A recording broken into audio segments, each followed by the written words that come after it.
And recording and live chat. Hello, everyone. How are you all doing today?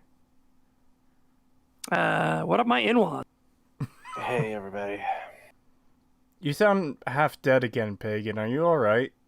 I don't want to cover the AJ bit. It's gonna be so bad. I'm crying.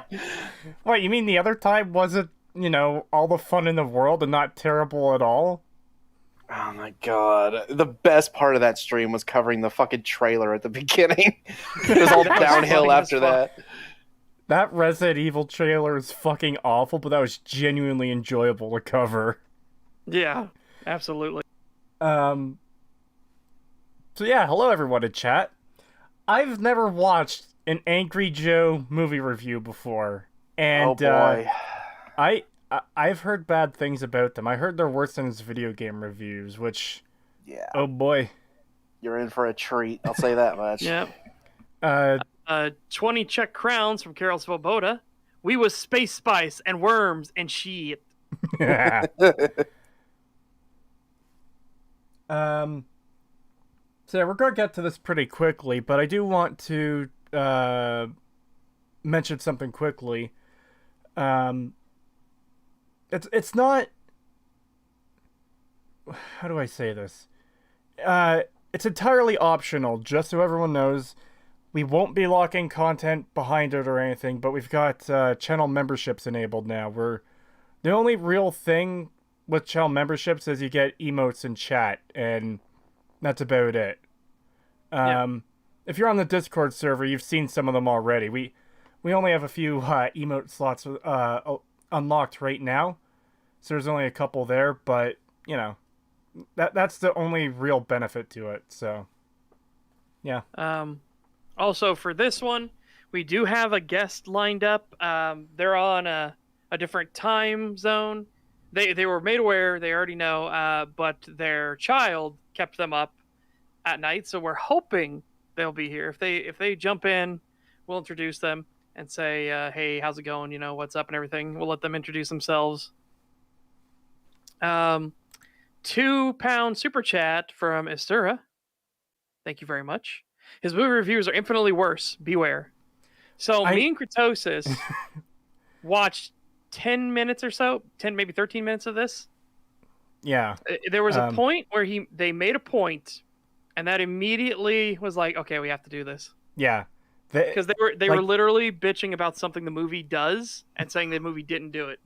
Yeah, and that's the worst part of this video, like, as far as we've seen into it already, that, like, they're praising the movie. They're saying they like it.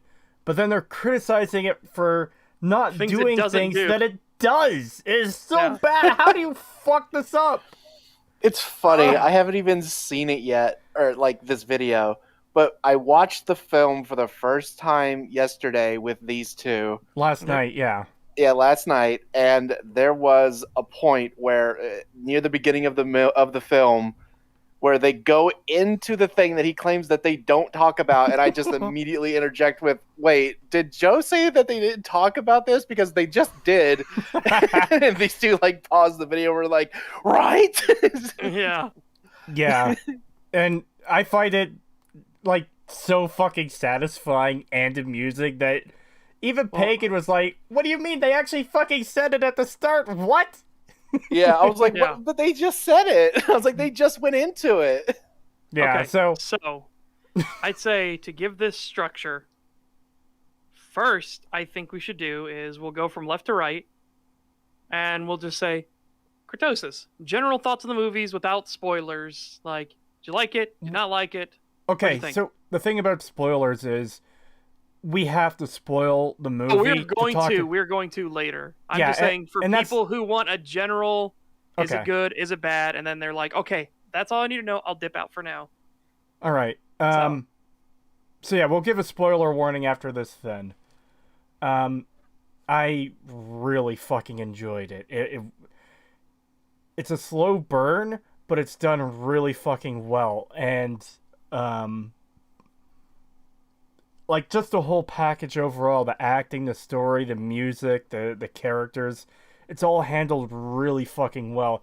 I even said to these guys after finishing the movie again last night that, man, it is hard for me to point out issues with this. Such did mention a couple here or there, but they're still very small things. It is Yep. a really fucking good movie. I highly recommend.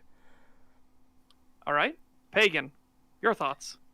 I loved it, and like I told these two last night when we got done watching it, that modern Star Wars wishes that it could be this. This is what they wish they could be, and yeah, it's amazing. They go into detail about so many things. The world is immersive and enjoyable. The characters are great. I love that they actually spend time to develop these characters. I loved it. I thought the overall film was definitely up there in terms of like potentially being one of the best films I've seen in probably the past decade. Mm. Yeah, it's one of the best Okay. movies I've seen in a long time, too. All right, so my thoughts on it. I have seen the movie 6.5 times now.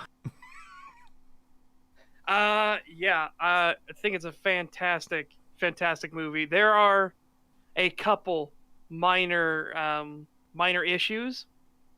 One of them is an adaptation issue that I'm not saying that we're not going to compare it to the adaptation at all unless Joe starts bringing in the adaptation. Then I'll start mentioning things from the books and everything. If Joe doesn't do that, we're not going to do that.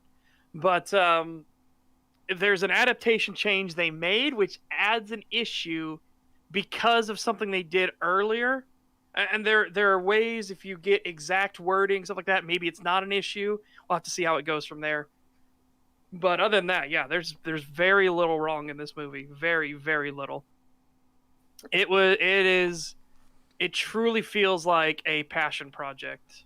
Oh, yeah, Like absolutely. the sheer attention to detail on shit that doesn't matter but fills out your world dramatically is really, really fucking good.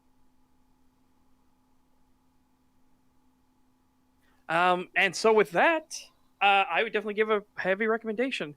I say, let's grab these 2 super chats, and then we will put up the from here on out. Ye be warned, there will be spoilers. Yeah.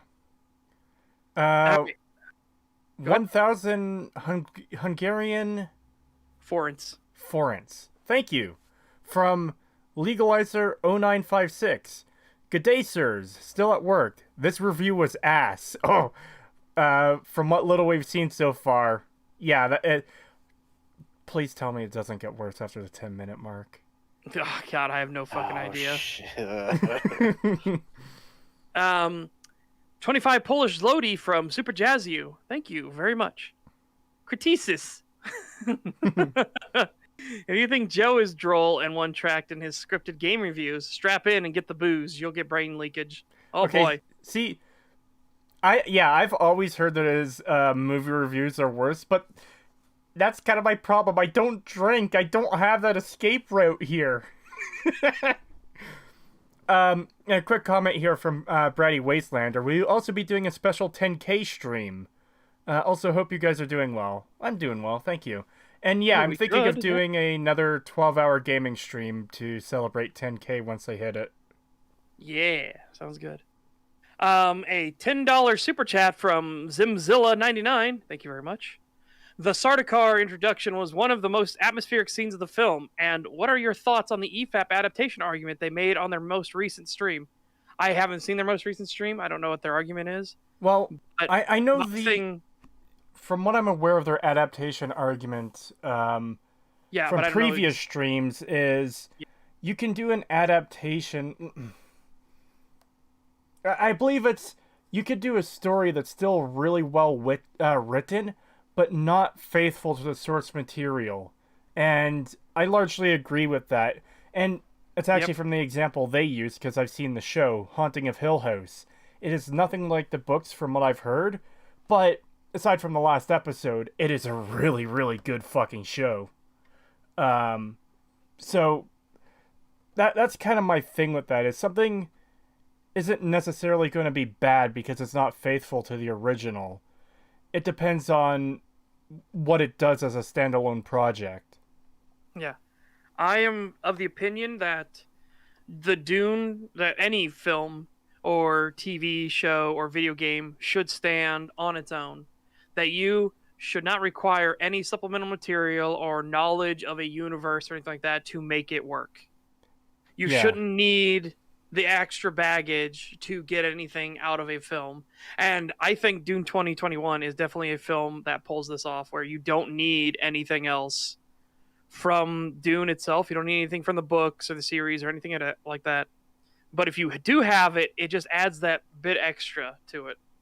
Here, though, they it was so fucking well done. It was really, really well done.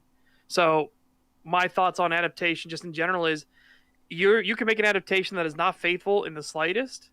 Again, if the person who made the original thing is still alive, you should respect that person. I think you shouldn't go in and be like, yeah, we're just gonna take your name and then just in name only this shit. Like that's pretty disrespectful. But it could Oh still yeah. be a good film on its own. I, Robot is not a good fucking movie. I'm sorry, but and the book it's in name only. It has nothing to do with the book, and it's not a good film either. So it's one of those like, ugh. Yeah, I would be fucking infuriated if I made a story, whether it's a game or a book or a movie, and someone adapted it to another type of media and just fucking shit all over it. And also, my exception for the whole adaptation thing would be if it's meant to be part of the same universe as the thing it's adapting from. So, like, there's the Telltale Game of Thrones game, or the Telltale Walking Dead games, where they're supposed to be tied in with either the show or the comic. And it's like, I don't remember much about those games at the moment, but if there's significant changes between the game and the source material, then that would be an issue, because it's not strictly an adaptation in the normal sense. It's still supposed to be part of the same continuity as the thing it's adapting from. Yeah, that's fair. But even then, you can absolutely into it and just tear it apart for what it does, or build it up for what it does. Yeah. 500 Hungarian florins from Legalizer0956. Thank you very much. It's like the Skyrim review on steroids. Oh boy. God. Oh God. 20 Czech crowns from Carol Svoboda. Thank you very much. Angry Joe's the Skyrim of the movie reviewers. Oh boy. £5 super chat from Scooty Booty. Thank you very much. Scooty Booty. Just caught the part 1 of the Skyrim review earlier today. Damn, Cree, I was expecting death, but not that much. Looking forward to the next 20 hours. Thank you. Yeah, as I explained to some people in it, they're like, man, this is pretty short for this. It's like, you got to understand, as Creetosis said on a recent stream, he's not very big into mechanic stuff. So when we go into the story, oh boy, brace yourself. Yeah, I have no way of telling how long the other parts will be, but there's definitely shit to talk about for everything that's left. Given, I think we could probably go on with just the Mages Guild alone for like an hour. Oh yeah, how fucked it is. I'm pretty sure the other parts are going to be pretty fucking chunky. I expect the part about the factions, like that entire video, to be super long.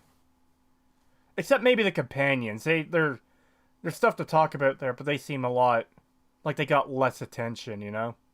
Yeah. And the companions, it's not like an issue where if you're a mage, you're going to join the Mages Guild. The companions are, if you're a fighter, I mean, do you even know the companions? It's not the Fighters Guild. The Fighters Guild doesn't exist for some reason. Yeah. It's fucking, so it's like, yeah. Okay. And someone's doing the emote pointing at a worm in chat. Oh! Bless the maker and his wife. Anyways, yeah, I suppose we should give the big spoiler warning now. Yep. If you haven't seen Dune 2021 and you don't want to be spoiled on it, this is your chance to hit the escape button because, well, it's obviously going to get spoiled talking about this review. Yeah, exactly.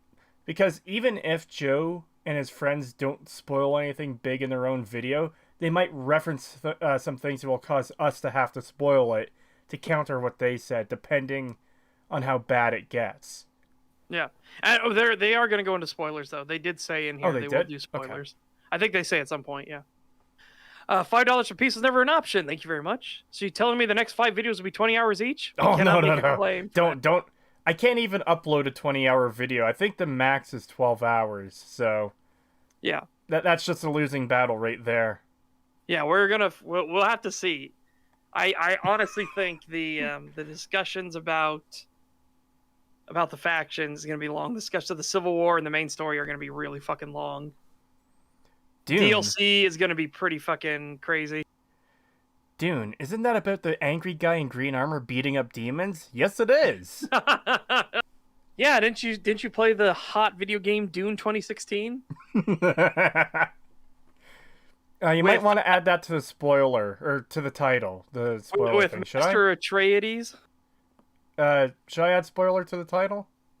Yeah, I'd say spoilers. All right. Um, I'll throw that in there quickly. 20 Danish krona from Frederick Hoyman. Thank you very much. Haven't seen Dune, so I'll be out. Have fun. Yep, you take care, Frederick. Have a good one. Thank you. Definitely go see it. If you haven't left chat yet, definitely go see it. It's good. Yep. Anyways, I suppose... He's not the Dune Marine. He's the Dune Slayer. Come on. I was about to say that someone wrote Dune Slayer. He's got his spade, guys. He's gonna go after every single Dune on that beach. Oh, by the way, several episodes ago we were talking about a stag bingo. If anyone knows a site where we could, Yeah, I know like, one. you know one? Yeah, it's what I used to use it with Immo Grinder and everything. Well, what I'm looking for is I want to make sure we get the right thing because there's a lot of bingo generators online. I want to be able to make our card and send that link out to people in chat so it'll randomize the card for anyone in chat who wants to play along. Yeah, that's what this does. Okay, because send that to me after the stream then and we can throw that together because Okay. free space has to be Setch and Crete fight over the pause button. Oh, no, it could be multiple things.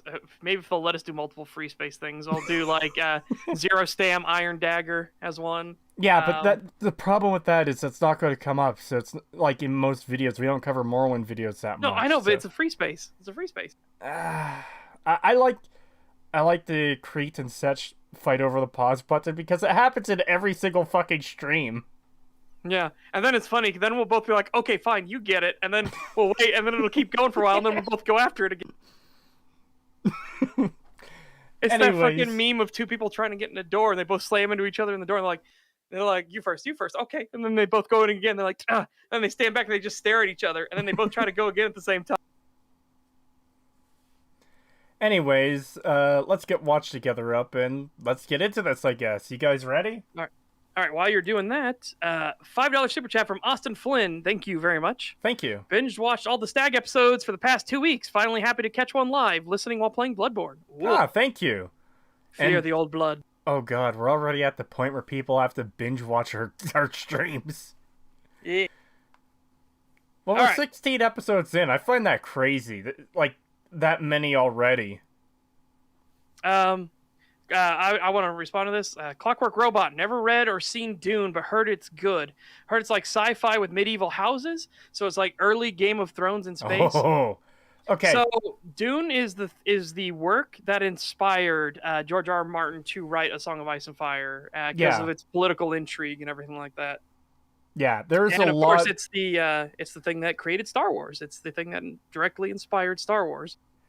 Yeah, there is a lot of Dune's DNA in A Song of Ice and Fire. Yes. And there are a lot of things that can trace their inspiration directly to Frank Herbert's Dune. It is a fantastic read. I would highly, highly recommend it. I don't want to go too much into it, but yes, It does have medieval houses and everything like that because how are you going to do planetary government in the known universe? The known universe. How are you going to have that under one rule?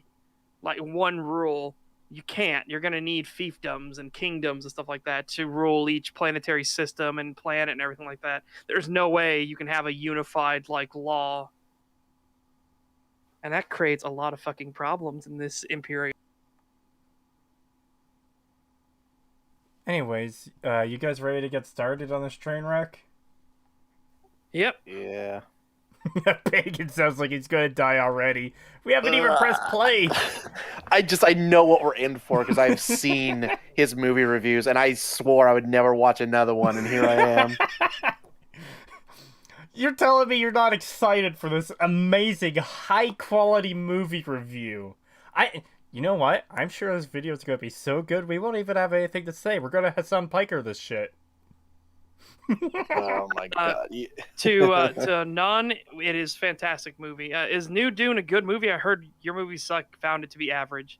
It is a fantastic movie. It is really good. Yeah, it's amazing. Don't- In fact, I went in thinking this isn't going to be very good. Like, I was very skeptical going into it, but I came out loving it. Yeah. Actually, that's something I'm curious about. When did the movie, like, really hook you in? Or, like, what was the turning point for that opinion where you thought it was going to be bad, but then you changed it over? Like, hey, this is actually pretty good. Don't. If you feel like it's gonna be too spoilery, that's fine. If you want to give vagaries on it, that's totally fine. I was going to make the joke about Disney Dad, and I was going to say Yeah, about like the fact that the Disney Dad doesn't die right away was kind of like the thing where I was kind of like, okay, this might actually be pretty good. Yeah. All right. Yeah, let's get into this.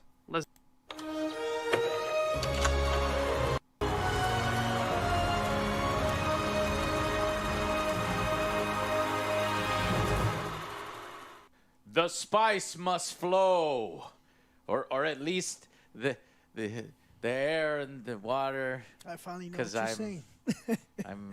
I got my equipment. get it. Oh yeah, you I finally get it understand now. now what the spice must flow. Okay. Anyways, hey guys, welcome to our review of Dune. But first, let's get to a word from our sponsor. Hey guys, it's Oh, shit. October. It's Sponsors. I completely forgot about the sponsor. All right, you find the end of the God. sponsor. I'll get the super chat. Okay. $2 super chat from Peace was never an option. Thank you very much. I was hooked when the audio vibrated my body. Yeah, that's pretty Yeah. fucking accurate. Ooh, that was another thing. Yeah, when they did the voice, I was like, ooh, I loved that. That was so cool. Yeah. Okay, Now, we're at the... again, as a thing, it's okay to have like little skits or moments, stuff like that. That's totally fucking fine. It's just, you know, Okay. you're trying to humanize yourself and everything. It's okay. It just sucks. It was so cringe, but it's fine. It's fine. And here's a little pro tip to Angry Joe and anyone who makes terrible videos.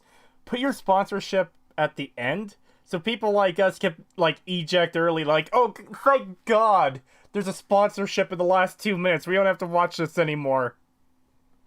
Yeah.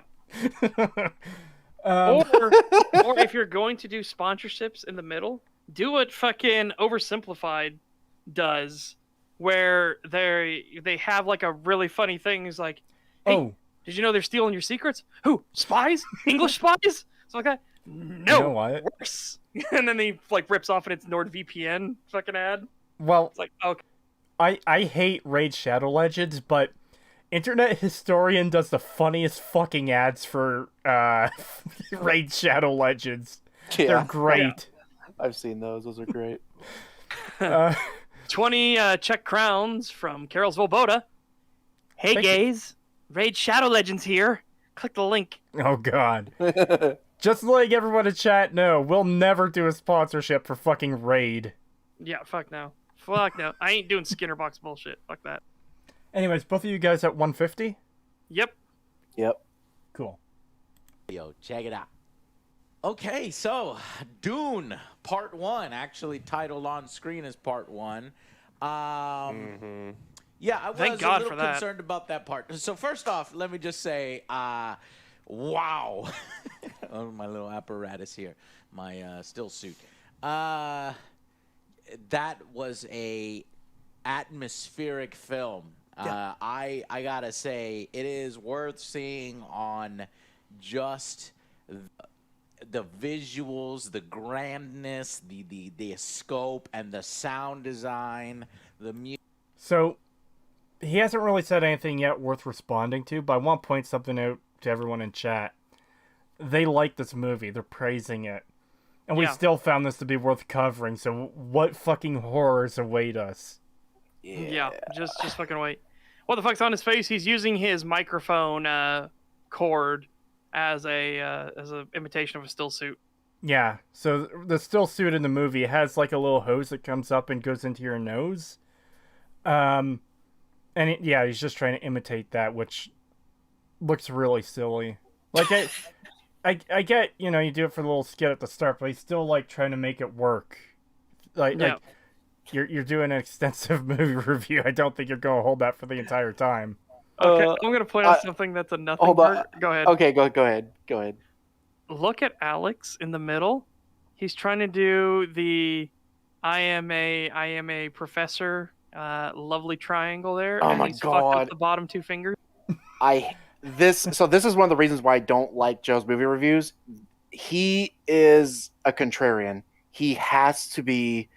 It seems like it from the ones I've seen. It doesn't matter what the film is, what they thought of it. He will always be the odd one out who will like shit on it or praise it, depending on whether they like it or not. I don't know if it's intentional, but it's real. Like I don't know if it's a scripting thing or if he's just this way. But it does get really annoying very fast when you've seen some of his videos. Yep. Also, I like how Slightly. they show like 1 second of footage from the movie, and the chat is just too brown. Yeah. Too brown. They'll probably say this movie's too fucking brown. It's like it takes place on a desert planet. The fuck you want?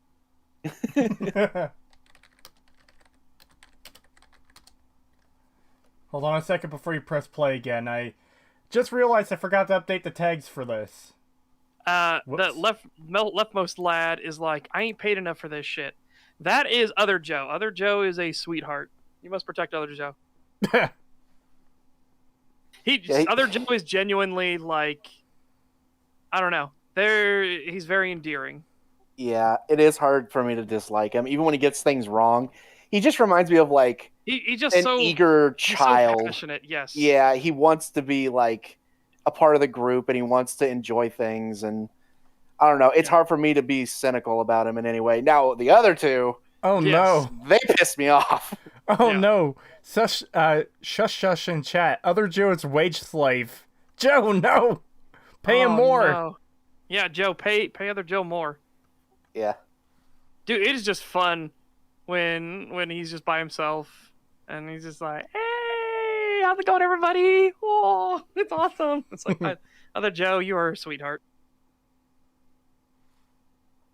Visuals, the grandness, the and the sound design, the music is really good. And I think it's a faithful adaptation of the source material from Frank Herbert, and certainly a different take than 1984 David Lynch's film. No Sting. Sting should have been here. There's those. No, but No. here you go. Herbert, pause for you. Look at Sting. Look at him.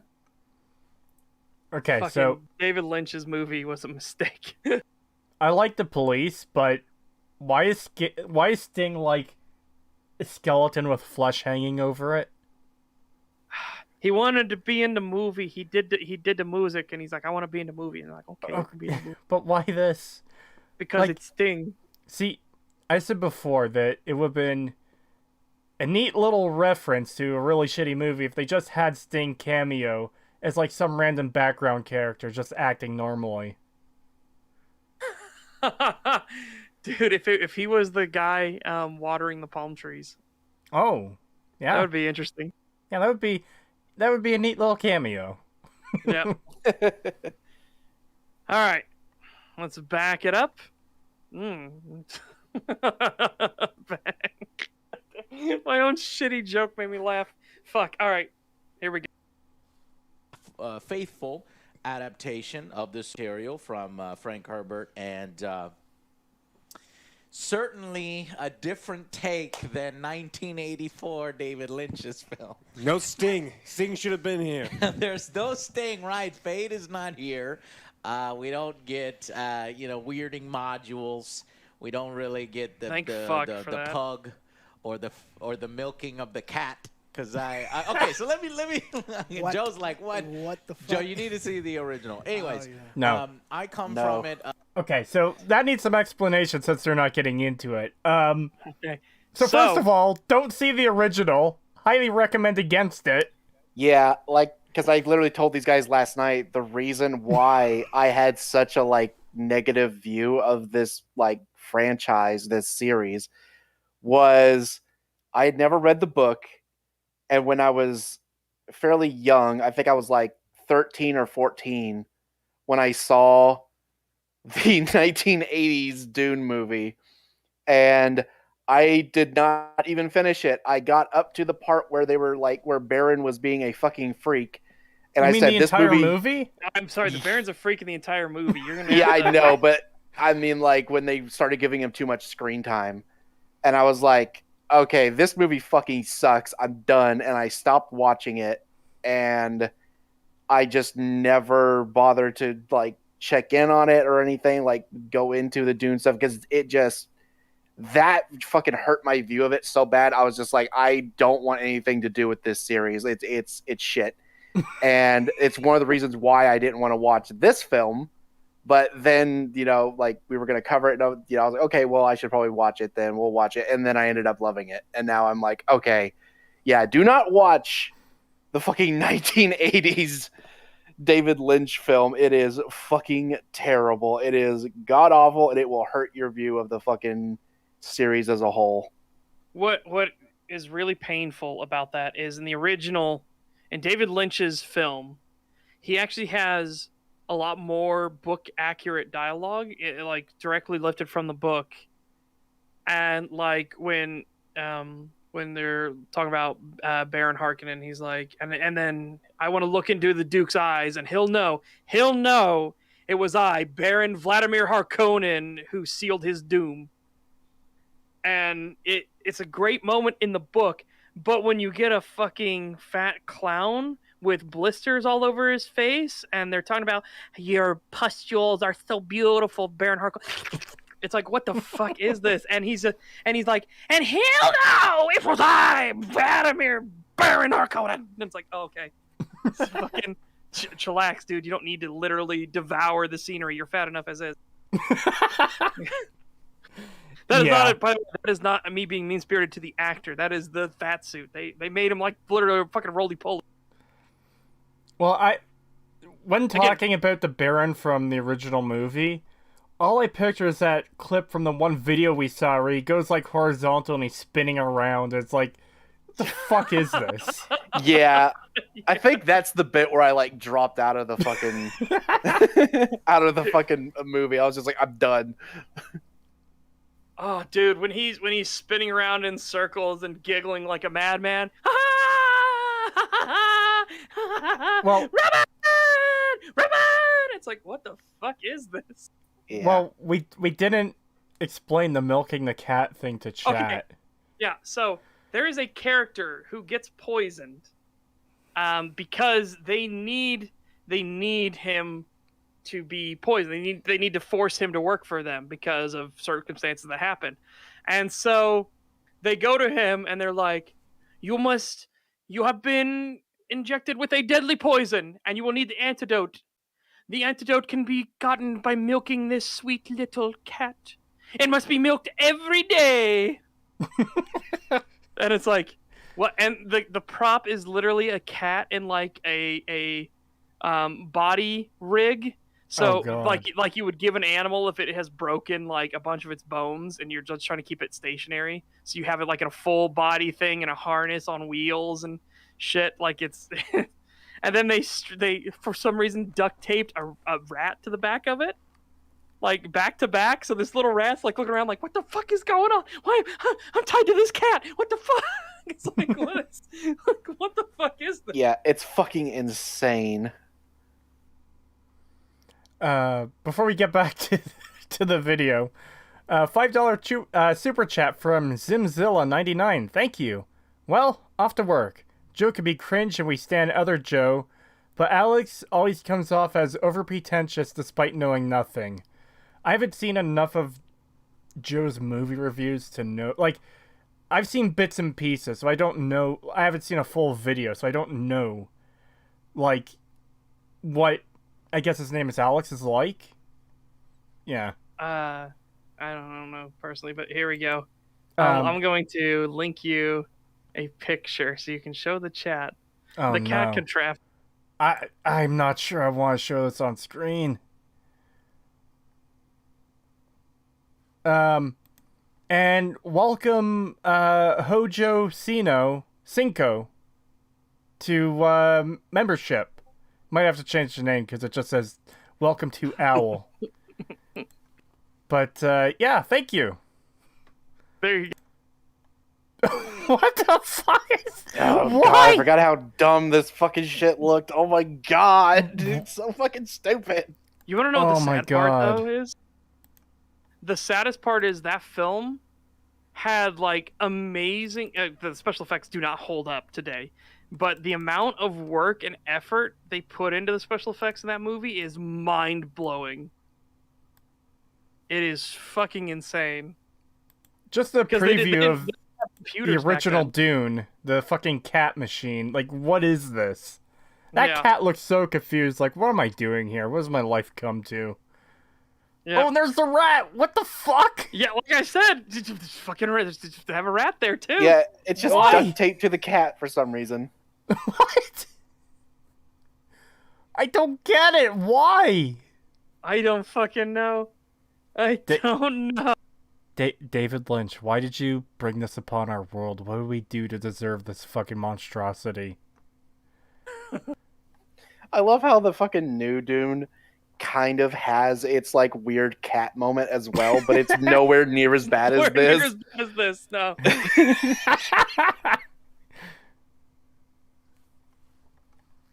Yeah, the David Lynch movie was a fucking mistake. 500 Hungarian florins from Legalizer 0956. Thank you very much. Thank you. Sting was the best part of that movie. Fight me. Nah, he probably was. You know, I think he was. Yeah. All right. The book so long ago. I don't remember much of it, but I watched Same for the me, movie honestly. over and over. Now, I'll say same thing with Joe is, I read the book so long ago that I remember vague bits and pieces, and we've talked about this on other Stag streams where, for whatever reason, I don't remember where along the lines I got across, but laser beams, I for some reason I remembered that when a laser beam hits a shield, it reflects back instantly to the person that fires it. That's why you don't use laser weapons. But then somebody else pointed out that no, that's not right. It's actually when the laser interacts with the shield, it splits the atoms and it causes a mini thermonuclear reaction. It's like, oh yeah, why did I don't know where I got that twisted at some point, but yeah. So I'm in the same boat. I'm definitely going to be reading Dune again to get things as accurate as possible, because I actually want to do a full Dune 2021 movie analysis. Welcome, Indigo Gaming. Oh no, I just saw the title. I'm cringing already. Yeah. Yeah, we haven't got to the painful parts yet. We've, as we said at the start of the stream, we've previewed 10 minutes of this, and despite them being positive about the movie, this gets fucking painful. Yeah. They're gonna start again. We haven't seen the full thing, but they're going to the point where we decided we had to cover it is they are going to complain very loudly that the movie needed to explain something, and like, how hard would it have been to explain it in the first 30 seconds of the film? And the movie does explain it, and they explain it actually in an in-character way. So it's exposition delivered that a character actually needs to hear, and it makes fucking sense. It's like, how did you fucking miss that? Yeah. Like, even I was like, Especially because wait, they literally said the thing that he says that they don't say. yeah. And Joe literally just said he has seen the movie multiple times. He said he has seen it multiple times. He did? Yikes. How right do you there. miss this Oh. then? Yeah, so back up a bit. What the fuck? Joe, you need to see the original. Anyways, yeah. I come from it. The book so long ago, I can't really remember much of it. But I watched the movie over and over, and I would jump on my couch. I was a little kid. I'd Oh, he watched the original movie over and over again. Fuck, I forgot. He did specify he watched the David Lynch movie over and over again. Oh, okay. Okay. Whew, Yeah, that- God. I was about to Yeah. say, woo. Yeah. Yeah, I forgot that part because we were talking about that. I was like, you watched the movie because he hadn't made that claim yet, so we didn't know that was going to be a thing later when he makes his thing. Indigo Gaming says, I thought Dune 2021 did pretty solid exposition for a very complicated world. Yeah, fucking exactly. Yeah, I That's why I agree. was And so happy when it said part 1. I was like, thank fuck. Yeah, And- I didn't know it was going to be a part 1 thing till the very end when when it said end of part 1. I was like, oh, there's more? Yes. Yeah. I have seen some people online complaining about the exposition, like, oh, why would he be listening to what Spice is? But, like, I think it's handled really well, because it makes sense. Okay, you're going to this new planet, and this is the main resource that you're harvesting from that planet, and, well, here's what it's used for. I can, like... And you got to remember, he is a kid. He is a young teen in this film and in the books. So he thinks he knows everything. He doesn't know much. He's never been off world. In fact, when he gets to Arrakis, he gets specifically asked, how does it feel to walk on another world? Weird. How does it feel to walk on another world? Yeah. Yeah. But... So, again, it's handled very well. The fact that he is actually... investigating where they're going. Well, the other thing to consider, too, is people might know basic information about Spice, but they might not know, the deeper... Yeah. Like parts of the information, I guess. Like, most of our vehicles in the real world run on gas or diesel. I know that. I don't know what the fucking process is to get to that from oil, you know? Yeah. So, and just for a basic informational video to explain, and yes, this is what gas is used for, is just typical, because, I mean, in school, whenever we'd watch a video talking about how electricity is generated, or what gas is used for, they always get around to explaining that basic piece of information, and this is why such and such a thing is so important to our society. Yeah, and I like that they I saw it too, Peg. I like that they bring up those little video things that he watches later. They actually come back up later as an important point of why he knows how to do certain things. Yeah. Well, kind of he uses it as an explanation, even though the film makes it he just knows. Yeah, because of who he is. I noticed that. I noticed that the first time around when I was watching that hologram about how this is how the Fremen walk through the desert to avoid the sandworms. And the second I saw that the first time, I'm like, that is absolutely fucking coming up later in the movie. They're going. Yeah, and it does. And he even references. He's like, this is how we do it. Well, according to the things I watched anyway, this is how we do it. Yeah, so he's hoping that they're accurate. He's please be accurate, because we got to cross the fucking desert. I don't want to get eaten by a fucking skyscraper-sized worm. Yeah, that's not a good way to go. Spice is kind of like coal for us. Most people don't know what powers their iPhones, but they still use iPhones. Yeah, exactly. Yep. 500 Hungarian florins from Legalizer0956. Thank you very much. Thank you. They are what Patrick Willem was talking about. I know what he's referencing here. It's that shitty plot holes video, the shut up about plot holes video that Patrick Willems did. He's talking about how people aren't paying attention to the movie, and that's why they think there are plot holes, but it's just such a dumb take from Patrick. EFAP covered this video fucking forever ago. I highly recommend going and watching that when you can. Dr. Lego Tesla, isn't the sand walk a fucking Fremen secret? Paul doesn't just learn it from a hologram. No, it's not a Fremen secret. Again, Fremen secrets are like the Chris knife. Okay, shit, that gets more into the books. Okay. No, Paul learns it from the hologram program. He's learning how to do it, but it also fits within prophecy that he does it so well, and you know, I will be very curious if they make a certain argument in this because oh boy, I don't know if I will be allowed to go off on talk about the books, but yeah, if they make a certain argument, I will definitely go off and talk about the book. Can't wait. Indigo Gaming.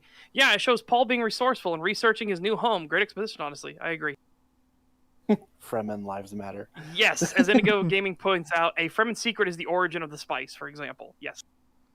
I was curious about where the spice comes from, but They I'm are... sure...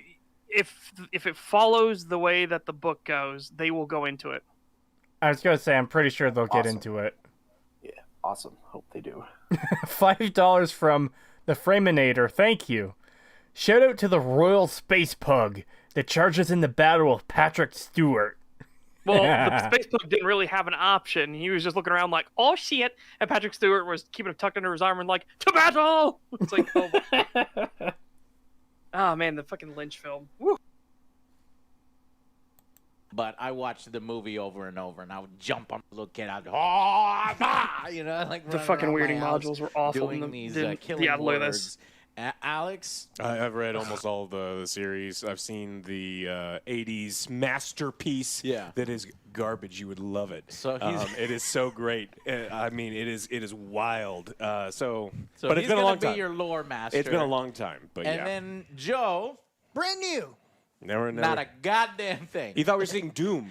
Yeah, I was like, Yeah. Doom. Yeah, I was like, oh, that I sounds like- cool. Hasn't Yeah. read the book, hasn't watched even the 1984 film. So I liked it, but because I sort of breathe in because unfortunately it wasn't as good as I thought it would be, and it has the only major problem with it, I think, is the fact that it's a Dune Part 1. It even titles it at the beginning of the film. Okay, So- so how is that a problem? How is it a problem that they didn't like go fucking light speed and give almost nobody characterization because you couldn't?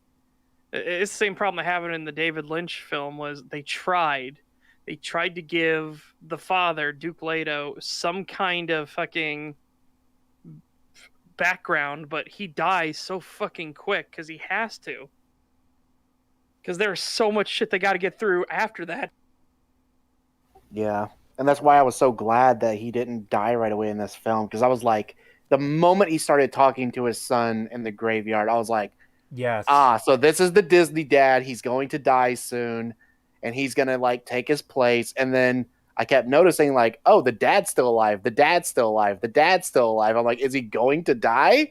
And yeah, but it's like, yeah, I'm glad that they didn't just be like, yep, here's the runoff Disney dad, and he's going to die soon. Okay, he's dead now. Moving on. I'm a kind, responsible father who just wants their children to be happy. Oh no, I'm dead. Yeah. Yeah. And dude, Duke Leto's dialogue is fucking great. I wish Ben was here, but hopefully he will join us soon.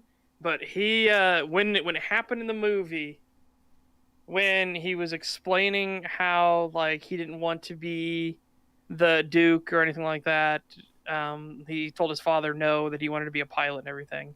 He said. Everybody finds their own way to it. Hopefully, Paul will find his. And he says, and great men don't seek to lead.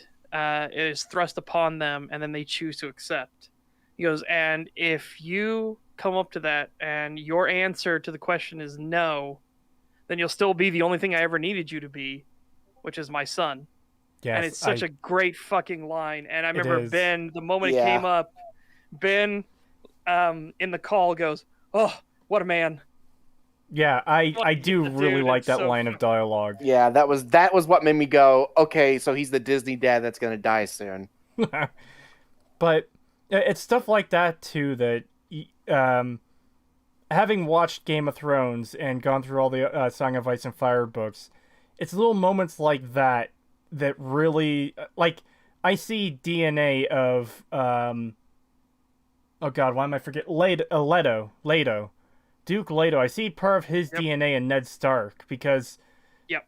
obviously There the is- inspiration is there. And There's a very obvious connection between House Stark and House Atreides, for Yeah. sure. And it's almost like they both have their comeuppance for about the same reason, too. Jared Leto. No, bad Indigo Gaming. No. no, no.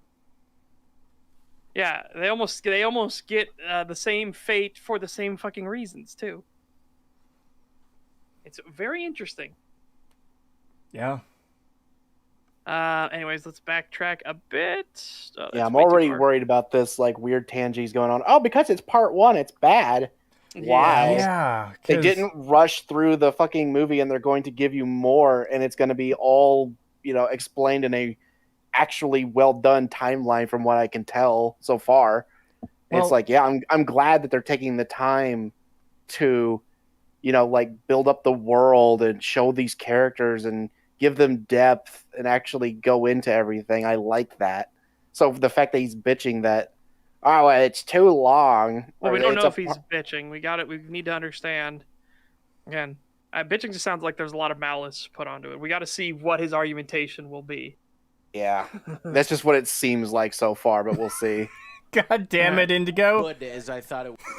Yeah, I see that.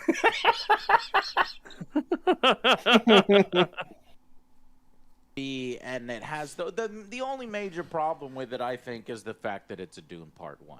It even titles it at the beginning of the film Dune Part 1. And I think that kind of, it's not quite as satisfying of a story. I can see parts that are stretched out, at least from when you compare to the 1984 film, which some parts need to be stretched out, because the 1984 film, Joe, you see it is, the pacing is all over the place. Okay, enough with my weirding module here. The strangle pacing yourself. is all over is all over the place, and Man, that completely unrelated to anything that he said, but that whole thing there about choking on the cord just reminds me of that fucking clip you posted yesterday, Pagan. Fuck, I already forgot what I posted. Well, Oh, hold on a second. We might have someone else coming in. oh.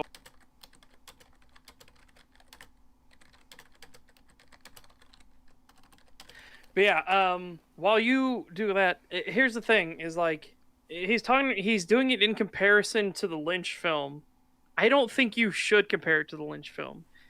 It's obvious that Villeneuve was more focused on the book and not the Lynch film. It is. If you've seen the Lynch film and you've seen this movie, there's going to be obvious similarities because both of them are trying to follow the book storyline. But yeah. Oh shit. Hello Oh, there. shit. Are we official now? Official? Have we made it, Creetosis? No. Oh, sorry, Indigo. I was trying to build you up. I was trying to Hello, trying to make Indigo. it you something special. Nope, Creetosis just came in, just shot that right down. Yeah. Can you hear me okay? I haven't set up my mic for a bit. Oh, Does that sound I do need to turn you up on my end. good? Okay. Try now? Hello? Testing 1, 2, 3. Yeah, just gotta turn you up a little bit more. Okay. Yeah, I will do the same on my end. There we go. How are you? Good. I've been really enjoying your show so far, and I obviously been posting in the chat in a couple hours, so I figured I might hop on. I'm a big fan of similar work like Fallout and stuff, and I have watched all 3 adaptations of Dune, including the sci-fi miniseries. Yes, And Children I've of Dune. read no, the original one. I haven't watched Children of Dune. Oh, you with, haven't watched Children James yet? Okay. No, I haven't watched. I saw it was James McAvoy's in there though. That looks interesting. I'll have to check that out. Yeah. But I've seen the original sci-fi series, and then I've read a lot of the book. I haven't finished it. It's a pretty dense book, but Yeah, absolutely.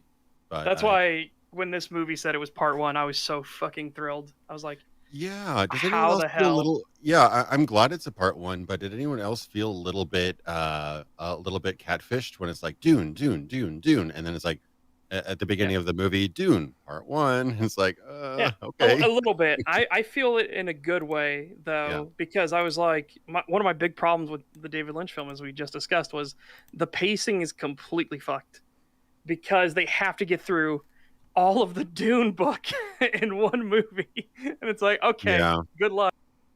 I don't know if you know about this, but the Lynch film back in '84 was so incomprehensible. They actually printed out pamphlets in some theaters and handed out lore pamphlets to help guide viewers along in the theater. I'm not Oh surprised. God. I am not surprised. Even knowing the source material, I'm like, my fucking god, dude, what the hell? Yeah, it's nuts. Yeah. And That's, when they first showed the Guild Navigator, I was like, what the fuck is that? Ugh. Yeah, I actually I need to watch the 2021 version again.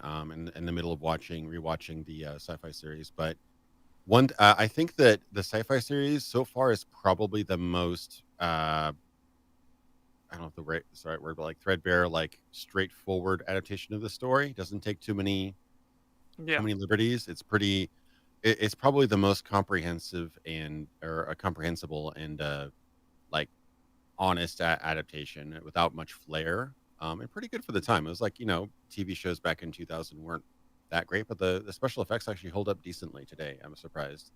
The '84 version was the most, like, definitely the roughest adaptation, but I like the weird. I think that Lynch obviously does weird very well. So like, yeah, the Space Navigator is like, what the hell is this? And I think I love the architecture and the spaceship design in the 2021 version, but Yeah. I would have liked to kind of, maybe we'll see this in part 2, the kind of weird aspects to everything. Like how do they use this hallucinogenic spice stuff to travel through space? I think we will, because we're going to need, we need the Emperor to be introduced. And Yeah. I remember I was talking with Adaptation. these guys, and I'm like, please be Charles Dance. Holy shit, please be Charles Oh my god, Dance. I would be so happy. But we need the Emperor to be introduced, and so we need the conflict with the Spicing Guild the Spacers Guild to come up, which hopefully will tie into the Spice Smugglers for reasons that I don't want to get into for heavy spoilers for everyone who hasn't done all the rest of the source material. Yeah. Hopefully we'll get into that. And so hopefully that will start discussing how the Spacing Guild functions and everything like that. And we are going to get I feel I can talk about it a bit. You've seen that Jessica gets the blue eyes of the Fremen, and she's obviously a Fremen holy woman at some point. So we should get into that. Oh, just you mean the right, mother, the mother, Yes, right? she becomes Yeah. the mother. Yep. So you see it in Paul's dreams and his visions. Kingaroo says, conflict with the Spacer's Choice? Wow, wrong IP, Setch. So Yeah. hopefully we'll get into all that kind of stuff in part 2. And I honestly said I'd be happy if they do 3 parts. I'd be totally down for that. yeah, I'm To hoping give, they do give 3. more stuff fleshing out. But Yeah, we'll see same. how it goes. Yeah, I think they've committed to 2, and honestly, they really, really should have fought to pull a Lord of the Rings and shot them back to back, because that would have been a much easier, it would have been easier, but it would have been a lot more cost effective and better for continuity, because I think they're going to shoot these separate. But I think they've basically confirmed part 2 is happening, right? Yes, they have. They have Yeah. confirmed part 2 is happening. And hopefully, if that does well, Children of Dune, Messiah of Dune, hopefully that kind of stuff comes out. I really, really do hope. Well, after this first movie, I really enjoyed this movie, so I'm really hoping they do the others as well, as long as it's at this quality. Yep. Yeah. Now, did Frank only do the original, or did he do some of the sequels too? He did 5 or 6 books. Okay. Yeah, so he has the entire series, and then his son carried on afterwards. His son did like 30, 40 books. Yeah, I heard that the Sun's books aren't as good, but Children of Dune is a Yeah. Frank creation, is that right? Yes, that is one of Frank's. Same with Messiah of Dune, or Dune Messiah. I feel like Brian gets a bad rap because his Yeah. father was so legendary, and I had discussed this with Cree off stream. Of there's this documentary called Jiro Dreams of Sushi, and it is related, but it's about Okay. the greatest sushi maker in the world right now. Yeah. He's in Japan and everything like that, and his son is following in his footsteps. And one of the critics brings up a very good point: is like his son is immensely talented, maybe, and I honestly think just as good as his father is. However, if he creates sushi at the same level his father does, when his father eventually no longer can do this, he'll be seen as a failure. He'll be seen as lesser. He needs to make sushi twice as good because his father is that influential of a person in making sushi. Yeah, it's interesting, isn't it? Yeah. So I agree that there's a time when somebody does something so revolutionary, like if J.R.R. Tolkien's children had carried on his work. Well, Christopher Tolkien, I was about to mention that as an example. Christopher Yeah. Tolkien did a lot of the writing and editing and stuff for even while Tolkien was alive, but especially after like the posthumous releases like Yeah. Silmarillion, like and you know, I don't fully agree with everything he's done, but he lives in the shadow of his father, absolutely. There's Yeah. no way he could ever live up to that. That's what I mean. I think Brian is in that same position where Frank was such a revolutionary and legendary writer, and Dune is very much one of the cornerstones of just fiction in general, that he gets overshadowed all the time, even though I think he is a very talented writer as well. Yeah. So I didn't mean to throw a spanner in the mix here. I just thought I'd hop on because I'm a big Dune fan and I thought I might add to the conversation. So thanks for having me. Yeah, Yeah, no no worries. worries. Glad to have you here. And Yeah, Charge I'm totally happy. complete. And we actually were planning on having another guest on, and hopefully, if their child behaves and they let them get even a modicum of sleep, we will see them on. Yeah, I can empathize with that. All right, uh-oh, chat's starting to go off. Charge complete. Oh, fantastic. We ready to continue? I don't Yes. get charge complete. I'm sorry. Is that I'm Oh, a bit of a noob to the stream? Is that a meme? For it's sort of. Creetosis, yeah. I've got a wireless headset, and whenever the battery is low or the charge is completing, it'll play a sound. I thought that was through the headset itself, so only I heard it. No, it's on my computer's end. So, Oh, so stream. you're picking up your computer sound. That's Yes. funny. Yeah. So the stream chat will hear charge complete every now and then, and only reason we'll know it'll happen is because Cree will either let us know or we'll just see everybody in chat start going charge complete. You get some sort of like a Mass Effect sound or something like that. Like, you know, what was it, like the Harbinger? You know, Assuming direct yeah, control. yeah, exactly. Hit that button whenever the charge is done. Well, my old headset would do 4 loud, obnoxious beeps. And when you're not expecting it, it startled me like numerous times. It's like, okay, I can't keep doing this. Yeah, Anyways. I've like drifted off to sleep. Sometimes we're working late at night, and my headset has motion sensing. So after I don't move much, it'll just turn off automatically to save battery. And sometimes it'll be like doo doo doo in my ear, and I'll like freak me the hell out. Yeah, my headset does the same thing. I just haven't fallen asleep with it on. Well, I will say, Indigo, just judging by your work, you can tell you definitely put in the hours for it. And if anyone doesn't know, Indigo's Cyberpunk documentary Part 3 has come out recently. It is a hefty 2 hours 18 minutes long. Definitely worth watching. And you even bring up, I'm very happy you brought up Dark City, sorry. Yeah. I actually like that movie a lot, and it is a very weird, fascinating movie. It's a really good movie. I rewatched it and it holds up really well. I have some issues with the character, kind of the character journey arc for the main guy, Murdoch, but Yeah. otherwise it really exceptionally fascinating and it's very much like a concept art creator's movie. Like you could totally see that Alex Proyas was like coming up with this really interesting dark world, like probably fueled by dreams or nightmares. Like this is a very much a imaginative world that we hadn't seen before. That's what I really like about it. Yeah, absolutely. And the fact the city shifts and everything like that, and they change people's personalities just to find the truth of everything is Yeah, really fascinating. But sure. yeah, I just wanted to give that as a bit of a nod. So if you have any interest, chat in cyberpunk or anything like that, please check out Indigo Gaming's video, his entire series. It is very fantastic. You can tell there's a lot of work and effort that goes into it. So please, absolutely go check those out. I appreciate it. Thank you. Now back to the train wreck. Okay. Well, it hasn't wrecked yet, but it's about to. It's going too soon. So far, it's just kind of like surface level commentary. I literally just got on my computer from. I just got married yesterday, the same day Oh. that my Oh part wow! 3 got released. So I got, I just got back and I'm just like relaxing. And I saw you guys streaming. I'm like, oh wait, I want to talk about Dune. Yes, please. And Absolutely. We were glad to congratulations have on the marriage. Thank you. Yes. So yeah, let's see this train wreck. I'm excited about it. Yep. Just pause anytime, and of course, if you need to go, just feel free to hop out and plug your channel first, obviously, if that time comes. But yeah.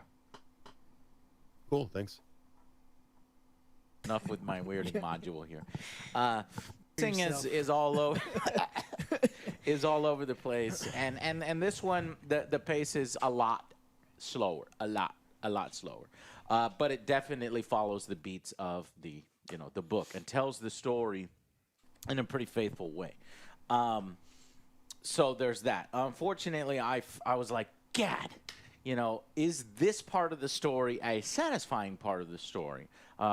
And it is what I was looking for. So Joe, from they have said that the Dune books are often wondered as maybe unfilmable. We had a very famous attempt. Gosh, what's the gentleman's name? Tarkovsky. I don't remember his name, but there was an attempt to get. Yeah. Really interesting little bit because I was researching Dune for my Cyberpunk series. Actually, there was a point in time, I want to say between Jodorowsky's vision and what we got in David Lynch's version. Ridley Scott was going to make that, direct that adaptation, and even that was actually, I think, possibly connected to the H.R. Giger artwork that you've seen. I don't know. I think he showed it briefly there. The really Yes. freaky looking, like fat human looking ship thing, whatever that was. Like it's just like a monstrous looking ship with a face. I think that was some Giger artwork.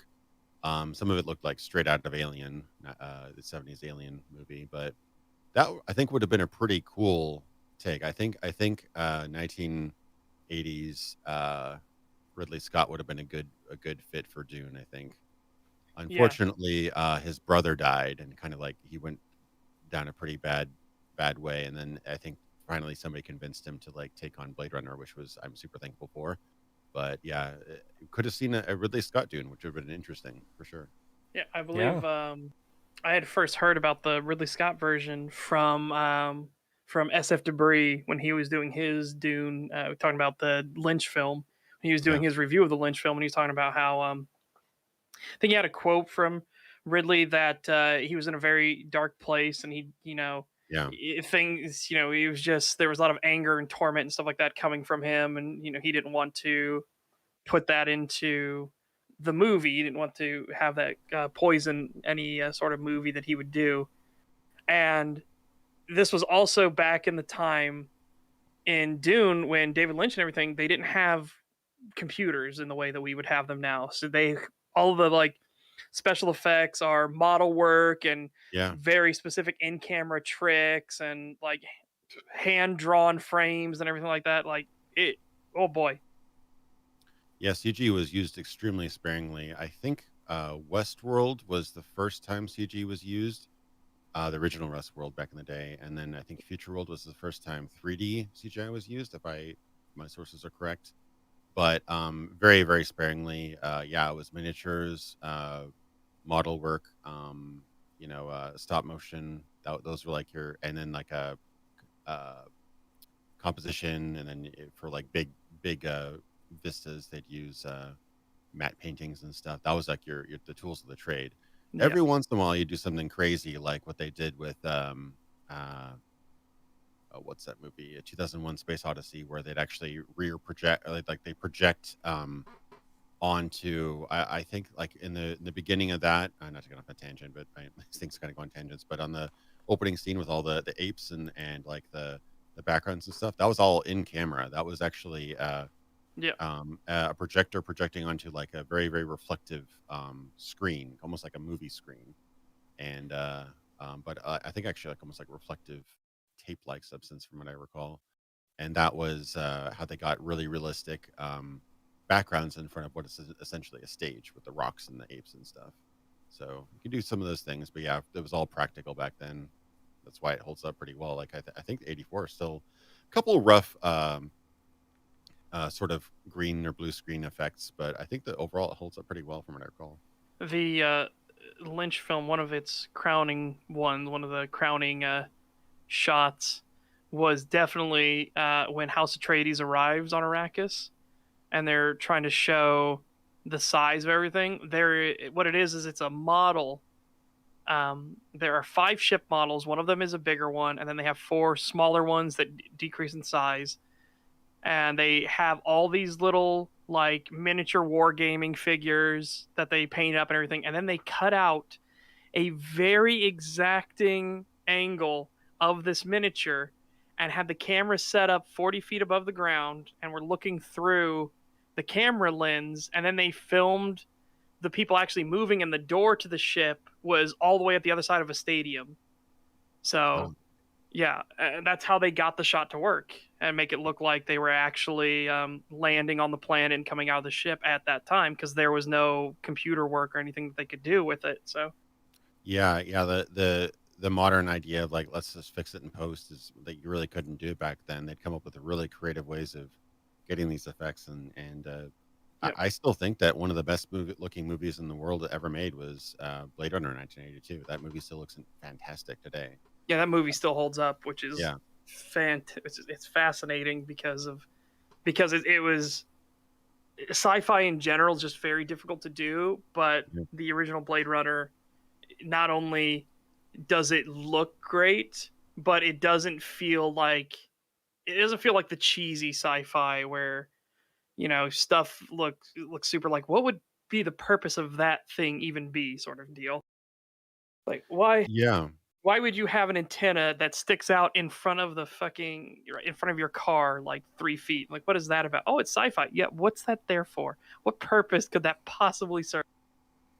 yeah. It was interesting. A lot of that was kind of based on concept art by Sid Mead, who was not only a fantastic concept artist, but is also a futurist. So he was actually kind of thinking along lines of what would people 50 years in the future be what would their houses look like? What would their electronics be? And he was thinking functionality on top of just what looks nice and cool and shiny. So like he did concept art for like American I think US Steel or American Steel, one of these companies. So he was actually like practically he was like almost like thinking of how it was like almost like a mechanical engineer of the future, basically. Like he was actually thinking of how to design things for 30 50 years into the future. And obviously some of the stuff has dated well, some of it's dated not so well, but Yeah, he was really thinking from a practicality standpoint. That's what I think makes it stand out.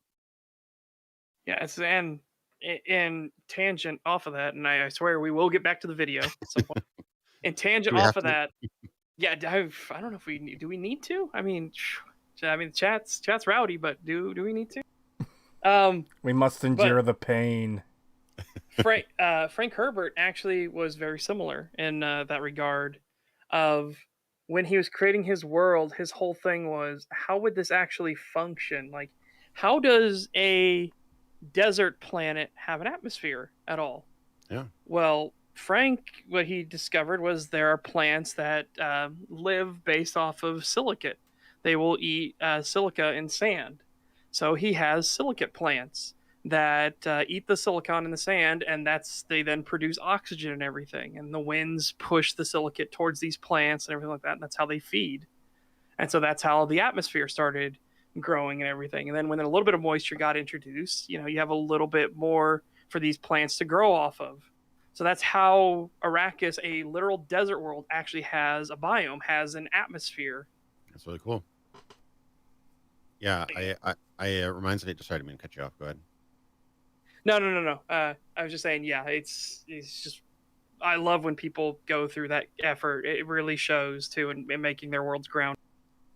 Yeah, no, I respect the heck out of that. Like, it reminds me of the difference between something like Fallout 4 and Fallout New Vegas, in terms of world building. Like, they actually figure out the guys at Obsidian figured out, like, how do people get their food? They have farms, what kind Yeah. of meat do they eat? Things like that. It's a fleshed out world, like, where every potential question you might have has an answer built into the world. Yeah. And it's one of those things where nobody or not many people can pinpoint why they didn't really like a setting or like a movie or whatever, but they'll notice it, subconsciously notice when a world doesn't feel very fleshed out.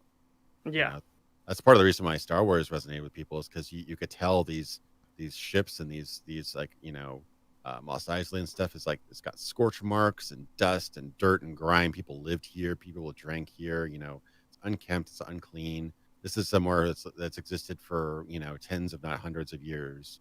It isn't like this kind of CG uh architectural walkthrough demo, like in the prequels, where it just does nothing feels real, nothing feels very solid or lived in. Yeah, Yeah. like Yeah. Everything is just unnaturally pristine. And that's something I Even- heard about Lucas too with the original trilogy, is he wanted the ships designed in such a way where you could see the rivets and seams in the metal, where it's like, yeah, this is how this thing was put together. yeah. And I really love detail like that in just anything. All Yeah, right, me so too. quickly before we go back into the film, let me grab these super chats. 1,000 Hungarian forints from Legalizer0956. Thank you very much. Even if it's 16 hours, I would love the shit out of Jodorowsky's Dune. Yeah, I would be fascinated to see it. I would love to see how that would go. Yeah. $10. Oh, go ahead. Sorry. No, I was just going to comment. I've seen a couple reviews for Jodorowsky's Dune. I haven't watched the film yet. He's a wacky dude. I have a feeling he probably would have been even weirder than Lynch was. I think his movies are almost exclusively I'm trying to find the words for it, but like, he did like Holy Mountain and some other films like that. He's a Oh, lot God. like he's very Eccentric. there's a word for it. Basically, when the narrative is not the narrative, it's like figurative. Like, what you're seeing on screen isn't necessarily happening. You know what I mean? What's the word for that? It's a crap. What is it?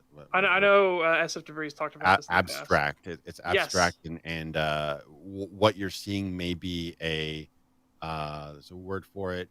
Basically, representing something else, but not actually really happening. Yeah. It's like a figurative. I'm like, It is very. He works very much on symbolism and. Yeah, symbolism. Yeah, there yeah. you go. But I think with a story like Dune definitely requires a strong, straightforward narrative. I don't think you would want to do. They get a little dreamy in the 2021 version for sure. But I think that it has a strong enough narrative that it still works. But it kind of fits with the hallucinogenic thing, where you're not really sure if he's dreaming, if it's, I could tell because I was paying attention to the color grading, but you weren't quite sure what was real, because he's like being affected by all the spice around him and stuff like that. But there's an aspect of that in the 2021 version, but I think there's enough space politics and actual things happening that you don't want a non-straightforward actual narrative. You get too dreamy and too confusing, it's just gonna melt your brain, basically. Wow, that's fucking. Hold on a second. There's someone in chat that's incredibly rude. Hold on. You need a timeout, mister. Surrealistic. Yeah, somebody said surrealistic. That's a good way of putting it. It's like surreal, where what you're seeing might be an abstract representation of something else going on. It's like it's kind of like the movies. What's his name? Guy who did I'm thinking of Ending Things and Synecdoche, New York, things like that, where they're allegories for something else. They're not really happening as you see them. So that's what I got my impression from Jodorowsky's films, and I guess it could work, but it might be a little bit so abstract that it may not really tell them the story, because They might need more than one pamphlet to give to the audience. I need a whole book. Just give them the book, and it's like, hey, read along. Yeah, hey, read along with this. Chapter 6. It's like, okay, I know that one. $10 super chat from Crumb. Thank you very much. Thank you. Yo, what's up, Stagcast? Since we're on the topic of movies, I got a few so bad they're good movies to recommend. Watch The Fantastic, starring John Travolta. It's directed by Fred Durst of Limp Bizkit. The Fanatic. You added an S in there. If I did, And a I T. did add an S. You're right. Man, I'm glad you're here to catch me. And catch me when I fall. The Fanatic. The meme. I think Red Letter Media did a review on that a while back, didn't they? Yeah, I seen a couple of funny reviews of that. I forget who else I saw, but yeah, that was a definite meme movie. Yeah, I remember Vinesauce was memeing the fuck out of it like a year or two ago. Yeah, it's like it's such a bad movie, but at the same time, it is almost brilliant if they would have had a little bit of a better twist on it. Like it's almost like really good satire, but it's just so incompetent that it kind of falls on its face. But I could see kind of what they're going for. But Alrighty. Backtrack here slightly and let us continue the suffering. His name Tarkovsky. I don't remember his name, but there Research was an guy. attempt to get this film on screen, and it was a wild mess. disaster. And there's even a documentary on it. It's a great documentary film you should check out. But then eventually got put together by David Lynch. And so some people thought it was kind of unfilmable with all the ideas and the craziness. So, Joe, what did you think of Dune? I'm most curious about your opinion. Since This were one. you lost is my main question. No, I fucking loved it. Okay. I really enjoyed this film. Wow, good. Yeah, like this one, like I had nothing to compare it to, so I just went in like, okay, I'll just let's see what happens, and I fucking loved it. I loved the score. It just amplified everything, and like you said, it is slow, but like for somebody like new, like I don't know what's going on, like I could keep up with everything. I know what's Really? going Okay, on. So good. I That's- love it. My only gripe about it is like I gotta Hell wait yeah. for the second part. Yes. Yes, me I too. fucking love Me this too. film. So it's not Tarkovsky. I can't believe I said it. Jodorowsky's Dune. Okay. That documentary. You need. Yeah.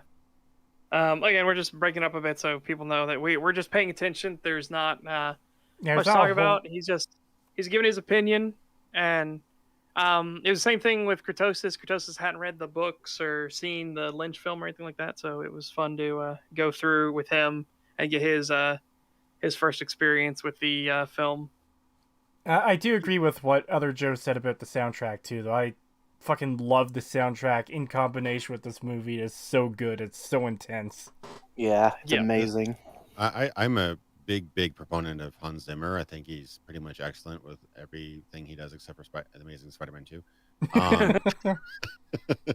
But I did find that the important scenes I thought were great. Man, was his balancing, I guess it's more of an editor's thing, but the sound balancing was wild in this movie. There were some times where I'm like, I cannot hear you people. It was little flashbacks to Tenet, which is a movie I'll defend, but Tenet had really bad sound balancing as well, where you just couldn't hear people sometimes because the atmospheric noise and the music was so loud. But and there's also some jarring music. Like I love bagpipes, stuff like that. But when they first leave the ship, it was like, oh yeah, great, we're on Dune. Or something like, whang! It's just like, whoa. I liked that part with the bagpipes because it fits so much better for Caladan. to be kind of Yeah. like the Scottish Highlands and everything like that. It does Yeah. kind of fit with that. So I enjoyed that, and it was a very big departure from like the Sardaukar, who Yeah. everyone Oh says it's man. Mongolian throat singing, which is what the thing is, but he's singing in Sardaukar, which is really Yeah. fascinating. Probably one of the coolest 30 seconds ever put to film was the whole Sardaukar chant thing. There's so much lore, Yes. Yep. world building and lore and just audiovisual awesome in that one shot Yeah. where they're painting the blood of the people who failed to become Sardaukar onto their heads and stuff like that. That's just a great little Yep. shot. I wish we had a few. I hope we get more of that in the part 2 for sure. Yeah, absolutely. Like, and Yeah. again, they didn't need to highlight or anything like that. And for, I could see people just going through that, not realizing like all the stuff they're showing. Like, no, you realize those people hanging upside down, their throats are slit open and they're slit apart so that they can bleed down into it, so that they can use the blood of the failures to crown the victors and everything. And it's stuff that they don't need to like highlight or anything like that, but you can already see how disciplined, like insanely disciplined they are. They're not even flinching from the water, like hitting them in the eyes or them putting blood right between them. Like their eyes are perfectly focused forward. They're not even looking at the person doing the rituals or anything. Yeah, no, It's, I have so much to talk about this movie, but like, are we trying to stay on topic with just how Joe's hot takes, or do you want to talk about the movie in general? I don't know if you've done a proper let's Dune. try. We haven't done a proper Dune thing yet. Let's try and do with his hot takes for now, and then if we get through it in time, because Yeah. fuck it, you know how EFAP is as well. Yeah, So yeah. if I've- we I've get been on through it there in like time, 8 times or something. yeah. But yeah, I thought the bagpipe thing was fine because for me it didn't really stand out as strange because we got to see some of the oh crap, what's their house name again? Atreides. Atreides, yeah. We got to see like some of their culture and how their planet was and all this stuff. And yeah, like Seth said, it felt very much like Scottish Highlands kind of thing. So I when they pulled out the bagpipes, I was like, oh, they're actually gonna like emphasize that, and they started playing it, and I was like, oh yeah, that makes sense to me. Like I have no issue with that. I thought it was totally fine. Yep. Hey guys, more like a Betraydes, am I right? Yeah. Like I said, there are obvious similarities between House Atreides and House Stark. Like you can tell where George R. R. Martin already said that Dune was definitely an influence on his work. And Yeah, I you like can how they see. humanized Duke Leto. I think you mentioned that a little bit earlier, but I really like how they humanized him and made him more of a sympathetic character, because before he was mostly just like he's the guy in charge. Yeah. But that one quick scene in Caledon really did it for me. I think that was a great addition. Yeah. I don't remember Absolutely. if that was from the books. I don't think I remember that from the books. So I remember that they try to humanize him more in different ways in the books, because you have the internal monologues and everything, and then you have obviously the scene with the sandcrawler, which both films Yeah. kept the sandcrawler scene. But yeah, that's very important. It was a bit more, you can understand more of why Kynes was so freaked out in 2021 movie compared to the Lynch film. Kynes is like, whoa, that's so weird that you're saving the crew and stuff like that. And it's like, it doesn't really fit because we hadn't seen the Harkonnens being that evil or that malicious. But we've already been set up multiple times in the Dune movie, in Dune 2021, that mandatory attendance. You see when Raban comes to talk to the Baron, the servants in there immediately slam their heads into the ground and everything like that, and they're not allowed to even look up at him and everything. And yeah, so we're already getting these feedback that the Harkonnens are fucking brutal. And Yeah. so when the Duke says, "Damn the spice, I will give up," millions of credits, Solaris in this case. I'll give up millions of Solaris for the sake of these 21 lives. That it made more sense in the 2021 film that Dr. Kynes would be like, "What the fuck? Like who does that?" Yeah, I would have liked to see some on-screen cruelty earlier so we could see the contrast, but I guess Yeah. it's following the perspective of Atreides. So I think they did a voiceover sort of narrative in the beginning to talk about how bad the Arcanans were and everything like that. But Yeah, at they least did from Chani's perspective. Right. But I think they did well enough. You could definitely tell that the Harkonnens are the bad guys. That's all you really need to know. But yeah, you can see from her reaction to how Duke Leto was trying to save the people over the equipment was enough, I think, to really show that these were a different type of leaders. You know, they're not oppressors. They're trying to save lives. You know. Yeah. And it's also emphasized more. You can see her almost breaking down when she's explaining that I'm not here to take your side in this. You can Mhm. tell she really wants to say something because, Yeah. again, this is already long after she's been ordered to, you're not allowed to say anything. You are not allowed to see anything. You will let them go quietly into the night. And so now she's feeling guilty. And you can tell, like, when she watches the Battle of Arakeen, she's just like, she can tell she feels fucking awful. Yeah. I thought she had a good arc in this one. I appreciated the character, even though altered from the original. Obviously, I think it was a Yeah. good job. I think it was strong. Yeah, I like I told Creetosis, I think that was a character that was done right. So I didn't care, I didn't care that race swap, gender swap. Didn't care about that. I care when that's the only reason they did it. But no, she was a fantastic actress and she pulled it off very, very well. So Yeah. I am Oh, totally. I didn't even happy know with they how it race went. swapped anything Yeah. like that. I thought that's just how they were. I mean, the Fremen are interesting because I don't think the books ever really describe them, but it makes sense that they'd all have darker, tanner skin because they're out in the desert all the time.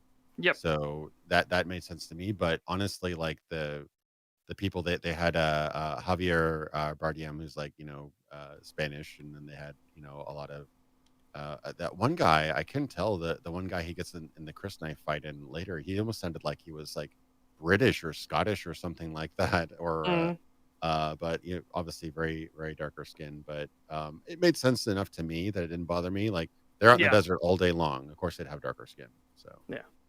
Well, my whole thing was because Kynes was an imperial ecologist. They weren't like originally from Arrakis or anything like that. yeah, I could see that. That would actually be interesting because then you'd show that he's a bit of an outsider too. Yeah, and he had gone native. That was the whole thing. Was because his father. That gets more into the fucking thing. Okay, yeah, we won't go into that. Yeah, it's gonna get into more things. All right. Yeah, so there's a lot of stuff to chew on. Let's just put it that way. Definitely read the Dune series of books. They're fantastic. Yeah. So backtracking. Just- Redheads will die on Arrakis. Well, they do. We've seen the Lynch film. Fucking every Harkonnen was a redhead in the Lynch film. I don't know why. They just were. Just before we continue, though, going all the way back to the whole humanization aspect for Duke Leto. Jared Leto. Yeah. it very much reminds me of that part in, again, going back to A Song of Ice and Fire, the first book where Arya is training, and that's when Ned Stark decides to... No, it's after he gets the Bravosi water dancer to teach her how to fight with swords. And she's trying to balance near the stairs, and he's like, "Are you sure this is what you really wanted?" She says, "Yeah." It just very much reminds me of how much both Duke Leto and Ned Stark care about their kids. It's very good. Yep. Okay. I agree. So it's not Tarkovsky. I can't believe it's Jodorowsky's Dune. Okay. That documentary you need to see, Joe. If you're now a Dune fan, No, you go need to see watch that Dune. documentary. You need to watch the Yeah, original, and then you read the also book, and then 1984. then you after can watch that, the like, I'm documentary. like, man, that's really good. So I love the source material, love the universe. It's so fucking cool. It's a story about Paul Atreides and his ascension in this, his importance in this universe. We're in 10,191 or something, the year 10,000, and humanity has spanned across the stars, thousands of worlds, and not necessarily everybody can, do, hyperspace jumps. There's interspace travel, but it's, sublight and things like that, and you have all these really interesting elements that honestly are kind of brushed over in this particular film that I actually thought the 1984 film did a little bit better in terms of the spacing guild, who has kind of a monopoly on spice and how important it is to them and folding, space. All right, I'll just hold it there because we'll go back This because is- it's starting about the spacing. Yeah, this You is where we're possibly- starting to really get into it with these guys. Yeah.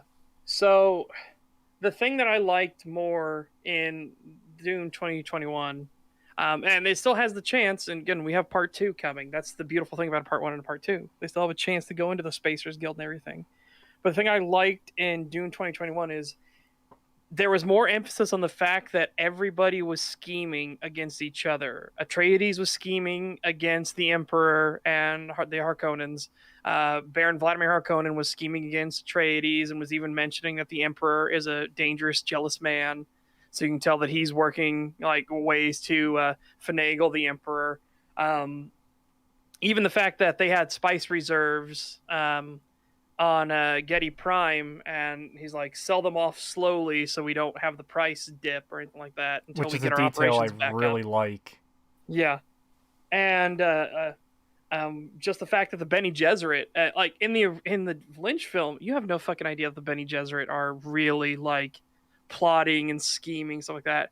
They're only just kind of mentioned, and you just see the truthsayer to the Emperor. It's kind of your only real introduction to them in the Lynch film. And yeah, there's way more emphasis on the fact that everybody is scheming and has their own designs for everything. Yeah, I liked how they didn't really get into the what a Bene Gesserit is so much in 2021. Like they were kind of light on defining a lot of things. Like I agree. I think the sci-fi version of Dune also got into like the Spacers Guild and the importance of spice a bit better than 2021. 2021 I think did the emotional journey like the best of all three by far. Yeah.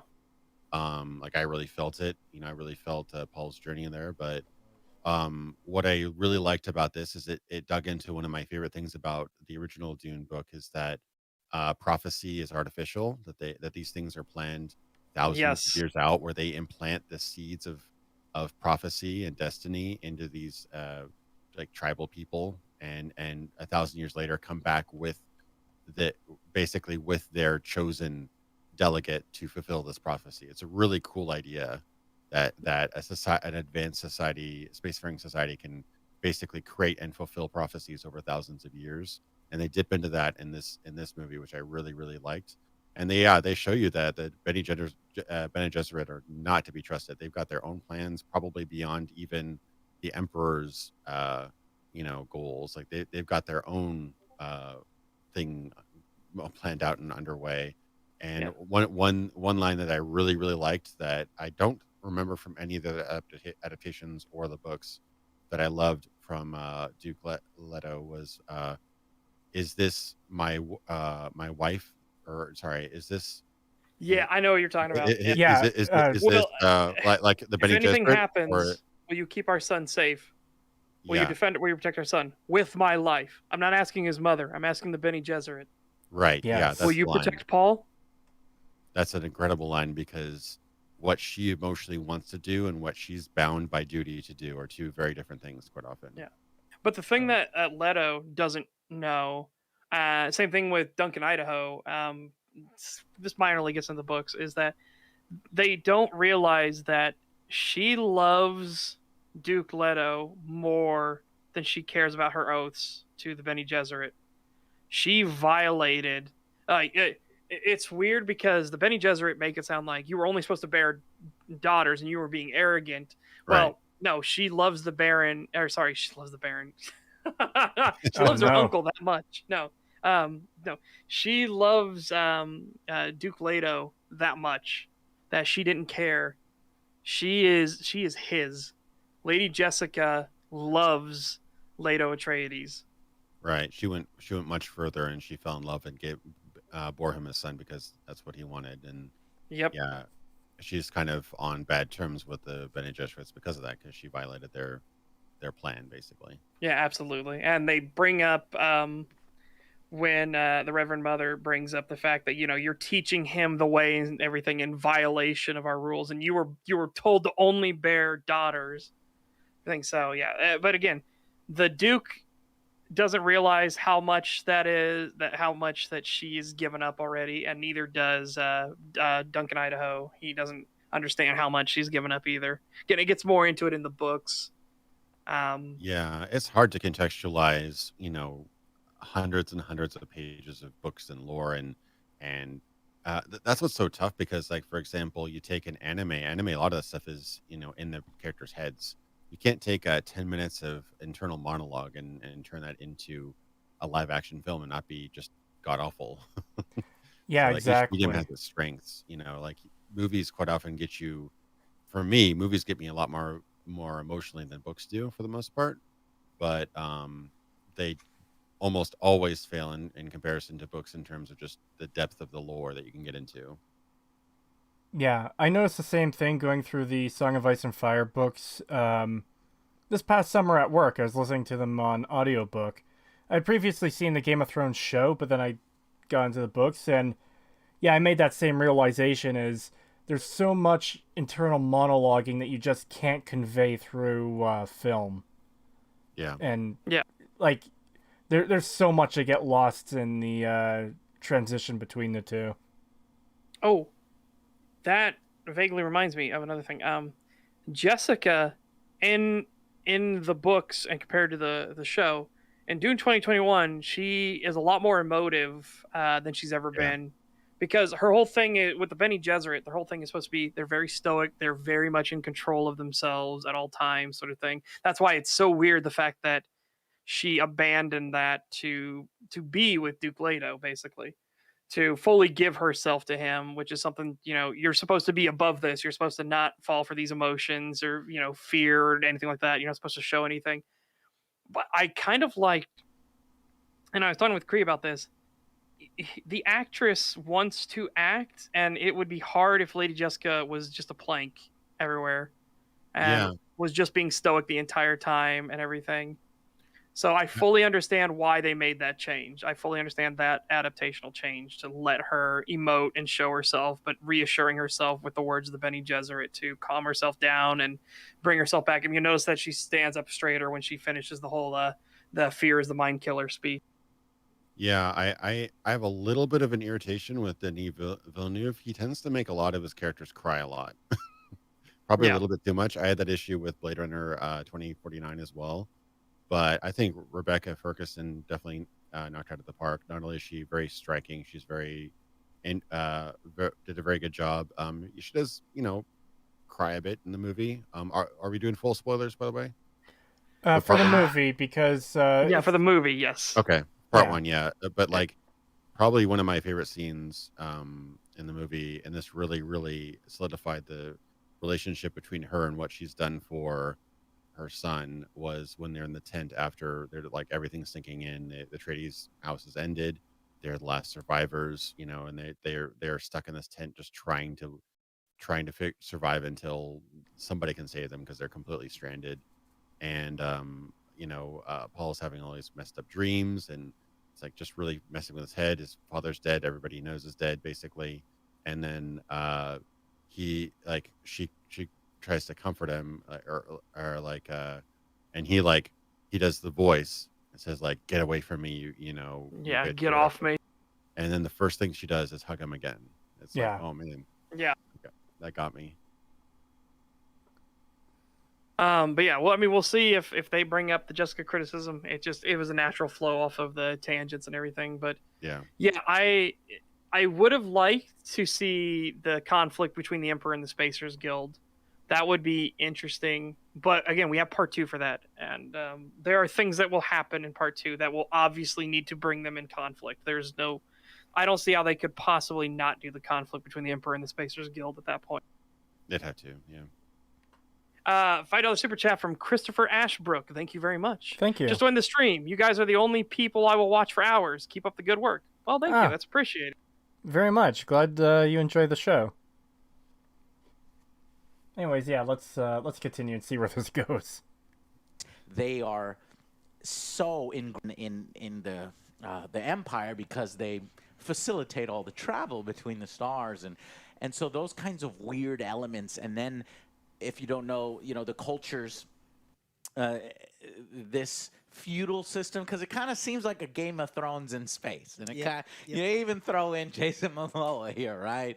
And you've got betrayals and houses and shit, and so it takes all the best elements of Game of Thrones and hopefully leaves the bad ones the last we'll season. see. We'll see. We'll see on how that. it ends. Well, Joe, That's just gonna be me on a tangent. There was season 5 onwards is where I will stand on that one. Oh man, Game of Thrones, so good then so bad. Yeah. I was just gonna put a little quick comment in earlier on this. Like, I know it's supposed to be like super casual conversation with their anger movie review, but I'm assuming that a lot of work goes into putting these videos together. Yeah. I'm surprised that he doesn't have like maybe even one page of notes, just like Jodorowsky. If he's going to mention Jodorowsky's Dune, write down the name. Just like Yeah. some really Yeah. basic stuff. Like Well, it's not like a live podcast like this format. This is actually like a pre-planned, not scripted, but he even does like scripted skits before his videos. Still, Yeah. doesn't he? Yeah. So like it's a bit more of a production than a podcast. So I'm just surprised he doesn't have any notes. That's all. Well, this thing we've noticed with a lot of the ones we do, and then there was one even recently where he had post-it notes. He even Oh okay, my so god, he dude. did a jump cut to him going, and just so let's get this out of the way, flip, and then he showed like he's emphasizing the fact he has post-it notes and postcards. So it's like okay, but then he gets like everything wrong, Like Bethesda basic owns information, Microsoft too. and shit like that. It's like what the fuck are you talking about? Bethesda doesn't own Microsoft. What are you doing? Yeah, and that's you can really subtly remind yourself. Like my first time on EFAP, I wrote a 4-page Word Google Doc, and I had it off of the corner of my vision, just for reminders to bring up points and to have the facts straight. And all you have to do is glance over there. Even if you're on camera, you don't have to like visually look through your notes. Yeah. But Yeah. I mean, Well- I should probably start doing that because I'll have moments where I was already talking earlier where I had forgotten how the lasers work in Dune. At some point, I had gotten it twisted along history where the reason they didn't use lasers, I for whatever reason, I recalled that is because the shield would bounce it back to the target, to the person who fired it. So that's why you wouldn't use it because it's literally just killing yourself. I had totally forgotten about the splitting the atom and everything and thermonuclear, reaction. It was like, oh yeah, okay. I don't know when I got that mix, but it's stuff like that where. is eh, that it why just they don't? happened. Yeah, they don't explain why they don't use guns in the 2021 version. They use They guns in don't, the other yeah. two versions. I love the visual explanation of the shields, where it's like the slow blade cuts to the shield. I'm like, that's Yep. great, that's awesome, but oh my god, explosions work. Well, no, they don't work. Yeah, specifically, if you watch the way that the explosives work, they are very specific in how they work. They have to hit the shield, and then they will slowly fall through the shield. If you watch the Harkonnen explosives being launched, they are actually have the balloon modules on them like everything else does. So they are very slowly coming down, and then they hit the shield, and then they slowly fall through the shield. And the moment they make contact with the metal, they detonate. And then you can actually see, if you slow down the footage, the explosion goes off inside the shield, and then after a critical mass of damage has been done to the ship, so whatever the shield generator is gets damaged, then all of a sudden it bursts like a bubble. It pops out and expands from there as if you like popped a balloon.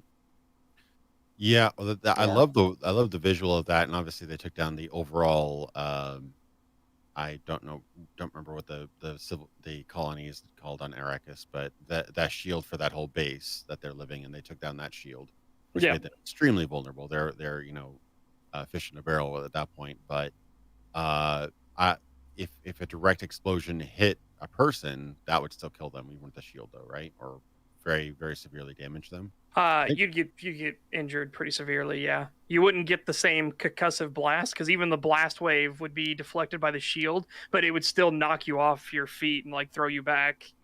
Yeah. So my point was, that was one thing that stood out to me with this is that katanas would not be the most effective way of killing people, large groups of people, right? Well, large groups, no. But we even see in the film specifically shows when Duncan Idaho is in the ornithopter, it gets hit by a missile, and it's totally fine because the shield deflects and everything like that. It literally just knocks to the side, then he has to wrestle control with it for a bit, and he gets it back going forward where he wants to. So that's Yeah. when they turn on the laser, which again, I wish they had emphasized why you don't do lasers with the shields, but that's fine. They at least emphasized why you don't do shields on the crawlers and everything, with Paul asking like, why don't we just put shields on the crawlers? And they're like, well, one, it attracts the worms, and two, it sends them into a killing frenzy. Yeah, the good explanation for that. I love the ornithopters, by the way. Those are so cool. Yes. They're like basically like dragonfly ships. Yeah. I love it because it's like a completely fundamentally different concept of how to make an aircraft, which I love. An alien civilization. Yeah. can go a completely It was different way to really it. cool. I really loved Yep. the fucking ornithopters. Those were really neat. Well, if we want to talk about neat details, if you just look at everything between House Harkonnen and House Arrakis, House Atreides, That was you rad. see even their oh god, for one reason I was gonna say House Ordo. I was like, what the fuck? They're not even present. Shut up. That's in future material. Stop. Like, okay. But if you look at their harvesting materials, what is the Harkonnen one? Well, it's a sand walker. It literally walks on like legs and stuff like that as it's harvesting it, and their carryalls have to attach to that. And then you look at the carryalls that go for the Atreides ones, and the Atreides ones are these big, bulky, like sand crawler looking things. You know, there's differences in every single one of their designs. How do the Atreides have their landing craft? Well, their landing craft are these giant, like rectangular things. And then you see Harkonnen, and their landing craft have balloons on the side of them that they pop before they hit the ground. So they do like halo jumps, basically. Yeah, I love that because it popped quicker than gravity or air would take it up there. So that means it must have some sort of like expansive or even explosive gas that fills them up because they filled up those balloons abnormally fast. Yep. I like that effect. It was very jarring. It was like, oh, that's weird. That's interesting. Yeah, and you can Um, tell what it was for. You see them diving through the atmosphere towards it, and then before they get to the ground or they get low enough, you see them hit them, and then it jerks the whole like drop ship upwards. Yeah, So audiovisually, I really liked it. It reminded me a little bit actually of like almost like a sandy, worn down version of some of H.R. Giger's designs. Actually, it was really interesting. That very much like a '70s sci-fi aesthetic, which I really liked. yeah, But yeah, the shields were interesting. The mechanics of the shields were a little bit of a sticking point for me because I love the melee combat was cool because you can't just like fast slice. You have to kind of like get a kill shot in and then kind of dig into there until you finally penetrate the shield with enough slow pressure. yeah. Um, Well, it's what's emphasized more in the books was the fact that what made Duncan Idaho and Gurney Halleck so dangerous in the books is because they could move in such a way that they had the speed to redirect their blade as if they were fighting somebody who didn't have a shield, and then the moment before their blade would hit the shield, they would slow it down to the perfect speed to penetrate the shield without needing to fiddle with it or hover on the shield or anything like that. They would slow it down just enough at the end and then go through and they'd stab whoever they would kill their target. yeah, they explained that basically in one line. The slow blade Yeah, the slow blade pierces the shield. pierces the shield, which is I think enough. I would have liked to see a little bit. They put so much emphasis on the shield, so that's why I need like a little bit more explanation. But Yeah, I do like absolutely. I do like that mechanic. It makes it interesting, and it also justifies sword fights, which are awesome, which I'm okay with. Yeah. But I honestly kind of have a soft spot for how the shields were visually portrayed in the '84 version, with the kind of polygon boxes. I kind of like that for some reason, and that actually. Yeah. You mentioning the fact that if you shot a laser and it deflected, I don't know if that's accurate or if it's the atomic. No, reaction that's thing. what I had got that as the misconception. The actual thing would be the laser would interact with the shielding and it'd split the atom and cause a nuclear fucking explosion. Yeah, that seems intense. Yeah. So that's why one of those adaptations in Dune 2021, I don't know if they're going to mention that because we live in a very much a post-war on terror fucking thing. So you can absolutely believe one dude's gonna walk in and fire at some dude wearing a shield and take out like an Yeah. entire city block or something like that. that's a little bit of a hold-up maneuver level kind of Yeah. messes And up I your all don't your blame fights kind of thing. Yeah, I don't Yeah. blame Frank Herbert for that because the assumption would be you wouldn't want to damage everything that you're trying to take and everything like that, and it's considered bad form and everything. But yeah, you can absolutely believe that a fucking Harkonnen would absolutely just Absolutely. nuke themselves. Yeah, not to mention long lasers or lights, so you could potentially do a laser toward the shield of the base and Yeah, just nuke the entire base, and not hurt any of your own troops. yeah. So that would be a very big problem. So that's why I'm like, adaptation wise, I don't think Villeneuve there's not going to be a winner there. I think if you bring it up, or you're gonna have to do that, or you're gonna have to make a change, and then the people who've read the books aren't gonna be happy. You're gonna have to do something. But yeah, it's just, I don't think it's a win. I don't think you can win in that one. People, when they see actions happen on screen, they're a lot more critical of plot holes and inconsistencies like that than they are in books, I find. Because when you see something demonstrated out in front of your eyes, you're like, oh, well, you did this before. Why didn't you do that again? Whereas books are drawn out, they're usually like 10 times the length, at least. And so you can kind of get away with having potential cracks in your actions and stuff like that, and potential weapons and stuff. It just seems like people are less critical about that in books. I don't know. Well, this actually brings up Dr. Lego Tesla. The noble houses don't use las guns against shields in the same way nobody uses atomics because of the convention all houses of the lands had agreed to. I agree, but this is House Harkonnen, and they're killing House Atreides in the dark, specifically so nobody at the Landsrad knows what happened. So you best fucking believe that they would absolutely fucking nuke them. They'd use lasers on the shields to cause the explosions, everything. That's what I mean. Again, we live in a world where we absolutely know there are people crazy enough to be like, yeah, I'll blow myself up so long as I take 100 other people with me. Yeah. So we live in that kind of world where we know that for a fact people will actually think that way.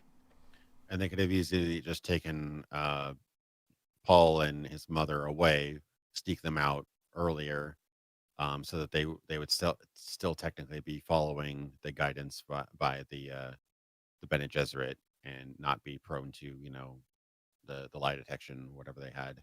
I forget what they call them. Yeah, the truthsayers. Truthsayers, yeah. So they could easily do that and then just nuke the rest or something like that. But it would damage equipment and stuff like that. But we've seen that the Harkonnen are pretty hardcore. I think they would be absolutely willing to do something like that. Yeah, especially because what we see in the movie is the Harkonnen literally saturation bomb the fucking city anyways. So yeah. It's one of those, like, as Duncan Idaho's taking off, you see the Harkonnen ship literally fucking like, well, let's fire off every missile we have into the city.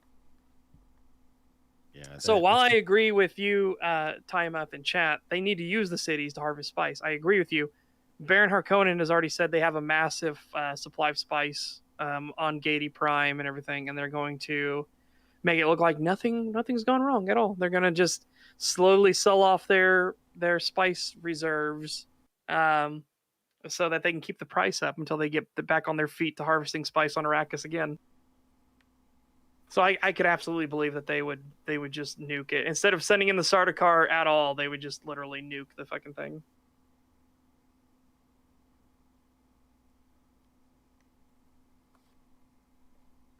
Cool. We're going to watch this train wreck. Yep.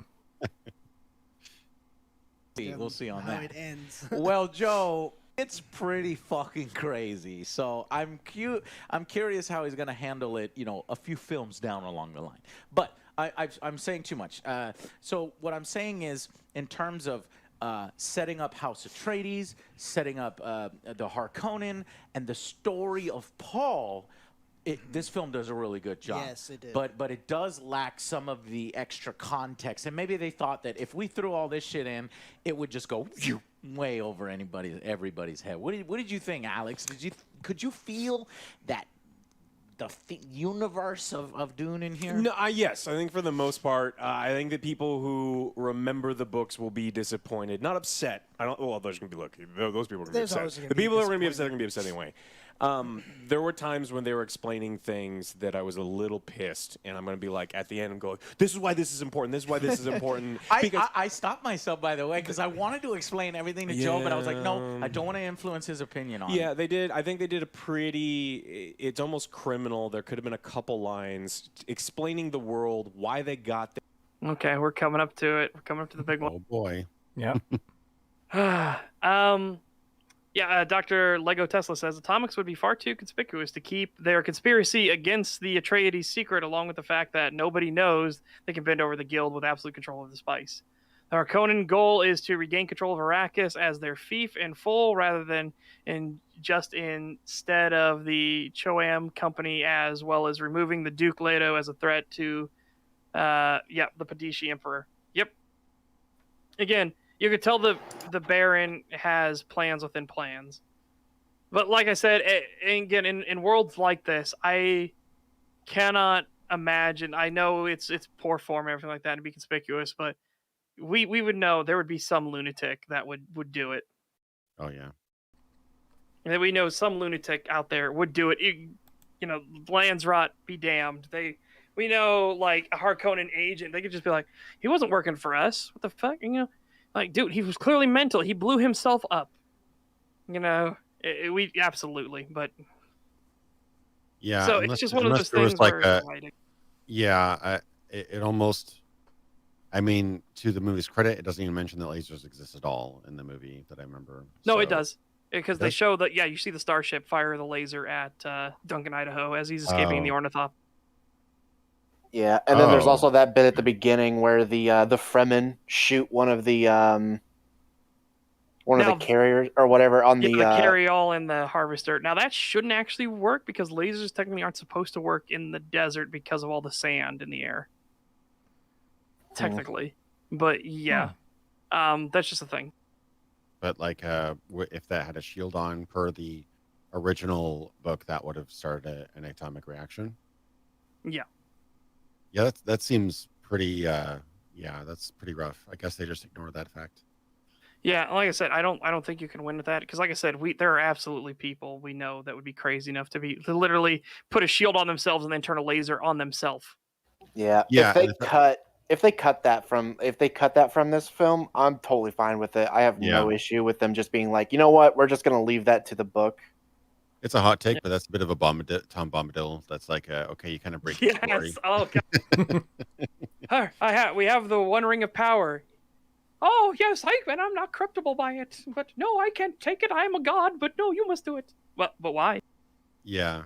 And again, this is why books get away with more than movies do. I will tell you that there are some of the worst adaptations of books in the world. Even those sometimes fix issues from the books. Books get away with a lot of issues that movies have to fix because when you see it on screen, you're going to be a lot more critical of what's happening on screen. Like, I'm not saying that, but there's not tons of books that are way better than their adaptations. I'm just saying that when you're consolidating something down to a 2.5-hour film and you're introducing something like, oh, this person's invincible to the One Ring and the entire conflict of the story, that's an issue. And they're a literal god. Yeah. They're a literal god being in the forest. That is very friendly to the hobbits and would totally help them out. Honestly, well, I really would, but no, it's like, oh, okay. Yeah, like in a book, you can have like 4 or even 10 chapters that are like meh or bad or not even that important or great or kind of a problem, but you'll still like the book if the rest of the book's good. One scene can destroy a movie. Yes. Yeah. Even a line of dialogue can destroy a story, like in a movie Really. or a game. Yeah. It's very fickle. You got to be really careful when you're making a movie. What you mean? Like that's 1 in a million? Oh. Oh my god! Gotta do some of those wiggle maneuvers. Fuck! Oh shit! Yeah, why wouldn't they just do the hold on maneuver on everything? It's 1 in a million. That never works. Yeah, wait, so she was a coward? Hold on a second. Hold on. Wait. Yeah, that's a perfect example. It's like, oof, okay.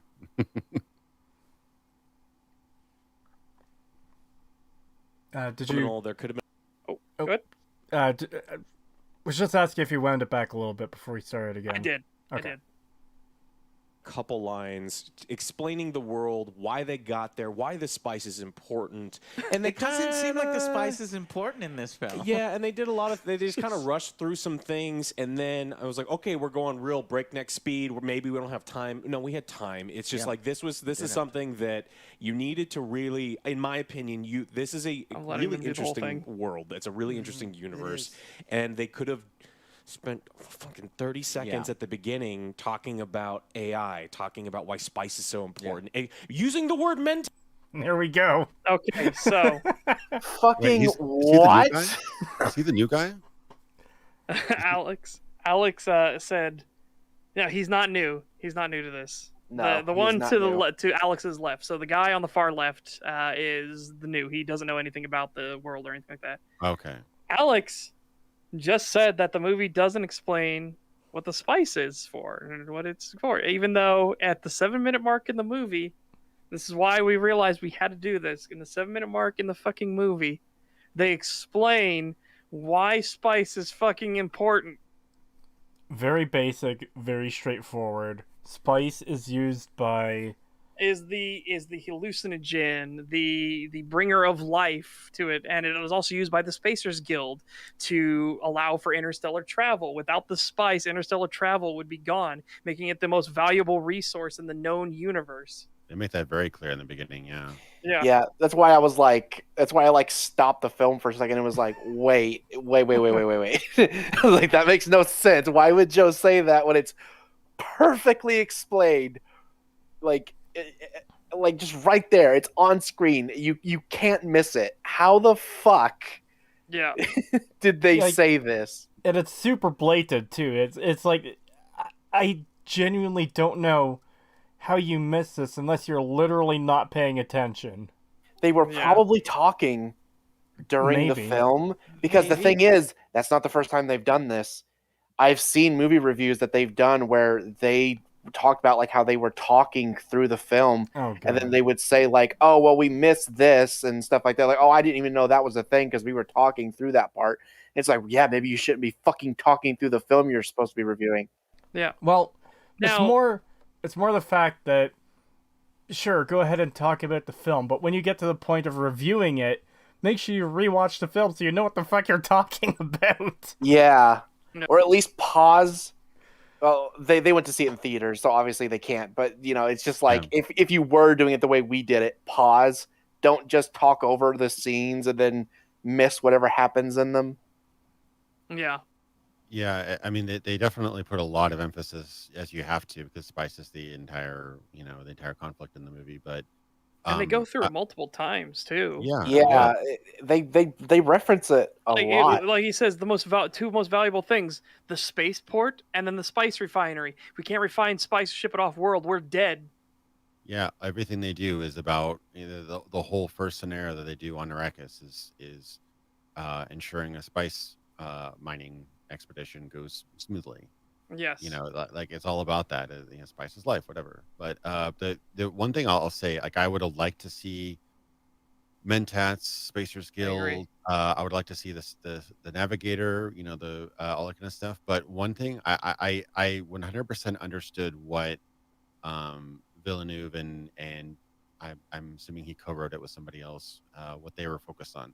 They probably watched the 1984 version and saw this is too much. Let's cut the fat.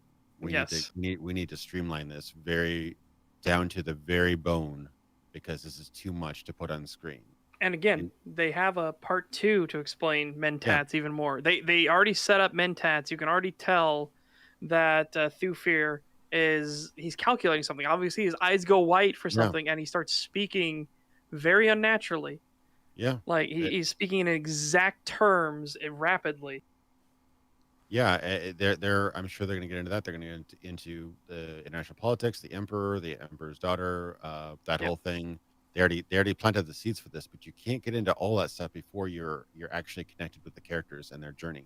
Exactly. Now you're invested. Now you can lay all that stuff on. But if you don't get the people invested in the protagonist's emotional journey, then forget about it. You can do Mentats all day long, and people won't really care. Yeah. Yeah. And the same thing with his complaint about, I wish they talked about AI. It's like, that's That's more useful for explaining why mentats and everything are around and why the world is the way it is, but it's not necessary. It's like you don't No. need to know about the jihad to understand why that's why the thing is the way it is. People can just assume that, oh yeah, they have AI. That thing, that the projector has artificial intelligence in it. You can just make that assumption. It's totally fine. The movie isn't broken by not explaining that no, AI doesn't exist. Yeah, and this is actually reminds me of one of my favorite quotes is from Arthur Clarke, is that any sufficiently advanced technology is indistinguishable from magic. Yeah. That kind of Yeah. reminds me of what's going on in like movies like Dark City, and obviously with things like Dune. Like it might as well be telepathy or magic or something what the mentats are doing, but like it's so far advanced of what we consider technology that it might as well be, you know, space magic. Yeah. But because it's happening, like, and that's another great thing you need to kind of realize when you're adapting something. You don't need to explain it if you can show it. In fact, Yes. it's almost preferable to show it than to explain it. Yeah, and Yeah, that was kind of Sometimes. You gotta also make sure you don't fall into that trap of where show don't tell is a rule. It's a hard rule you must always follow. It's like no, don't fall into that trap. There are absolute times where it is okay to tell people things. yeah, I agree. Like a great example is like I don't know what the consensus is among the EFAP crew or whatever, but I really like the movie Inception by Christopher Nolan. A good like chunk of that movie is just laying down the rules, so you know exactly what the rules are from like when the big heist happens in the later half of the movie. Yeah. Things like that. It's a combination of showing and telling. And there's a lot of times where Christopher Nolan goes down to the tell don't show, you know, a little bit. But I think that movie had, you know, where they're explaining like mazes and how to, you know, make traps and ways to keep people away from you when you're in the dream world or whatever. I think that was very well done. So things like that where you can kind of demonstrate visually, but sometimes you might need a little context as well. That's a good way of doing it. But yeah, it's not always Yeah. bad. It's not telling is not always bad. If that was the case, then why have dialogue? But Yeah. you know, if you can show it visually, It's a even better. tool. It's a tool in your arsenal. You shouldn't just think of this as a one size fits all thing. It's a tool to be used. It's a tool to be fought against. There's all kinds of things for it. It's just that it's a tool in your arsenal. It's there in your belt. Use it. Don't use it. Again, it's there to help your work. It shouldn't be the thing that entirely dictates your work. Right. Yeah. Go ahead. And going back to the whole mentat thing, we talked about it after the first time I saw the movie with you. Yeah. And I think Pagan will have to say for himself, but I think he might be in a similar position to me as me.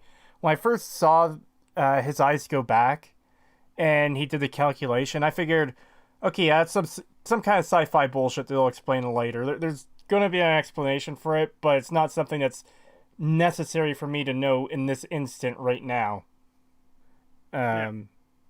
So the fact that that's what they're starting to criticize when we pause the video is, oh, they don't explain mentats. Well, it's not vital information at the moment. And it's also, honestly, you could argue that it makes more sense that they don't explain it because that's just normal day-to-day work for them. Oh, Yeah. that's the mentat. He's doing this thing. Cool. Let's go have lunch. Like, I don't know how they would properly be able to explain mentat. Like I said, I can think of a method for part 2 how they could do it when because Baron Harkonnen his mentat gets killed by the poison. So I think they could explain it that the fact that you know they need to break through fear to force him to join their side. It's because they need a mentat. I think that then they could explain it more, maybe a little bit, so the audience understands. But other than that, yeah, I don't know of a good way to explain mentats without it being incredibly fucking awkward and jarring. Like having some servant, wait, what's a mentat? It's like in a fucking society that's had them for thousands and thousands and thousands of years.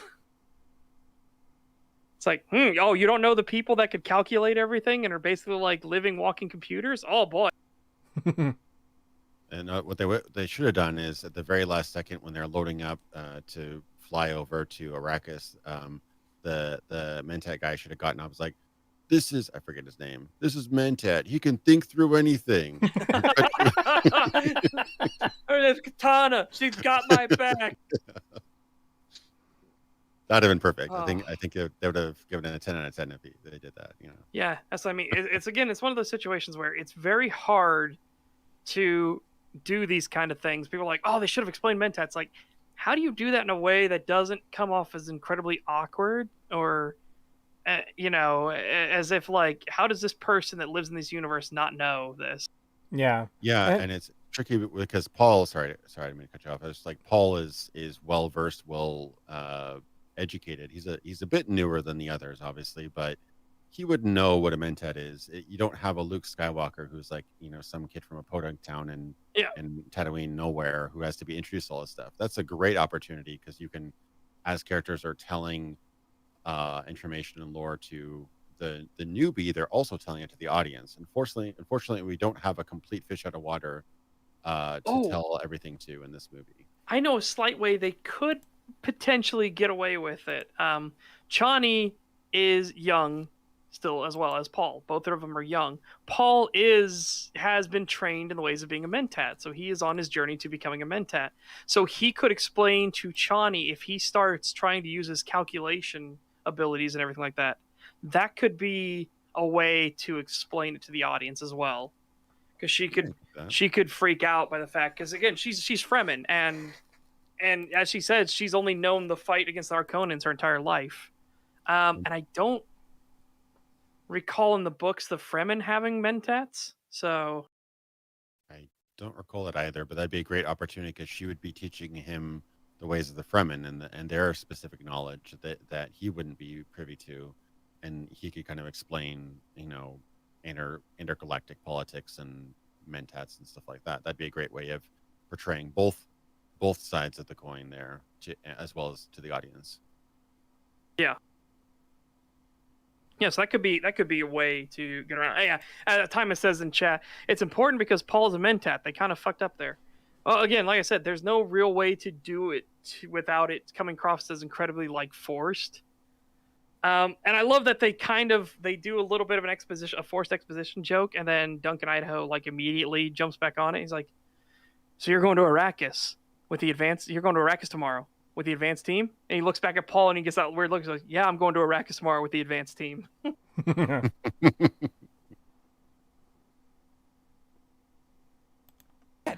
Yeah. Not even mentioned. Not even one fucking Turn to back Alex, is I was it? like, Alex, look. Oh, as they said, not even mentioned, not even one fucking time. It's like it was fucking mentioned. 3 seconds at the beginning talking about AI, about why spice is so important, using the word Mentat. Not even mentioned. Not even one fucking time. You're just like, that guy's eyes went back. Alex, I was like, Alex, look, it's a Mentat. Yeah, it's like that guy's eyes went back in his head. He's like, what? Mentos? Like, what the fuck's happening? And then there's things, we bring up Mentat, like, Paul's not a Mentat in this. Yeah. And that's a big part of it. There's a couple few things. We don't know. Okay, we don't know for sure if Paul is a Mentat in this. In the Dune 2021 one, we don't know for sure if he's going to have Mentat capabilities or not.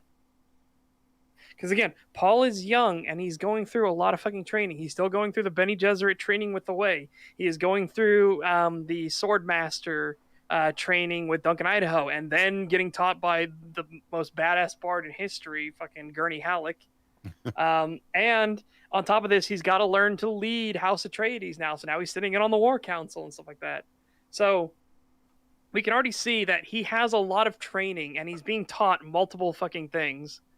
So we don't know for sure in Dune 2021 if he is a Mentat or not. If they make that change, then we can call them on making that change because it could fuck with things later on with whole strategy and everything. So, but for now, we don't know. It also we can't say that he is not a Mentat. We cannot say that yet. It also doesn't seem like any need for Mentat abilities has come up for him yet, though. Yeah, not yet, because he's had Thufir. He's had Thufir the entire time. I mean, Paul's multi-classing like a soldier. He doesn't get Mentat abilities until level 5. Like.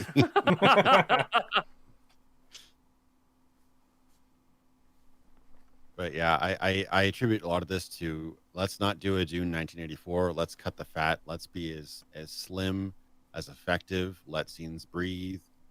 Pacing is important. let's focus on Paul's journey, and then we can then get into the nitty gritty. Yeah. Because we're honestly quite a bit through the story from what I remember, and we haven't gotten into any space politics really, other than just like the basic Harkonnen Atreides, conflict. And I think more of that will come up in part 2. And like I said, we haven't even met Fade yet. We haven't even met Fade Rotha yet, who is vital. So we still need to meet the Emperor. We need to meet Fade.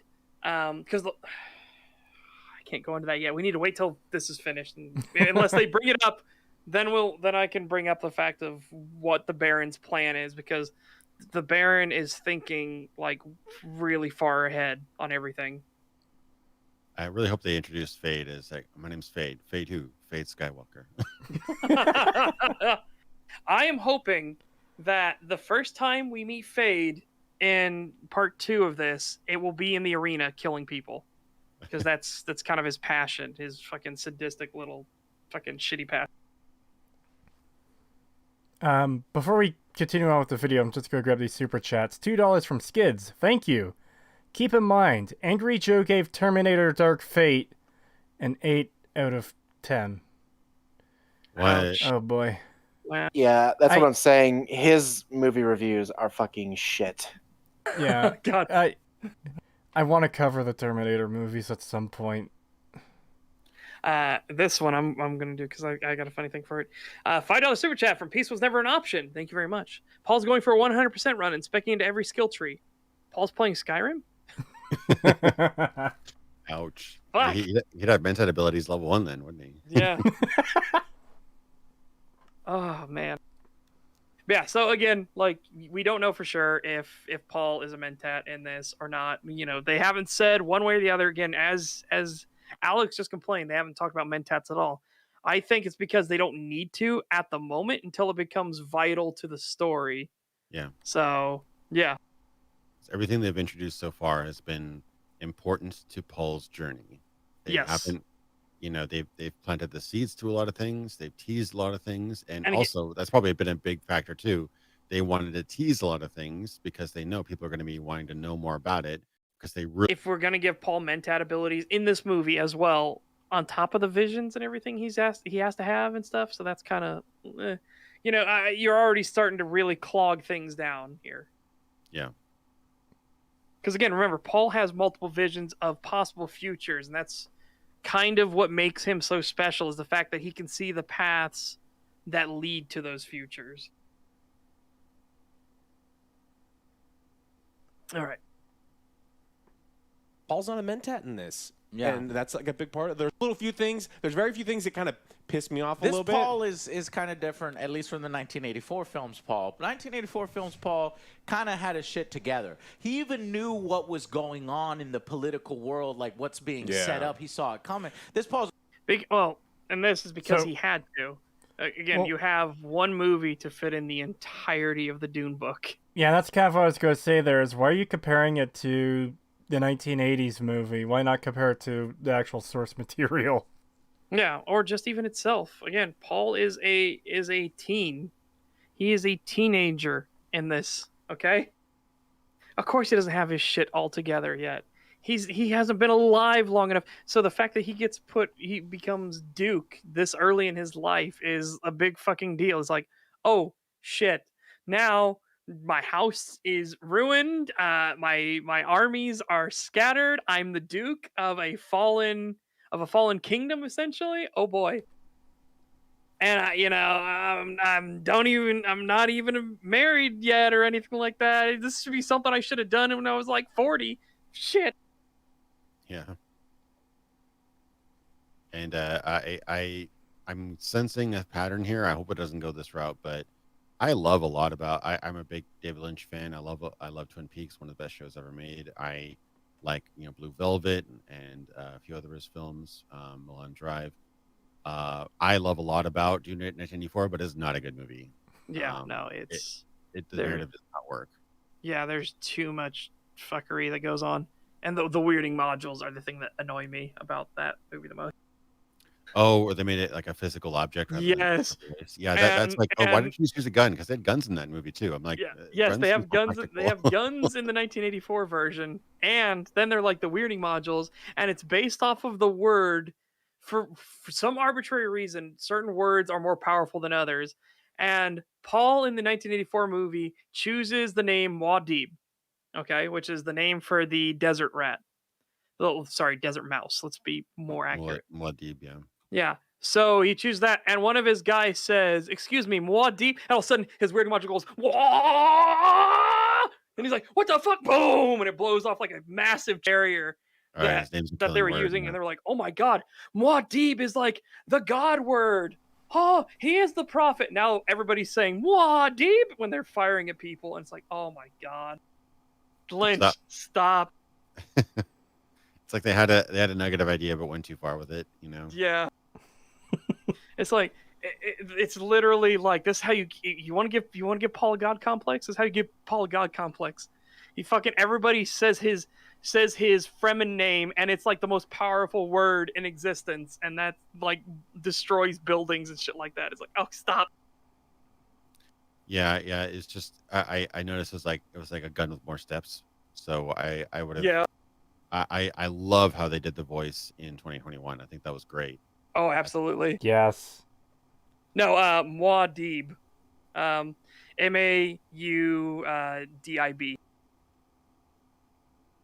Yeah. Just imagine it's like Rattata, bam. Yeah, exactly. Like, imagine if it was like if somebody just said Joseph, boom, Joseph. It's like, what the fuck? Yeah. Come on. But yeah, I like a lot of the visuals that a lot of the kind of weird, like, yeah, the Space Navigator stuff was cool. Completely divorced from context and completely confusing and nonsensical. But I do like a lot of the stuff from 1984. But it almost seems like there's, I think Joe has too much context to remember how nonsensical the 1984 movie was. Exactly. I think a lot of it comes down to you already knew more than most people going into the David Lynch film would have known about Dune. Yeah. So my thing too is if they're going to be referencing the 1984 film so much, did they watch it before doing this review, or are they just going by memory? he's That is just a very going good by question. he's going by memory because he specifically said that Yeah. other Joe hadn't seen it or anything like that, and Well, he's that's like, other. when he said talk about the cat thing, and he's like, what cat thing? Well, no, I know other Joe hasn't seen it, but the point I'm making is, so they went and saw Dune 2021, and now they're doing this review, and they're referencing 1984 Dune. It's like, okay, did Joe and Alex see 1984 Dune like a week ago before doing this video? You know? No, I have Yeah. no idea. That's a really good point, because if he hasn't seen it for like 10, 20 years, I don't know how old Joe is. I'm sure, assuming he's in his 30s, like 20 Yeah, years, he is. whatever. He's in the 30s. That's a very different thing than watching it now. Yeah, because I would be very hesitant to be referencing all these scenes from a movie I last saw a decade ago. Like, I don't have the best memory there.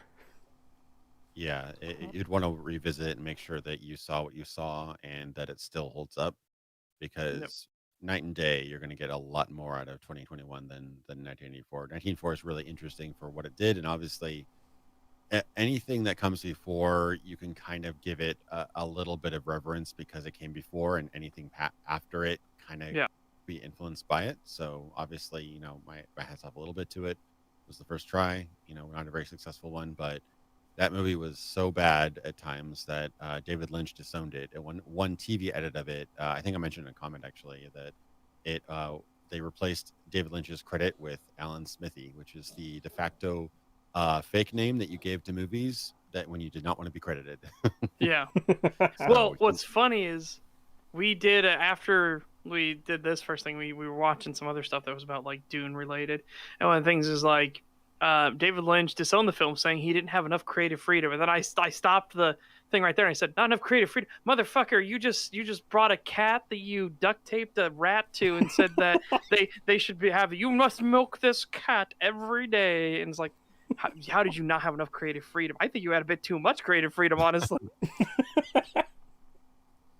Yeah, he was always finding the system. He was actually tapped at one point to direct Return of the Jedi, believe it or not. After he did Razorhead, Lucas wanted him to direct Return of the Jedi. That would have been a very weird film, wouldn't it? That would have been incredibly weird. Oh my god. See, that's the thing I get curious about, though, is like, I would love to peek into an alternate reality and be like, okay, what was Lynch's Return of the Jedi like? Oh. Yeah. Oh boy. Just like peek into an alternate reality. What was Troika's Fallout 3 like? Oh, man. God. Oh yeah. God. What was Black Isle Studios Fallout 3 like? Yeah. Yeah. Oh yeah. What would happen if Van Buren was finished and everything and gone out? Oh man. And what's crazy is when people talk about how like, if you look at the numbers based off of what Fallout sold versus what Elder Scrolls sold back in the day, Fallout was the king franchise of the two. It was the one that was selling way more. It's just funny to think about because then obviously it completely flip-flopped where Van Buren was having troubles and Morrowind came out to like basically put Bethesda on the map for everyone else that wasn't into RPGs already. Yeah, Morrowind was like a fluke, and there was a very, very strong chance that it didn't happen. That really kind of turned that entire company around. There was absolutely no question that had they not pushed for a little more funding and it stretched out 3 years, resulting in Chris Weaver losing his position in the company over it. That absolutely saved the company. They were going to go under. They were producing a bunch of the games and like made 2 spin-off Elder Scrolls games that both kind of flops. So yeah. Morrowind. Well, you mean you weren't a fan of Redguard and everything and Battlespire? Come on. I have a soft spot for those games, but they weren't. I have a soft spot for Battlespire's theme song. Whoa, that's a good theme. Oh, the intro song? Yes. Yeah, that's an amazing song. They actually went to like a local studio around there they outsourced that. It wasn't done by anybody that worked on the series before, but great. Like the kind of the character creation, just like menu song. That's such a really haunting, dark, interesting song. Yeah. Okay. Back to the insanity. Had his shit together. He even knew what was going on in the political world, like what's being set up. He saw. Oh, here's the other part that's coming up. I remember we did watch to this next part when he is going to be as disingenuous. He's going to be a disingenuous little shithead to Paul from 2021. I see if you can pick up on it. I actually don't remember. You will remember it immediately the moment Joe starts doing it. Uh-oh. Oh boy. Yeah, so see if you can pick up on how at least disingenuous he's going to be for Paul. Paul kind of had his shit together. He even knew what was going on in the political world, like what's being set up. He saw it coming. This Paul's like, maybe I could marry his daughter. Maybe I'm the one. Oh. They're going like a much. Yeah, fuck you, What? That's not what happened. That is not even remotely close to what happened. No, what the fuck, you actual dickhead. He was actually being too ambitious, and people were kind of like saying, "What the hell? Who do you think you are? You're some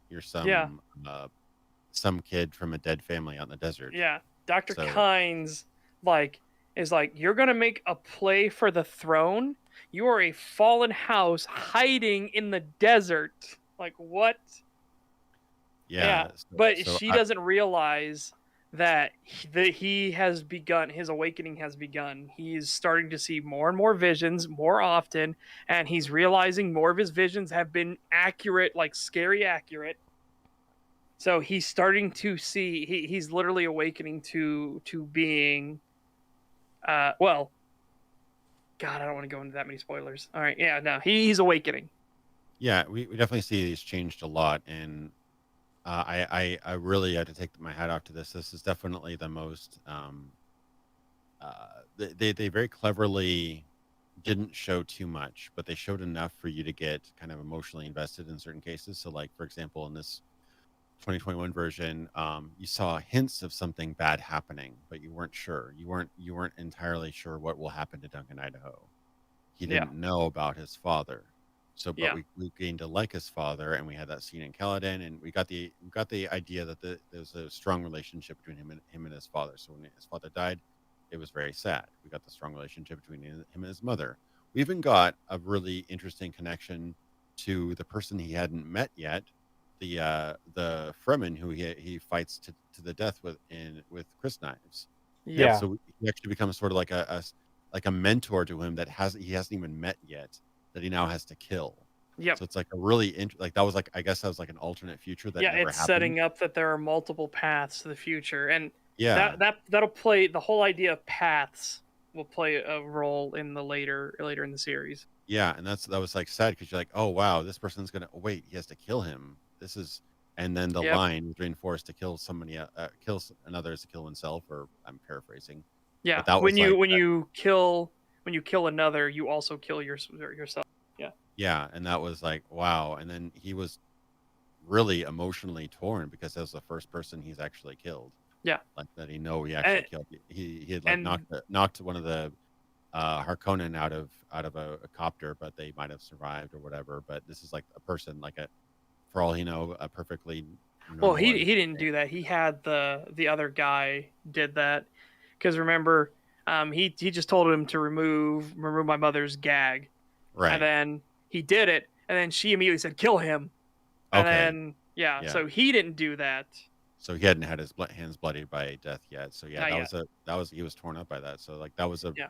really great part, and that was a great way of foreshadowing to create a bigger emotional impact than if we were told at the beginning that oh yeah, Paul's a mentat and knows that everybody's going to die and he's okay with it. That would have completely ruined his entire arc. Yeah. He would have been very not very likable. He would have seemed very distant, very cold, very uncaring, and we wouldn't have cared. So It was there is one aspect where it's an adaptation change, that this is what I'm talking about as one of my small nitpicks with Dune 2021, and I will emphasize this is a nitpick because they can salvage this easy peasy in part 2. But the whole idea of the prophecy is that he shall know your ways as if born to them, which is what Dr. Kynes repeats when she realizes that he put his still suit on perfectly, like absolutely perfectly. He was flawless. And he was like, who told you to do that? And he's like, oh, it just seemed the proper way. And then she repeats the prophecy. And then he gets to him doing the do you yield? And he says, oh, he does not know our rules. And it's like, okay, exact word choice. You said rules and not way, but that's kind of goes against the prophecy thing that's been set up here. And the Fremen really heavily believe in prophecy, so that's a bit weird. But another thing is, in the books, he is fighting in the way that Duncan and Gurney Halleck taught him. So he has that same super fast speed and then slows down at the end as if he's trying to pierce a shield, when he doesn't. The guy he's fighting doesn't have a shield. So Stilgar gets angry at him. He's like, is he toying with him? Is he like doing the thing where a boxer will be in a ring with somebody who's never fought before, and they'll punch at them and then stop like right at their face and then pull back as if, they're taunting them. He's like, what the fuck is he doing? Is he playing with his food? Like, what is this? Is very, this is very dishonorable behavior. And then it had to be explained that no, he's only ever fought with people with shields before. And then you had that subtext of also he's never killed before either. yeah, he was trying to show that he beat them because he didn't want to kill him. Yeah. So it worked on multiple layers there. That's actually really clever. Yeah. I didn't think about the shield aspect. But that's one of the things in the books. That's why Stilgar got pissed, because he thought he was toying with him. Whereas he doesn't ask him, do you yield, in the books or anything like that. He's just like, at least as far as I remember. Please, chat, let me know if I got that fucked up. As far as I remember, he doesn't ask him to yield in the books. They might have chosen the rewording just to make it clearer. I think rules is very clear, whereas way could be interpreted different ways. Yeah, so that's why I'm like, I said it's easy salvage. That's why I said it's a nitpick. It's an easy salvage in part 2. You wouldn't even need to do that much work. But yeah, so I really do like that scene though, definitely. Yeah, that's good. $30 super chat from Dominic the Donkey. Thank you very much. Thank you. Hello, lads in chat. Hope everyone is having a great day. So just woke up. How terrible is this video? We're starting to get into the shit now. We're starting to get into the really bad shit, yeah. Yeah, the first couple minutes weren't so bad. It was just general, like, takes. But now they're starting to say things that are either just straight up wrong or a bit disingenuous.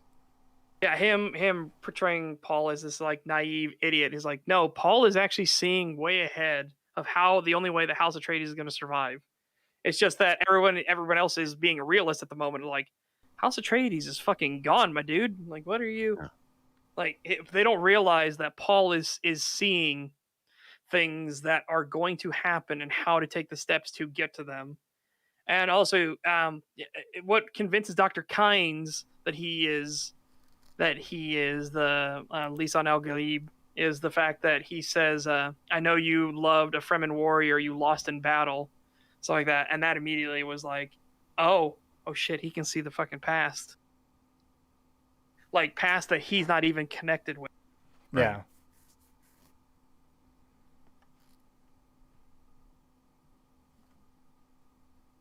Like, I don't. Maybe I could marry his daughter. Maybe I'm the one. They're going like a much younger. They're like, or like mid-teenagers instead of someone who was, I don't even remember how old he was, but he was probably in his 20s in the 84 version. So to me, it was like this film does such a good job of the visuals, the music, the atmosphere, the Dune. If you like Middle East and sand, Anakin Skywalker would absolutely hate this film and this planet. He would not go to Arrakis. That would be the one planet. Well, if you had paid attention to the film, like, only the Fremen really want Arrakis because they want the old dream of Arrakis. Again, the guy watering the palm trees explaining why the palm trees are sacred. All those palm trees drink the equivalent of 100 lives every single day. And he explains that it's an old dream. These things are sacred because the Fremen want to turn Arrakis into a paradise. They don't give two shits about, like, the spice. They know where the spice comes from, but they don't care. They want Arrakis to be the paradise that they have dreamed of for centuries. Well, for longer than that, for millennia, honestly. But yeah, and it was a subtle thing, but I really liked how you saw those trees burning after the Harkonnen attack later. That was a really... Yes, and you got to see them burning in Paul's vision when he realizes the steps that are going to the jihad. Like, he realizes the holy war, there's going to be a holy war burning across the universe waged in my name, people worshiping at the father of the altar of my father's skull, people screaming my name. And it's freaking him out because he is watching as he's uncaring that these people are slaughtering and piling people into giant pyres to burn them. And he is sitting there watching, unmoved, uncaring. And it's like, So he freaked himself out a bit because the fact that he's experiencing this future. He's not just like witnessing it as an outside observer. He is experiencing that as he's going through it, which is why he starts freaking out and starts saying, will somebody please help me?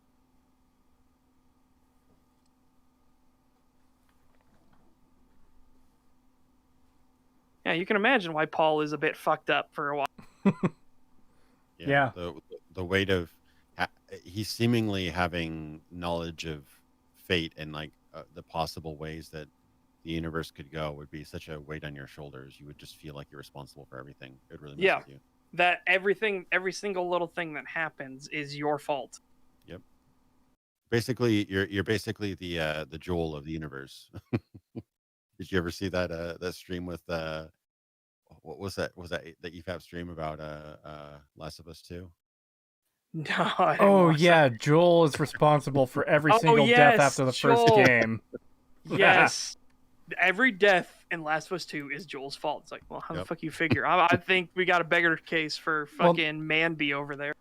No, Setch, it's worse than every death in Last of Us 2 is Joel's fault. It's every death after the first game, meaning every death in the world Pretty much. Yeah.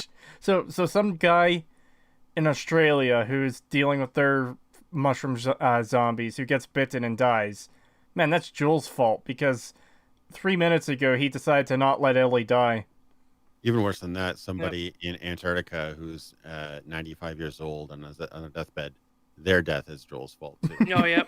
It's all Joel's fault. Yeah, Lorelai. Oh, do I? Hmm? Oh, I thought you were gonna say something. Sorry. I was just going to continue the joke. Okay. Lorelai brings up hashtag the white savior. Yeah, you've seen people doing that around. Oh, And God. as Lorelai puts it, when the Fremen are Aryan in the lore, but have brown and black people in the movie because of my diversity. I don't think they did it for diversity reasons. I think there's a very logical reason of these people live in a desert.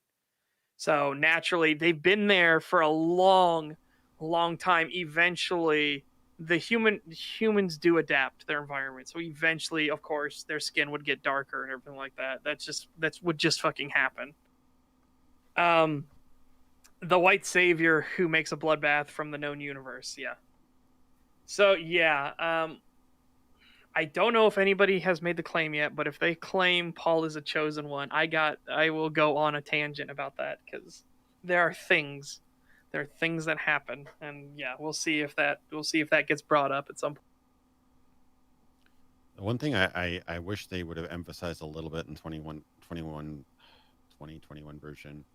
I want to say, I can't remember whether sci-fi or 1984 version did it best, but there was one interaction in one of those where they were describing the logistics of the still suit and how it can absorb up to so and so milliliters of water every day. And then I think Paul was like, "That's barely measurable," and the person said, "Exactly, like like you can measure it, therefore it is worth so much."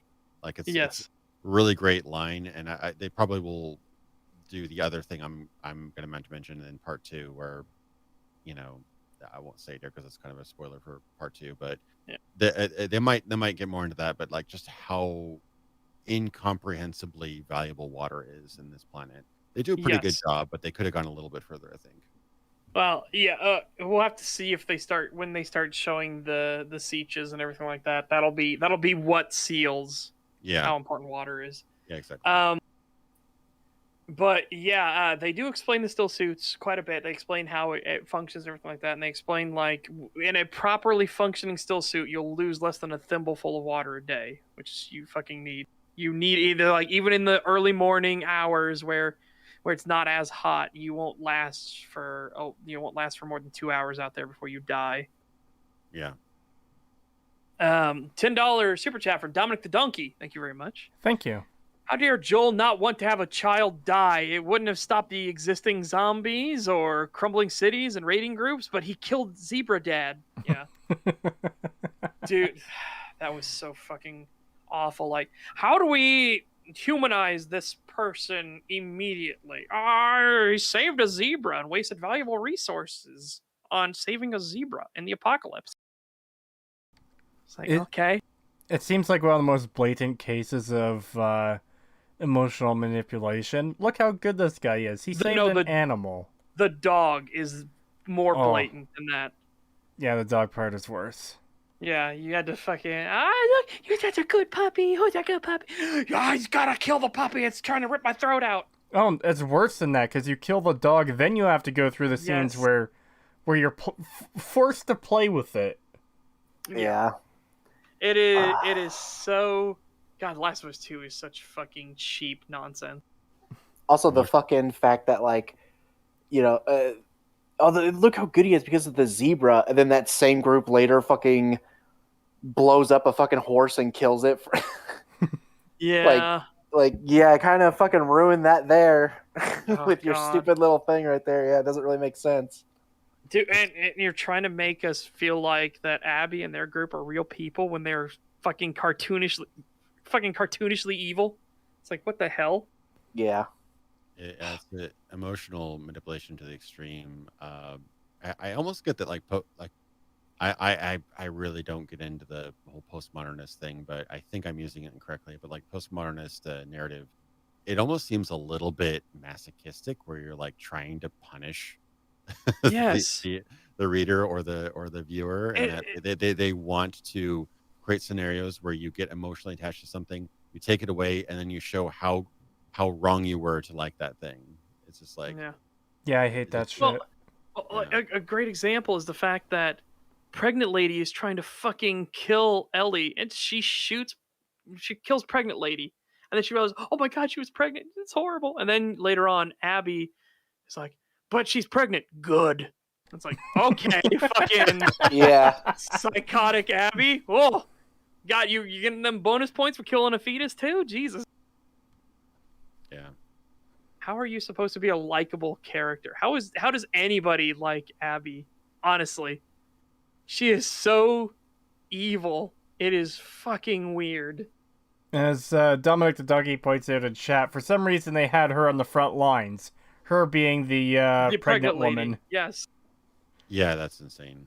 In an Honestly, apocalypse too. It's any- just like, wow. any post-apocalyptic scenario, regardless of the circumstances, we would basically revert to Middle Ages level of like progress. You know, men would be the fighters, women would be protected at all costs, especially when the population is that low. Like, Yes. just Especially when they're pregnant and you know Yeah. they're pregnant. Yeah, if you know they're pregnant in a post-apocalypse, they would be like cared for by everyone else because you are our hope. You are literally our future.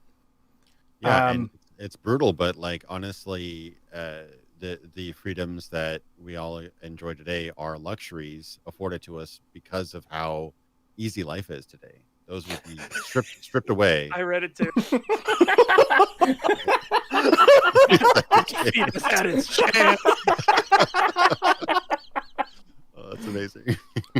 Anyways, I completely disagree. You always put the pregnant women on the front lines every single time. Totally.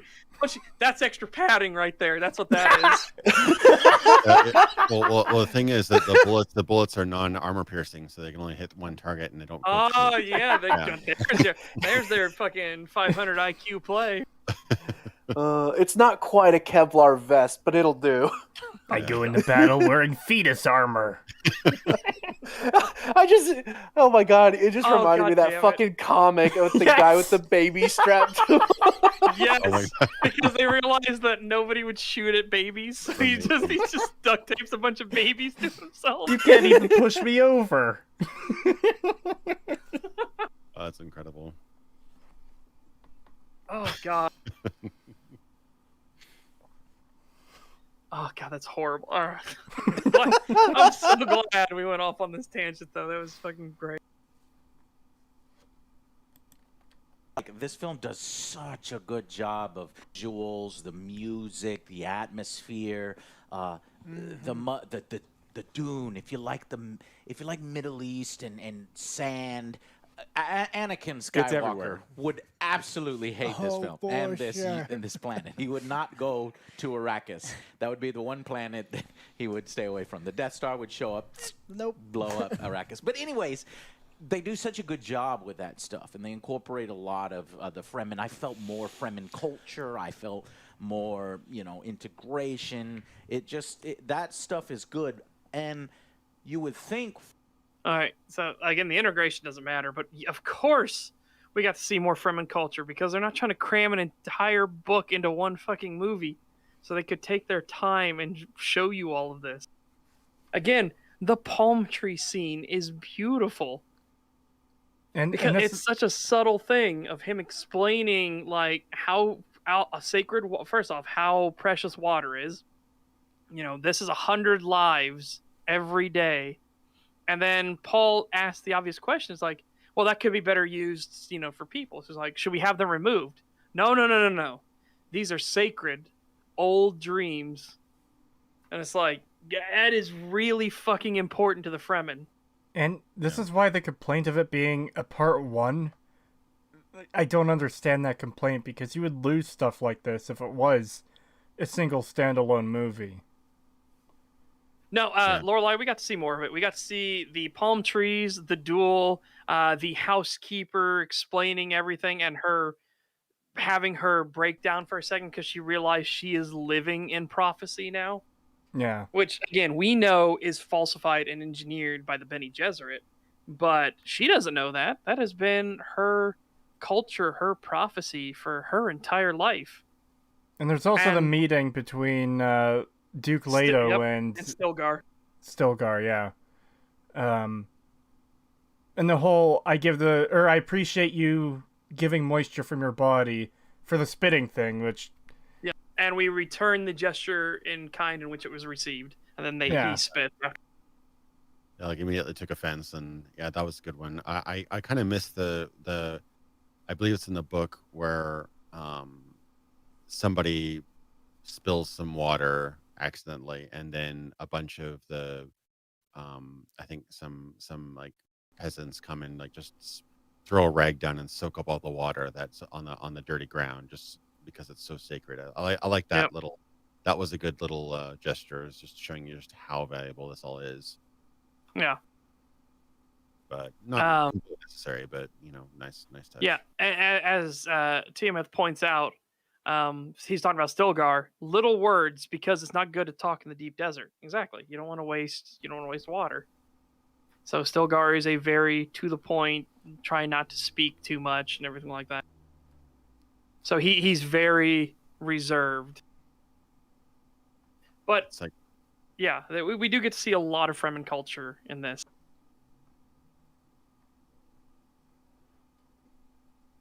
yeah, it's good stuff.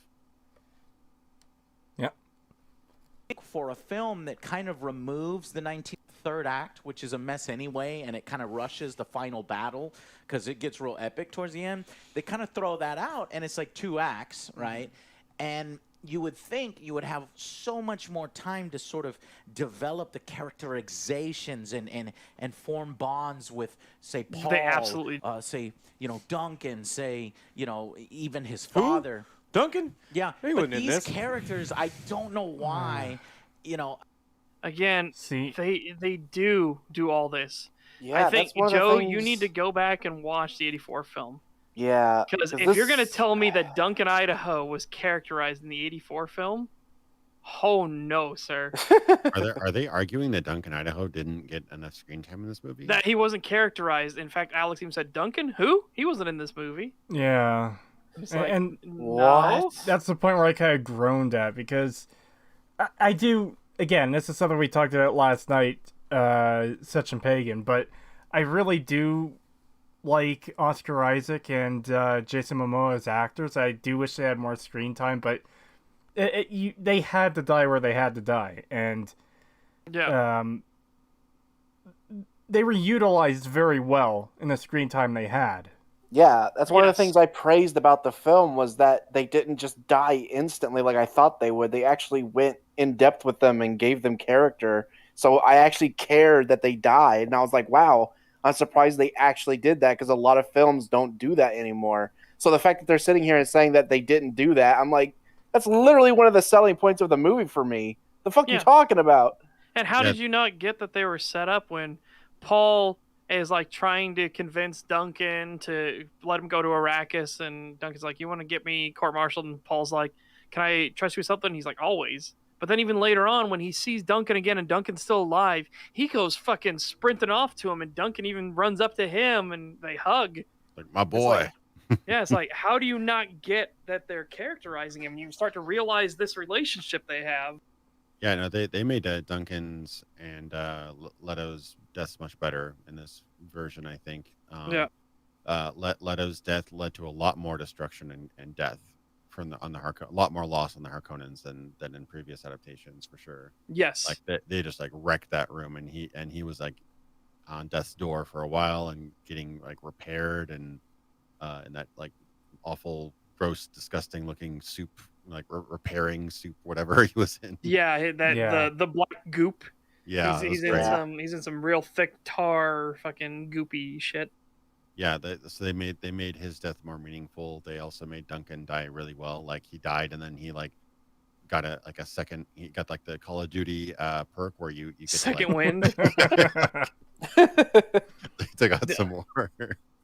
But I just love the fact that how he fell the first time the second time when he's finally at his last gasp, and he gets knocked to the side a bit, and then he tries to swing back, and he realizes his legs aren't moving forward. He just swings like impotently at them, and then he kind of teeters a little bit and just looks at the Sardaukar and then falls backwards because he realizes it's done, it's over. He's used up his last gasp. That was it, and he doesn't know it, but he saved Paul again.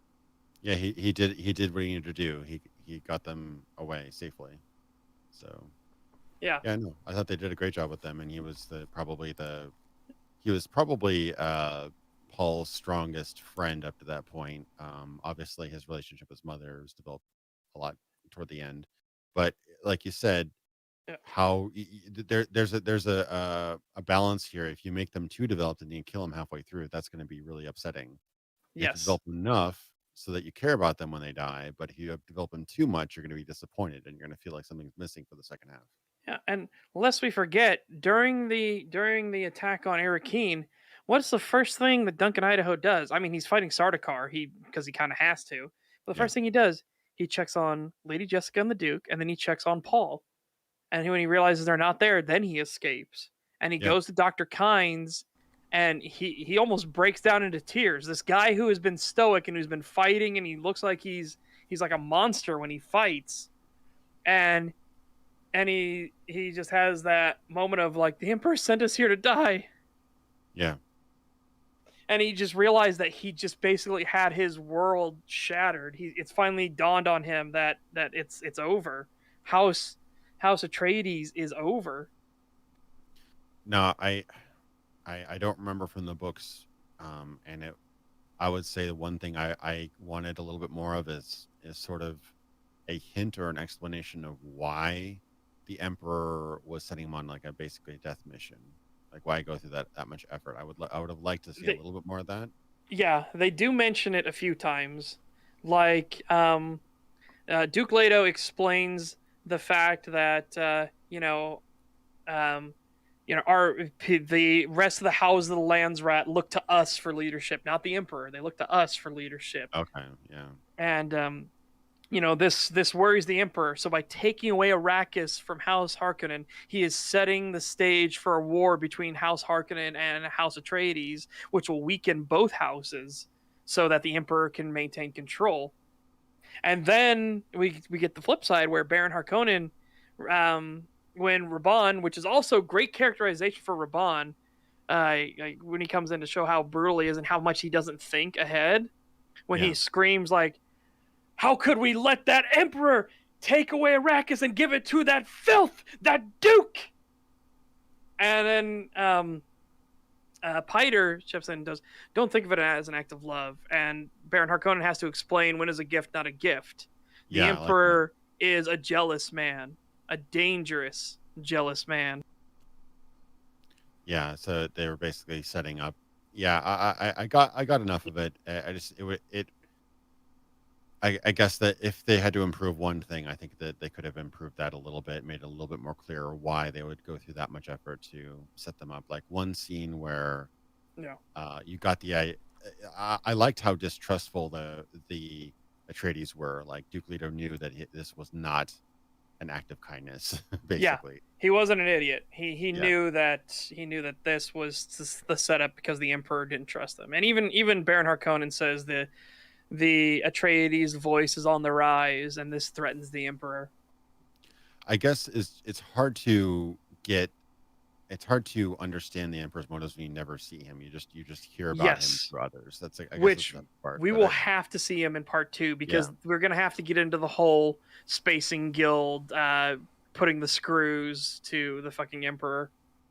Yeah, and honestly, it was a great way to break up the story. They took out a lot of the lore dumps. They left out the space politics. They focused on the setup, and now they're able to really pay it off. And they focused on the politics they needed, which was House Harkonnen versus House Atreides. They haven't done House Ordo or anything like that. They haven't brought in all the other stuff that's going to come in later. And even as Angry Joe, or one of the people on that video, said, the third act of the 1984 version was a complete clusterfuck. So it was a rushed mess. Yeah, absolutely. So a $5 super chat from Harry S. Plinkett. Thank you very much. Thank you.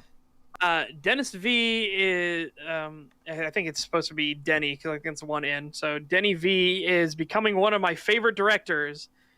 Blade Runner 2049 is in my top 3 favorite films. Arrival was great. This was fantastic. I can't wait for part 2. Yeah, I can't wait for part 2 either. I am super excited for part 2. Yeah. Very excited.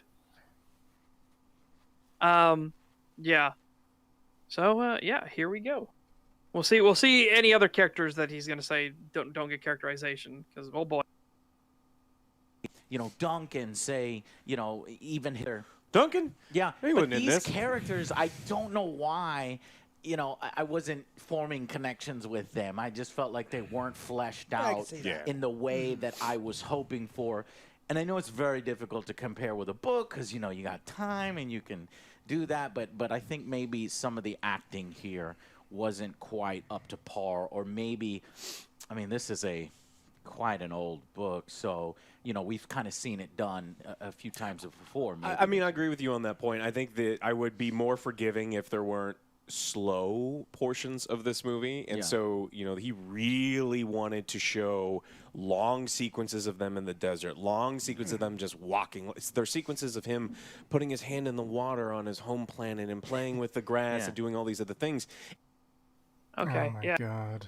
So again, these are all setting up to characterization for both Paul and for the fact of the situation. Because how often has the audience been like, "Oh, we're in this dangerous situation," and then they just get out of it immediately because that's filmmaking. It just happens so often. But here he's showing them in the desert and how it's taking them time and how they're getting tired and they're needing to take breaks and everything as they're walking across the desert, and how much they're on the lookout when a sandworm goes by. They watch it intently to see what direction it's going, and then they start moving again. Like, again, it's setting up the fact that they are in a hostile alien environment where any fucking thing can kill them. Everything wants them dead. So can you? I don't. I mean, I guess you can begrudge them for taking that time, but yeah, I wouldn't begrudge them for that. It's setting up what the audience needs. The fact that this place is hostile. We are showing you part of this hostile journey, so you can understand the trials and tribulations they have to overcome. Yeah. As for the grass on his homeworld, again, that's Paul. He's never been off world. They even explain that. Yeah, he's going to a desert planet, and now he's realizing, I won't see water again. I won't see grass again. Yes, that's what I was gonna bring up. Is he puts his hand in the water because he realizes that he won't be seeing this again for some time because he's going to a fucking desert planet. And he's going to be there for a long time. So, he's not going to see fresh grass and clean water. Like, it's just not something he's going to see. So he's taking it in as like a final moment sort of thing before they head off. Yeah. And what's funny is Duke Leto and Gurney Halleck actually set up this. They said, what do they say about this hellhole? They say to take a shower, you scrub your ass with sand, my lord. That's what they say about this hellhole. That's what they say. So the fact that they don't even have, like, they're playing at the fact that there isn't even water for fucking showers because it's too precious here. So, have fun. Yeah, exactly. Yeah, that comes off as very disingenuous. Yeah, like he's playing in water like a little kid. He sticks his hand in it and like reflects on the fact that he's not going to be seeing this again. That they are leaving Caladan. Yes. However knows long. Even if he doesn't think that the Harkonnens are going to come kill everybody, they're not going to be back anytime soon. Yeah, exactly. So it's very disingenuous for him to be characterizing him that way, when that is not what the film does at all. But again, he already was being very disingenuous before. He's like, I could marry his daughter, I guess. Or it's like, Duncan, who's he? He wasn't in this film. Yeah. Yeah. Fuck. And this is even they do so much characterization for everybody. Even Gurney Halleck gets a ton of characterization. Yeah. In this fucking film. Yeah, for what little screen time he has, like, you have a fairly firm grasp of who this character is. What is kind of cool is they kind of make a nod to something about Gurney in the books. When when Paul says, he goes, not today, Gurney. Just give us a song instead, because Gurney is a bard. He's a singer, and he is, like I said, he's the most badass bard you will ever fucking meet. As Duncan Idaho himself says at Gurney, what scares Gurney scares Duncan Idaho. So that should tell you something right there. But Duncan says that he will sing you a ballad as he's killing you and not miss a single note. That's a great line. Yeah. And it's just like, oh. And yeah, I love Gurney Halleck's description. I'm so glad they definitely cast the correct actor, because Gurney Halleck is considered in the books are like an ugly old lump of a man. Like he just looks like he's gonna fuck you up. Yeah. I mean, they definitely casted well, but yeah, no, I think the casting overall was really good. I especially liked the casting of the mother, and I was surprised for being a boy toy, like Hot Stuffs and Tumblr, heartthrob. I actually really liked what's his name who played Paul. I thought he did a really, really good job. I was actually surprised. I don't know him that well, so I need to look up his name too. Yeah, I don't know don't anything about that. I don't think I've ever heard of that guy. I don't pay as much attention to like movies or movie stars or anything like that, so I'm a bit out of the loop on Timothy Chalamet. Wait. Yeah, Timothy Chalamet. Yeah. Yeah, that's right. Yeah. I just But, realized when I clicked on that, I was like, wait a minute, did I just about say the one from the Lynch film? And I was like, no, that's right. Woo! That would have been interesting. That'd have been fun. But no, I love that little quick shot where you see the grass and you see Paul going down and just holding water, holding what will soon become a treasure in the planet he's going to. Like, that was a great little moment. And that's, again, show don't tell. Yeah. It showed you that in his hand he held something that people would kill for in the planet he's going to. Yep. So- And then I'll be right back. yeah. And that was the first thing he does when they're out, when he's out of the ornithopter, out beyond the city walls. He kneels down and he touches the sand, Yeah. and he picks it up and looks at it. And then he realized there's flakes of spice in it as well. Yeah, that was good. That whole scene Oh, was God. really good. And then his first vision, or his first really powerful vision. Yep. And then I like how he was then. I kind of see almost a little bit of the Disney dad in this, actually, because he got a little bit of the crosstalk from his father, kind of like saying, kind of getting down on him for getting distracted and losing it out there. When Yeah, he- especially when there was a worm coming to eat the thing you're literally kneeling down in front of. It's like, what's wrong with Yeah. Yeah. Speaking of the worm, I like the design. I kind of miss the little beaks, though.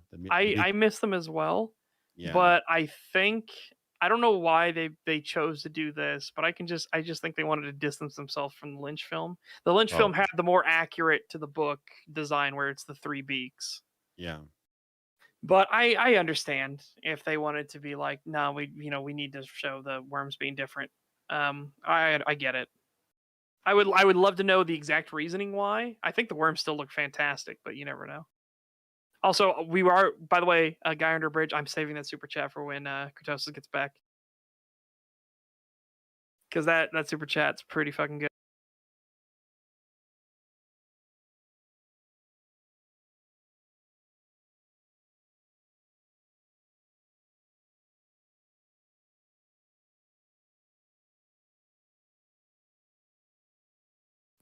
I do like the way that the worm hunts in this film, where it sits below you and reverberates the sand and causes it to fall like into itself. Yes, I thought that was really neat. that is rather than it- Yeah.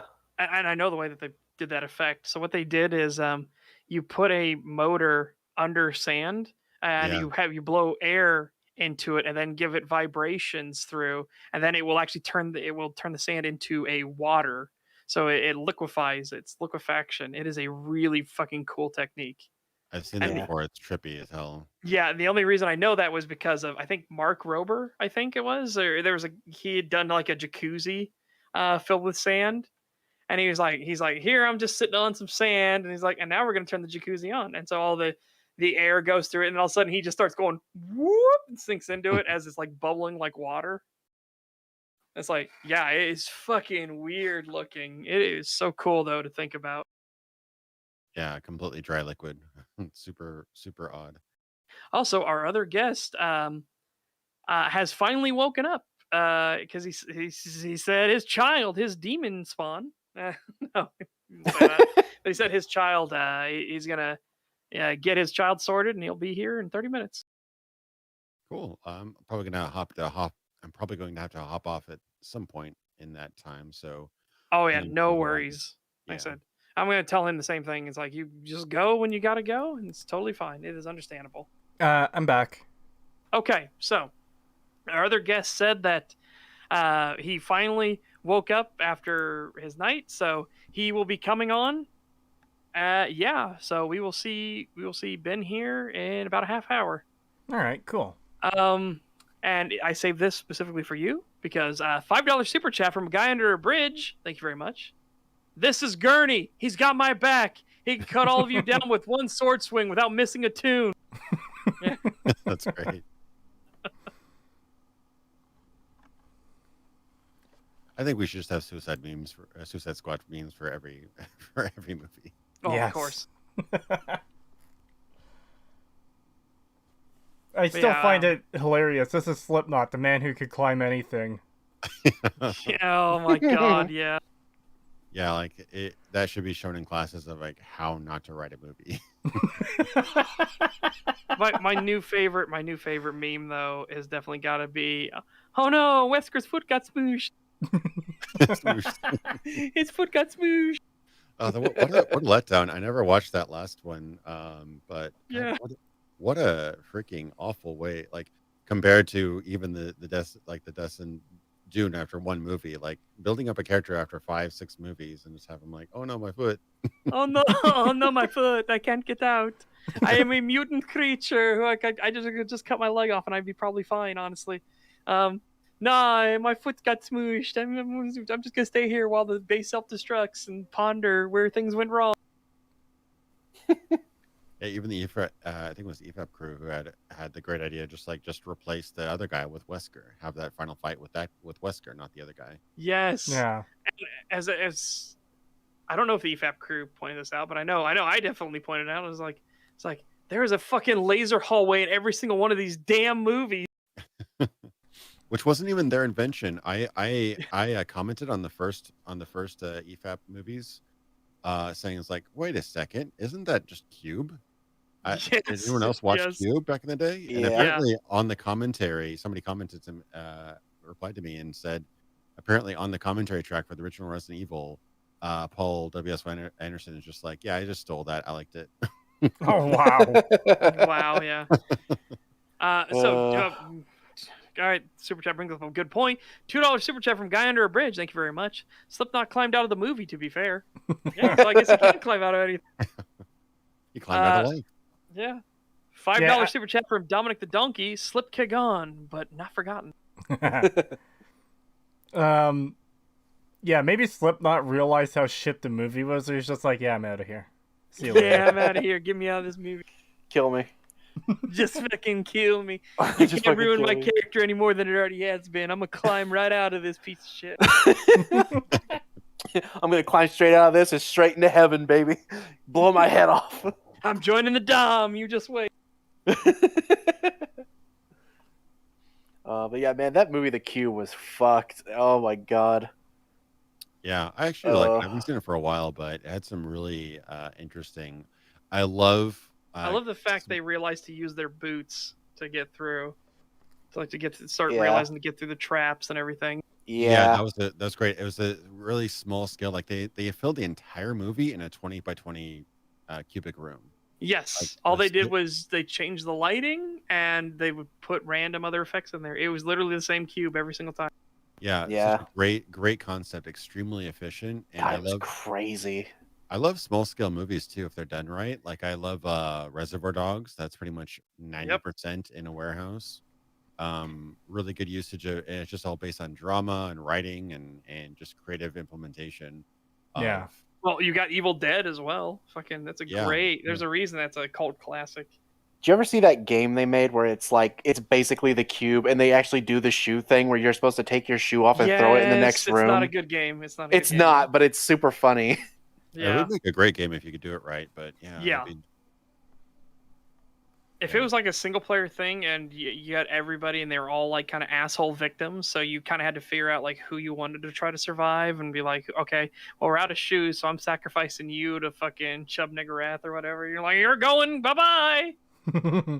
yeah, like you could actually, it'd be kind of cool if they implemented sort of like a Telltale game system where it's like so and so will remember that, so you can kind of like build relationships or lure So and so will remember that. Next scene, it's literally him pushing you into a hole as you look up at the.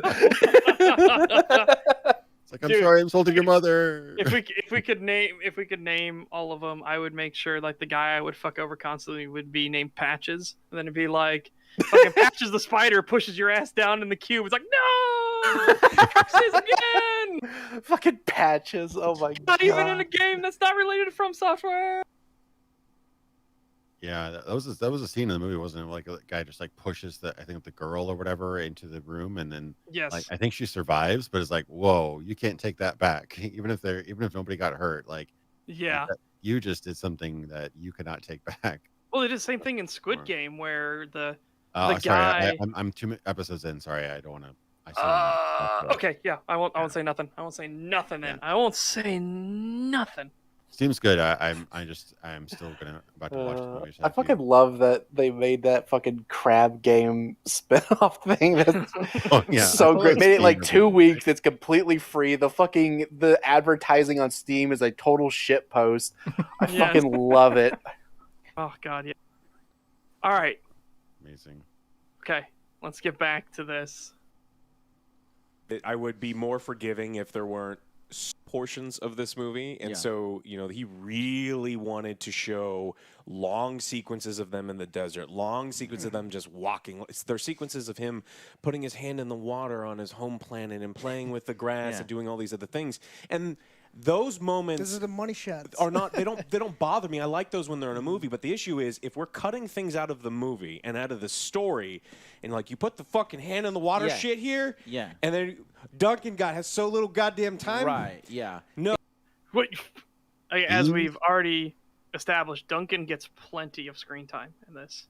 Yeah, I he would have gets a loved lot. even more, Yeah. but we already know who Duncan is. We know his characterization, so it's fucking weird. It's like they want a more cohesive movie, but they don't want to be bored. So like, Yeah, it's like, yeah, and I had that I know exactly who these people are because the person they were sitting right next to me in the theater. There's this guy. Every single action scene where like Duncan was fighting people or with like swords and like or explosions or spaceship battles, whatever. This guy was literally rocking back and forth in his theater seat, like, oh, like he's like so excited he couldn't, no. Oh he god. couldn't handle himself, right? And then every single scene there was like dialogue or Paul reaching for the water, or whatever. He was like couldn't be more bored looking at his phone, Oh, so fucking course. like that's unfortunately a lot of mainstream viewers. You're going to have to cater to that person right there. Yeah. Well, I hope they don't, honestly. I hope Yeah. they keep going with what they're doing. Granted, part 2, by virtue of knowing where this is going, part 2 is going to be a lot more bombastic, to say the least. My problem with that kind of audience member is it seems like a lot of movies have been designed to cultivate that attitude, though. Because Yeah. Yes. there's a lot of movies, even from the 90s and early 2000s, that did like slow burn stories. Like you have something like Shawshank Redemption, or The Green Mile, where they're not crazy action movies. They're just telling a decent story, and it feels like you couldn't make something like that now. No, some of my favorite movies though have a really, really great way of figuring it out. Because, like, to be honest, I just did a gigantic video. Doesn't even seem that big now compared to like Patrician TV's videos, but for me it was pretty big. About like various movies, including The Matrix, and The Matrix, Jurassic Park, and I'm sure there's other examples of this. Did a really, really smart thing. Oh, Star Wars too. Original Star Wars did this exact same formula. Start out with an action scene. You start out with an action scene, get you excited, get you into the universe. Then you do the slow burn. Then you build up around like Act 2, Act 3. You get into action, you get into excitement again, whatever. If you don't start off with an action scene, some people are going to be bored. Like The Matrix starts out with the Trinity sequence where she's running away from the agents. Star Wars starts out with Darth Vader and the stormtroopers attacking the ship, looking for the droid and for the Death Star plans. Jurassic Park starts out with this mysterious cage, and people are like screaming and dying and like shoota, you know, that whole sequence at Yeah. the beginning of Jurassic Park. That's enough to get you hooked. I noticed like Dune doesn't really have that, unfortunately. And It does though. Does it? Yeah, at the beginning. It's very short though, but Chani's explaining that the Harkonnens, all she's ever known, they're setting up the ambush. They then blow up the carryall and the harvester, and this also goes to highlighting the fact that the Harkonnens aren't good people. As the Harkonnen are getting into melee with the Fremen, the Harkonnen carryall, the other Harkonnen harvester fires missiles into its own people to kill off the Fremen on the ground and everything. Yeah. Going by so fast, I forgot about it. Okay, so I did do that. All right. Yeah, and then they have that quick, we could not through all of our fighting, free Arrakis from the Harkonnen, and then by imperial decree one day they were gone. Yeah. Okay. So it did kind of follow that formula, but okay. So I was wrong about that, but I think that's a good way of kind of balancing it out. But there were some definite slower parts of this movie that I saw people just completely zone out. Oh, absolutely. I fully understand when people are like, it's so slow and everything like that. I was like, I don't see how you could get this to go faster without then fucking up some other things. I actually like these more sore bits, but I'm somebody that I know it gets memed on a lot when George R. R. Martin made his comment about what's Aragon's tax policy. But I was like, that's a fascinating question of now that the war is over, how do you rebuild after a devastating fucking war? What are you going to do? What kind of king will you be? Yeah, it's all interesting stuff. It just unfortunately, I think attention span is a really big problem with a lot of media, and it's snowballing because what happens is that movies that are slow, are thoughtful, have meaningful sequences that you can look into beyond what you're seeing. Those tend to do poorly in theaters because they don't attract mass audiences, and then you get platforms like TikTok make trillions of dollars, and YouTube Shorts, and you can only post 2-minute videos on Twitter, things like this. More and more short, really, really immediately satisfying, short attention span type content gets popular, and then they're like, okay, we got to react to this. Let's make our 4-minute trailer or like a 2-minute trailer have a 5-second trailer before the trailer. Yeah, because we know people aren't going to be able to even watch more than 5 seconds of this because they're so ADHD they can't like even focus on a 2-minute trailer. So that's like, and that just keeps on creating the more and more of the cycle. People can't even like spend 10 seconds before having something crazy and exciting happen. So. Yeah. That's the kind of thing that really bugs me because we are losing out on.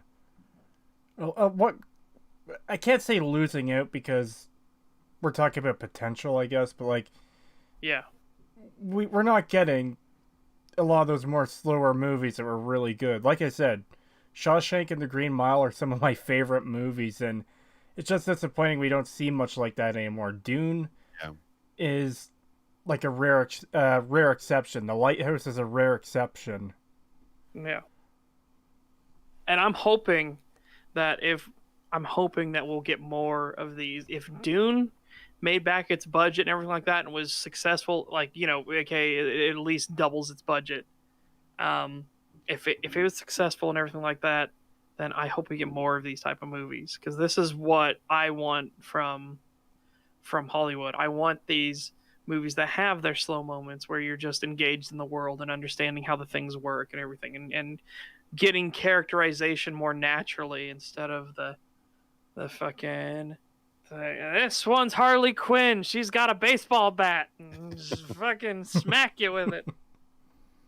Fucking Harley Quinn with a baseball bat, what the anyways, $5 super chat from Zimzilla99. Thank you very much. Thank you. Enjoy the shekels while I'm on break. Oh, thank you. Thank you. Well, supposedly Dune 2021 has made double their budget, which is Oh, probably thank their God. Thank probably their God. production budget. I don't know how much. Yeah, 165 million budget, 351 million box office. Now, the only caveat is that might just be their production, not their marketing budget. Yeah. So marketing, the shorthand for marketing is that it's double. It'll be the budget, whatever the budget is, you then double that, and that's the marketing budget. That's kind of the shorthand. So it's made more than the marketing budget as well. It's just Yeah. over that. So it's broken Does- even. Yeah. Does, So does that I'm include streaming happy with that. services? This is purely box office, so streaming services probably would definitely be mostly profit. I mean, I think it's split Yes. between HBO and Yeah, it's HBO Max. Studio. That's how I've been Yeah. doing it. I do HBO Max Yeah, to and stream I to these guys. and I heard it did really really well on HBO Max. Thank Yeah, fucking that's God. the reason I Holy got HBO shit. Max. There was Yeah. there wasn't anything else on there I wanted. Yeah. So if it broke even in the theaters alone during a pandemic, that's a pretty good sign. Yeah. So, Yeah, I'm super glad to hear. Yeah, holy hell. All right. No. It's like we're kind of focusing on some of the wrong things. I don't know. So Are I'm you? not saying that Are I we didn't like focusing it on the wrong because things? like I was the biggest champion of this film. I wanted every one of my audience to go and see it because I want to see that part too. And so you would think I'd come out from it, yeah, boy, this is a bad. Everybody go out and see this, man. You know, and I come out more like, yeah, it's good. Could have been better. And it feels a little incomplete. Oh, go ahead. If Joe's not going to do it, I'm going to do it. Everyone, go see this movie. Yes. It's good. Yeah, it go is see very it. good. Yeah, don't listen to this guy. He No. doesn't know what he's talking about. But He's literally also- getting stuff about the movie wrong already. So Yeah, but also that sentiment, it could have been better. It's like everything could have been better. yeah. Like that's life. Everything could have been better. You have that moment of, oh, it's done. It's like, oh, you know what? That didn't actually work that well. I could have tightened that up, and maybe if we cut that and put that there instead, you know, you have those things where you just think about it. Like it's just like, yeah, you know, we could have done that instead. Yeah. That just happened. That's part of the creative process. Yeah. It's slower than a lot of movies that he probably enjoyed, and it's also he's holding it up against what he imagines Yes. the movie of his childhood is. Yes, the So, memory of the 1984 Dune movie. And as he said that he watched over and over and over again and was even jumping up and down on the sofa screaming, "Wah, deep!" as he was like shooting at the screen and everything. And this did exactly the opposite of what something like Force Awakens did, which is just tap into all that childhood and nostalgia, excitement, and just hit all these beats, triumphant music when you see Han and Chewie on screen. This was a re-adaptation of the source material. This took a different direction, and Yes. honestly, it didn't do a ton new. It just stripped it down to a very, very bare bones character focused journey rather than let's just do an hour of lore dump. That would be really, really boring and probably much worse movie. This was just like, okay, let's get you invested in these characters, and then we'll get into the politics and all the other crazy stuff. Let's hope that's what they're going to do with part 2. Anyway. Yeah. Yeah, and I mean, they'd realistically have to, because that's the entire reason certain things happen, will be some of that. So we'll see. We'll see. I trust.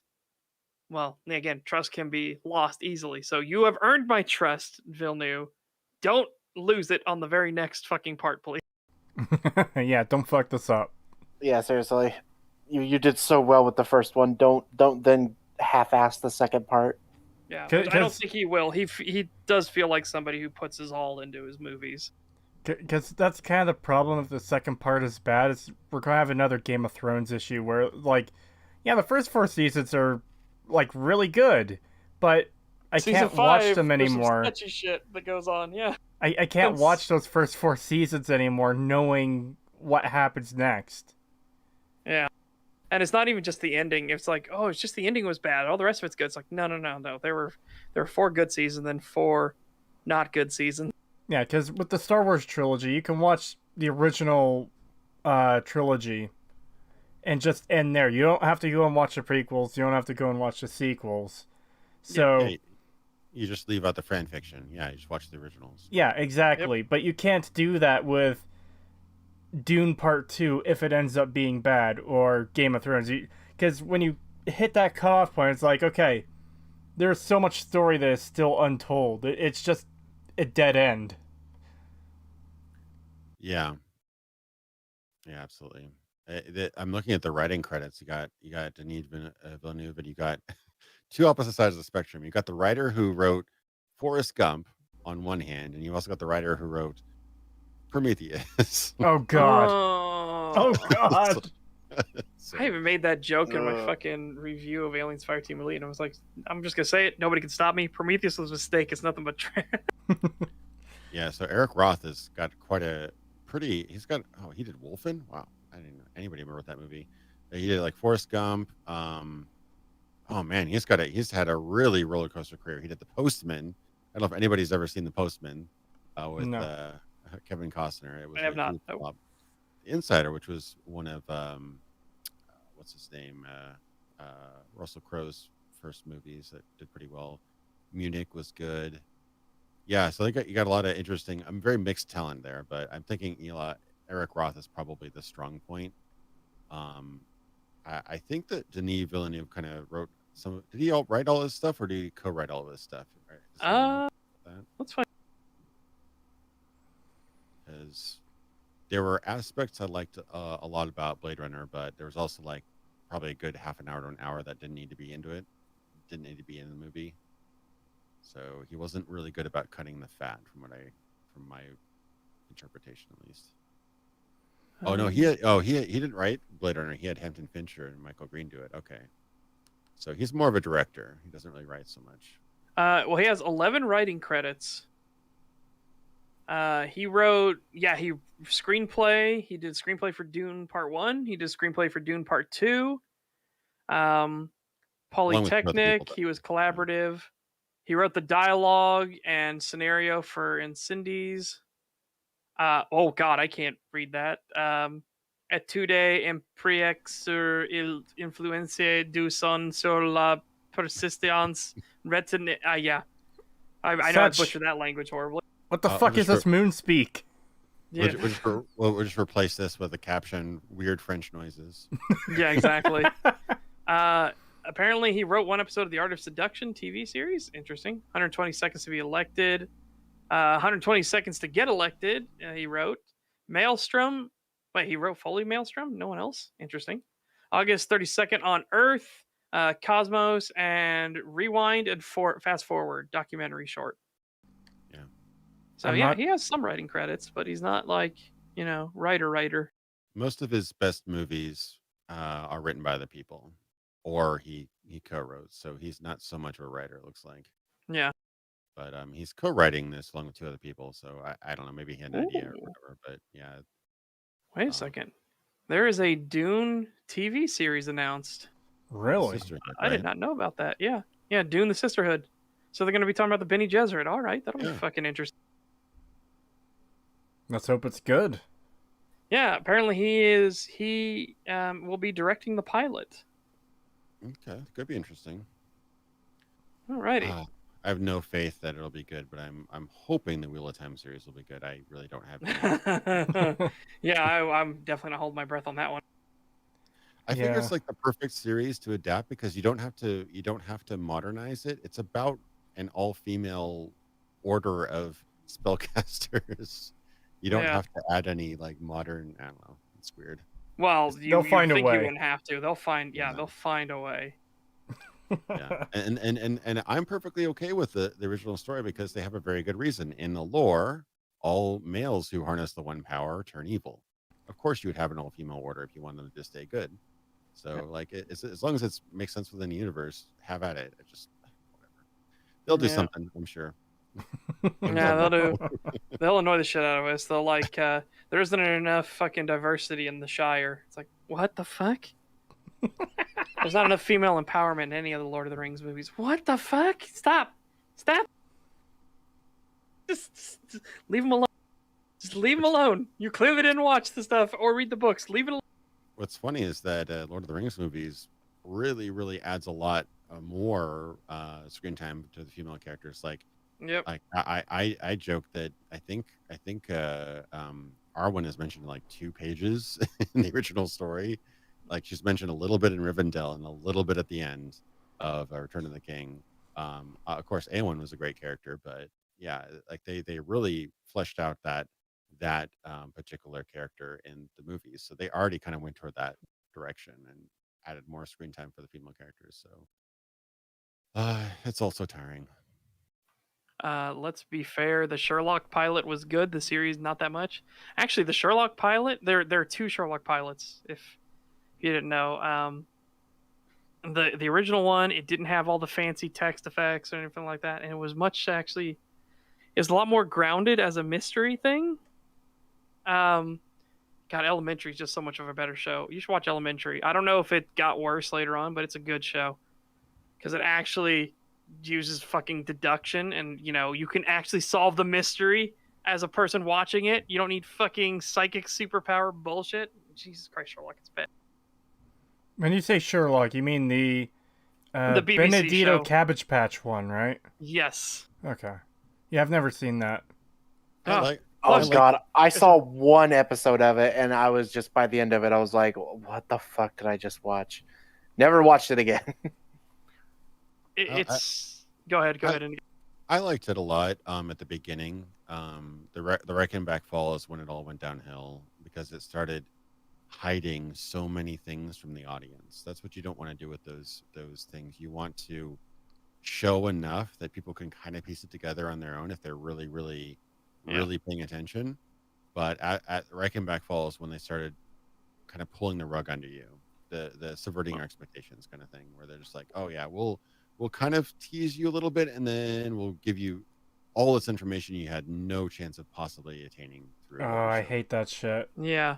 Well, they even fucked up in The Blind Banker. So even in episode 2, when they're talking about the suicide that happened, it's like, oh, he butters his toast with the other side of the fucking knife. It's like, I butter toast and I use both sides of the knife. How does it? That's not conclusive of fucking all, my dude. Also, you're saying that it's a bit awkward for him to use the gun to shoot the right side of his head with his left hand. It's like, okay, so it'd be a shame if in your very first episode you show Dr. Watson use his offhand to fire the gun so he doesn't hurt his main hand. Oops, you did. Oh, I didn't notice that. Oh, that's unfortunate.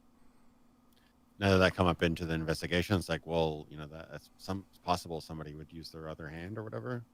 No, he didn't. He said he would obviously use his dominant hand. That was his whole thing of being an asshole to the detective, was he was constantly listening off like, so it's clearly he's left-handed, so it's a bit awkward to use the gun in your left hand to shoot the right side of your head. And it's like, oh my God, no. It's like, I'm sorry, you literally showed in the first episode Dr. Watson using his non-dominant hand to fire the pistol.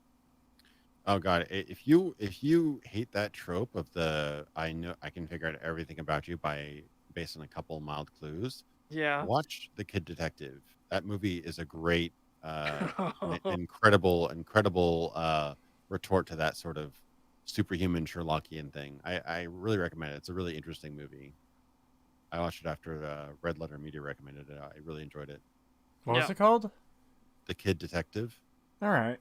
It's I won't spoil anything. It's a really interesting premise. It's like, you ever seen those earlier shows or whatever where you have like this genius kid, kind of like a Nancy Drew or like a Hardy Boys, or I'm dating myself, but like a young kid who's like super smart and a great detective, right? Yeah. This was this kid. He was like the town's kid genius detective who figured out all the crimes. But the Olsen twins? Basically, yeah, they're basically the Olsen twins. But then now he's like 35 and he's like, doesn't have a job. He's kind of a laughing stock. He still like has a detective business, but he's no longer like the kid prodigy. He's just kind of like some dude who's like past his prime and kind of pathetic. And and it all started because of one mystery he couldn't figure out when he was a kid. So that's the premise. So if that sounds interesting, I definitely recommend checking it out. It's quite a it directly addresses that trope of like you knowing everything based on a couple silly little clues. Yeah, So, that's why I hated that, especially that episode where he's realized he's gonna meet the queen. He's looking at that guy's dress and he's like, "Oh, expensive press suit. Oh, one dog. No, two dogs. No, three dogs." And it's like, "Oh, just stop, please. Just stop." yeah. And also, speaking of dogs, hello, Sir Ben. Hey, I came in just in time, it seems. Yeah, exactly. Were your ears turning red? But yeah, so everybody, welcome to Sir Ben. And if Sir Ben, if you would like to tell the chat and everyone who you are and give your experience afterwards with Dune, how you feel about it. We did that earlier in the stream for everybody. They've done their like, would they recommend Dune? What did they feel about Dune? So hey, if you want to just go off on a little bit here, go for it. Yeah, no worries. I am Sir Ben. I am formerly Sir Ben from Shadowversity and Game Nights. If you're a fan of that channel, I resigned recently to pursue my dream job as a stay-at-home father, and it's going great. Yeah, I met Setch through the Shadowversity Discord and kind of built a relationship there, and one thing led to another, and hey presto, I'm here. Yeah, as for Dune, June. How do you Americans pronounce it? Dune. So yeah.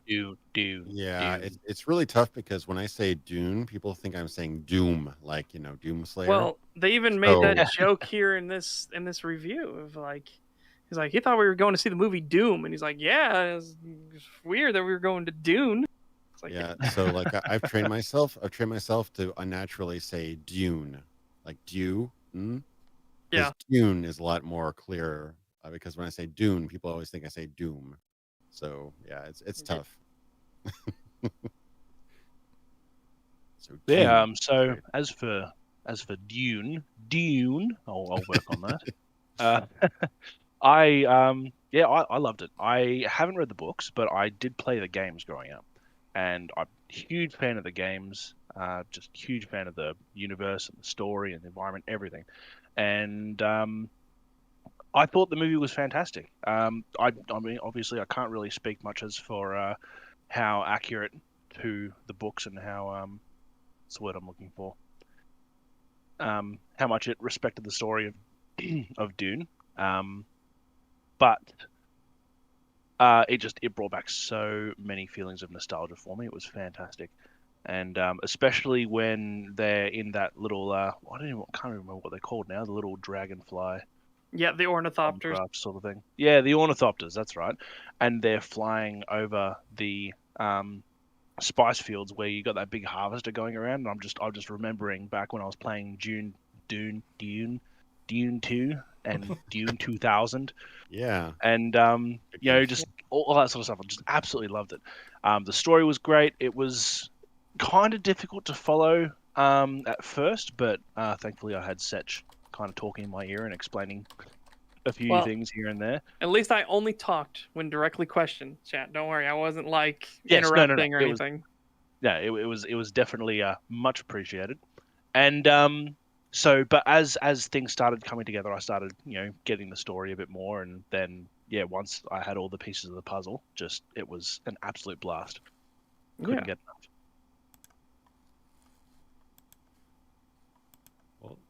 Yeah, so welcome, Sir Ben. This is Indigo Gaming's first time on here, and this is also your first time on here. So welcome to the pain. Yeah, it's welcome. Nice to meet you. Yeah. Yeah, awesome to meet you too, Sir Ben. I was like, man, you sound familiar, and then I realized, oh yeah, you kind of sound like Shad, so you must be around the same area or something like that. I had the pleasure of talking with him in one of the podcasts he did a month or two ago. Really, really awesome dude. So yeah, welcome. I'm a guest here too, but I have to actually run. No offense to you, Sir Ben. You seem like an amazing person. I just had to hop back there, but. He's like, the Australians are coming for him. He's got to go. He can't stick around. They're out for curfew and everything like that. They're gonna do a fucking takedown on him. Indigo's got to flee. As a current resident of Florida, I'm literally allergic to Australia's lockdown. So yeah, Yeah. I gotta hop off. Don't worry, don't worry. I'll take it personally. No, Um, Before you go, Indigo, you want to talk about your channel and tell people to subscribe and all that? sure. Yeah, you click on my little name, or I've been commented for a while. I'll comment in a second. But yeah, just search Indigo Gaming. I literally just posted the long-awaited third episode of my cyberpunk documentary. Not the game, the genre. So like, so far we've gone through the 80s and then now pretty much capped out the 90s. So like, if you like Blade Runner, if you like Ghost in the Shell, if you like System Shock, the Shadowrun games, The Matrix, Existenz, Dark City, Nine Inch Nails. God, there's so many things I cover in that video, but like, the series is basically my intent is to make like a primer for the cyberpunk genre, so you can like walk in and learn everything about the genre, or at least like a good basic understanding of the genre, so you can kind of speak intelligently about it. So, and I do it in an entertaining way. I put a lot of work into like picking out the music and the visuals and stuff. So yeah, if you like Neuromancer, Snow Crash, anything of the kind of cyberpunk genre, that's my intent, is just to kind of cover the whole genre. So yeah, just search Indigo Gaming. It should be the top result. It's usually the case. Yeah, I'm a gaming channel primarily, but this particular series has been all encompassing. So I do movies, books, comics, TV shows, all sorts of stuff, as well as games. And I would definitely say, like I said, the effort has shown. The proof is in the pudding, so to speak. And yeah, that there's clearly a lot of effort that went into these, so I highly recommend checking them out. If you don't mind long form content, which if you're here, you probably know long form content anyways. Yeah. Yeah, if you don't mind that, definitely go check them out. They are fantastic. And I'll I'll throw a link to your channel in the description too. Oh, cool. Yeah, I appreciate that. Yeah, it's just impromptu. I just reached out to Creetosis and I'm like, hey, I actually have a couple hours if you want to be on. Because I was like, oh, you talk about Dune. I want to talk about Dune. Yeah.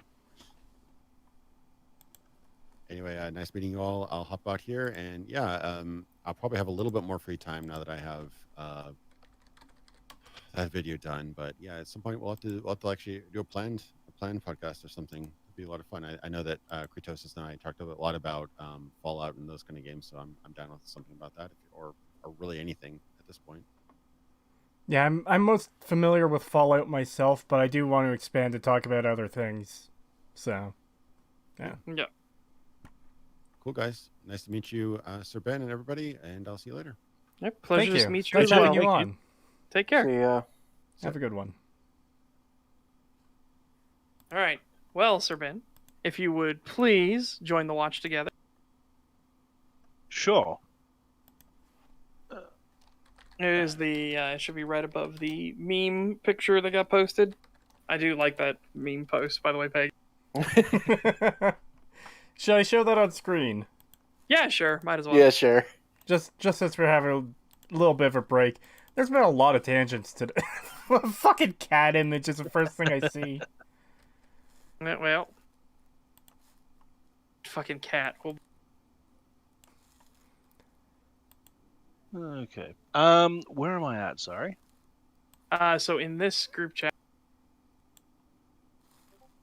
Yeah, so in that Oh, yeah, group, yeah, go up. You'll see my. I got the watch together link right there. Just click it and come on in. Oh shit! Indigo Gamer forgot to leave the watch together. Okay, well he'll understand the moment that the speaking talks. Okay. Oh no, I'm in. why am I hearing Joe? He's haunting me. Oh no, Joe's haunting me. Oh no. All right. So a brief recap to this, Ben.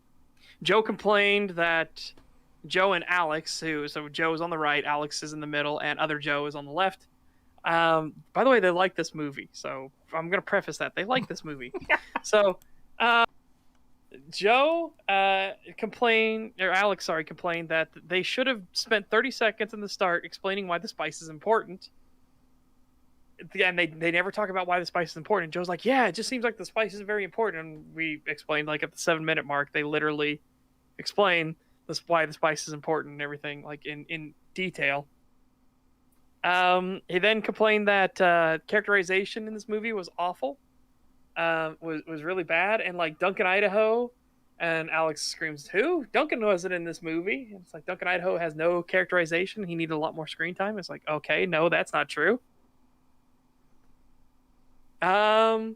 Basically, we're the first like 8 minutes of this was kind of slow and there wasn't really much to talk about. And then we're on like fucking hot take machine. It's machine gun and hot takes and really bad takes, in fact. Right. So yeah, I will backtrack us a bit. All right, and let us continue. Focusing on some of the wrong things, and like, you know, I don't know. So I'm not saying that I didn't like it, because like I was the biggest champion of this film. I wanted every one of my audience to go and see it because I want to see that part 2. And so you would think I'd come out from it, yeah, boy, this is a bad. Everybody go out and see this, man. You know, and I come out more like, yeah, it's good. Could have been better. And it feels a little incomplete. Maybe I'm just spoiled by 1984. Another thing feels a little incomplete. Yeah, You know, it's I almost like like a we're getting part it's almost like we're getting a part 2. You know, there's Yeah. something about Lord of the Rings Fellowship, but it seems incomplete. Yeah, and again, as oh yeah, I guess I forgot to mention that he constantly brings up his memory of 1980, the 1984 David Lynch Dune movie. So that's color. He hasn't watched it recently. He's doing his memories of it. He's like, yeah, that's Right. probably a problem right there. Yeah, I find it weird that he keeps referencing that instead of the book. Yeah. Yes, Like, instead of yeah. the actual source material, he's like, well, it did this different from this movie that also adapted the source film. And it's like, okay, what? Who cares? But what's worse is they're simultaneously saying stuff like they didn't give enough time to this, but it was also slow and they didn't do everything in the original movie. It's like, which one do you want? Do you want them to do everything the original movie did, or do you want them to give time to everything? Because let me tell you. Yeah. Original movie's pacing is fucked. It is all over the place. Again, they're trying to cram the entire Dune book into a single movie. So of course its pacing is wild. How long into the original movie does Duke Leto die? Incredibly fast. 5 minutes? No, not 5 minutes. 10? But it is pretty fucking fast. Let me...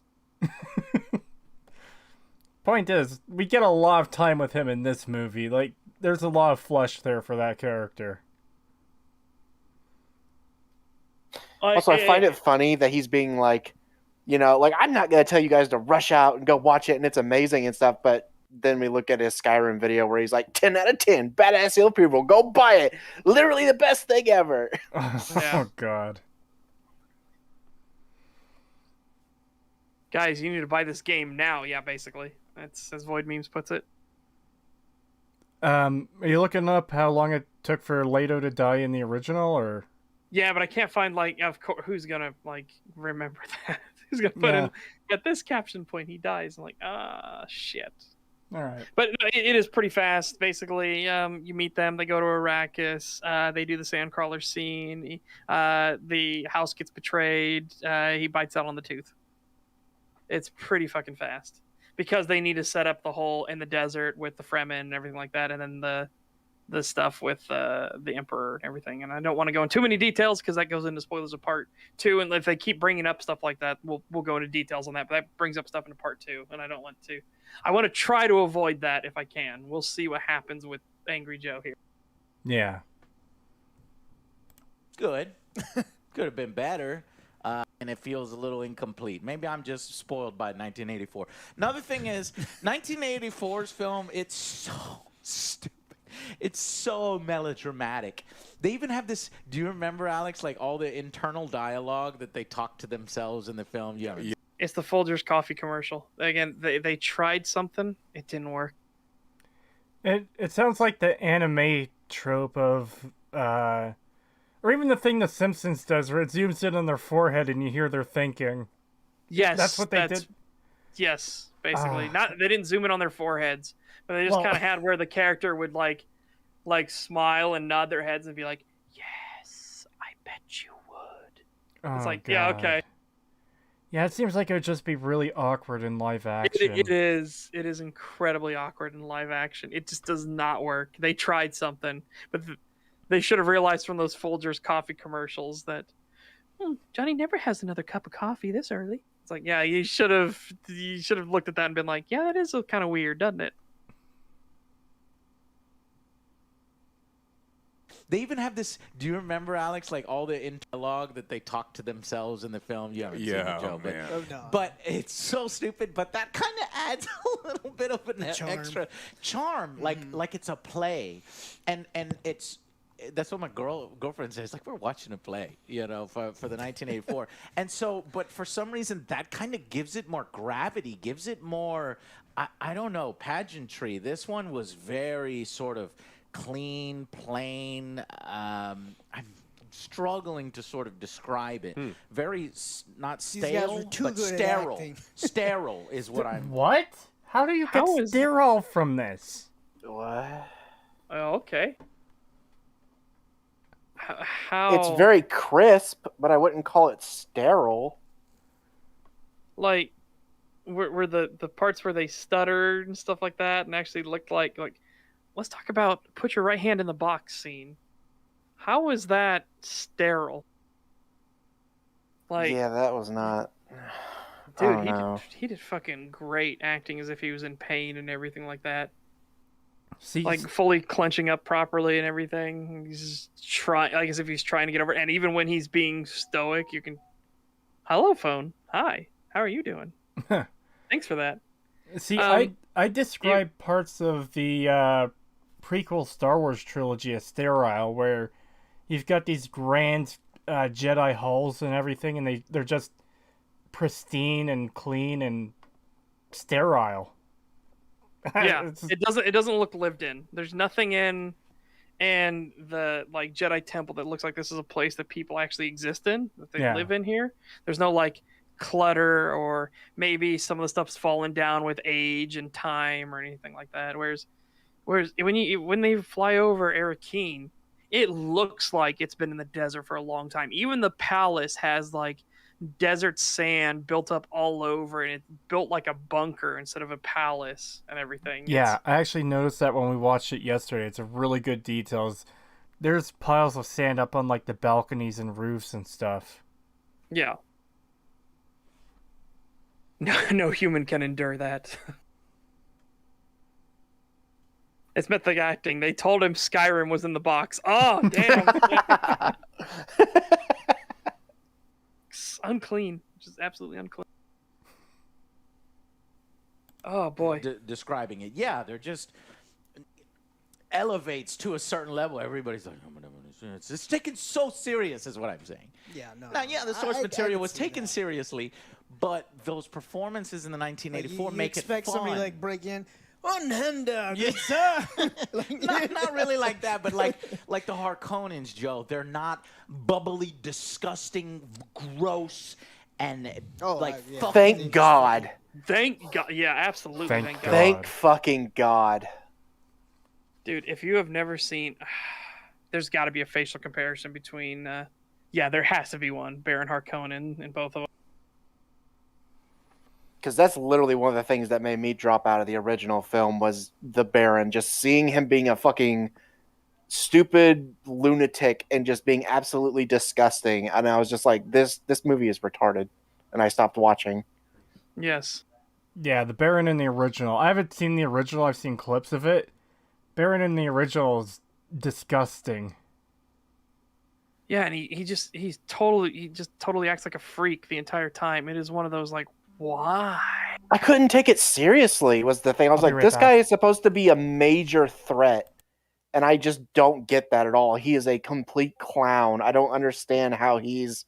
Oh, and he gets Some- actually, you know what? I will put that in spoilers for you guys, so you don't have to look at that, and we will only see it when Creetosis posts it. Okay. But yeah, I don't know. I just didn't find him intimidating or interesting or at all. I thought he was stupid. They did a good job with the Baron in this movie, though. He was fucking intimidating at times. That bit where the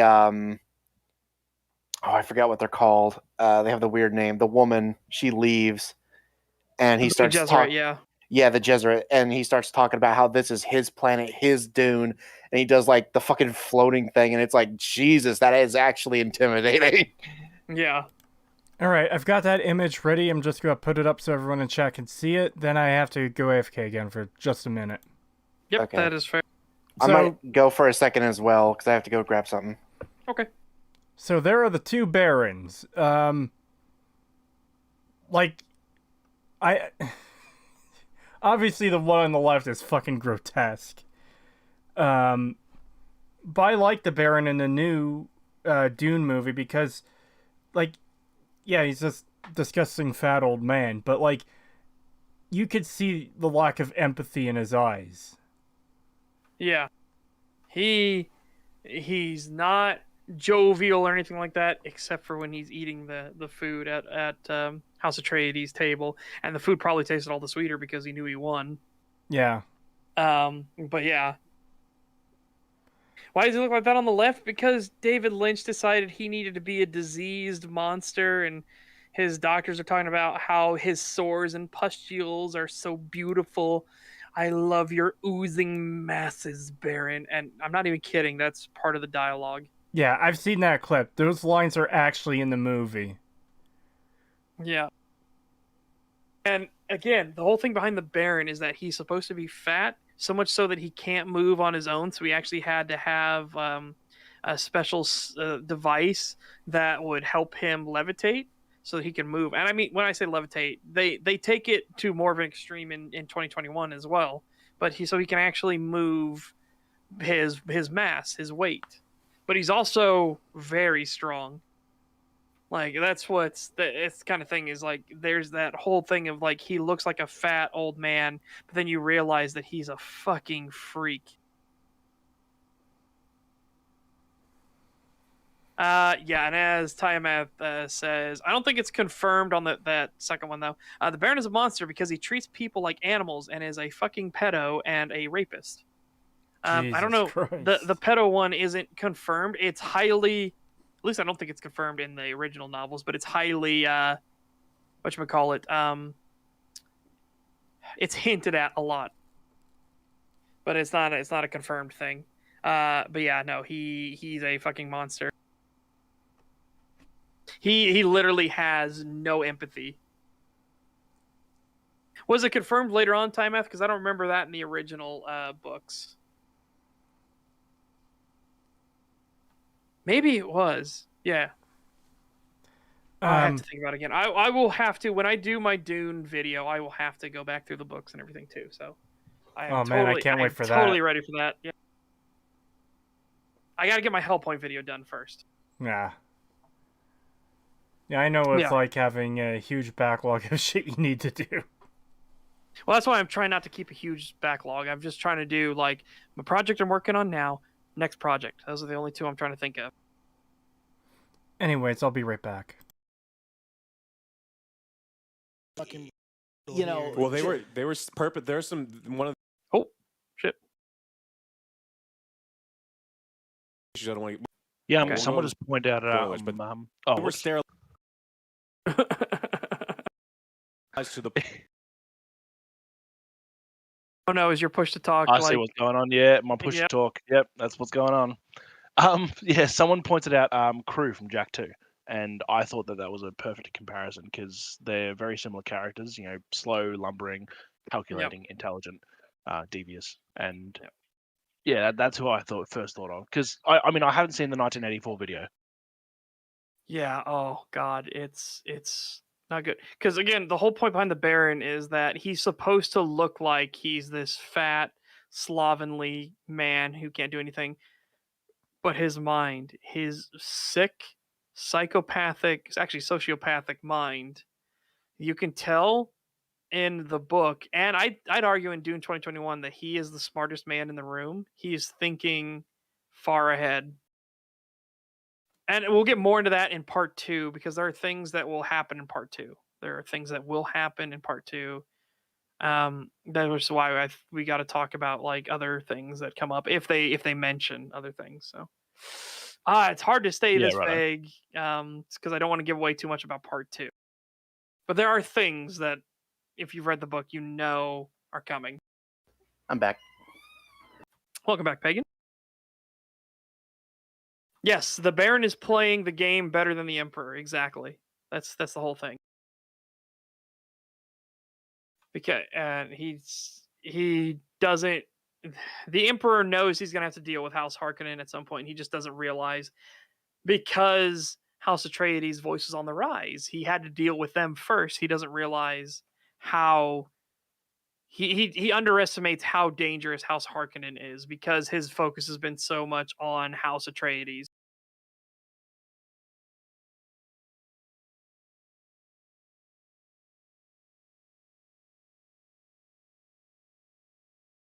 Void Meme says, funny thing in Jack 2 is the main metalhead bad guy pretending to be an old man on PS4. He does blackface. What? It's obviously a glitch, but it's still funny. Oh, so his texture glitches out on PS4.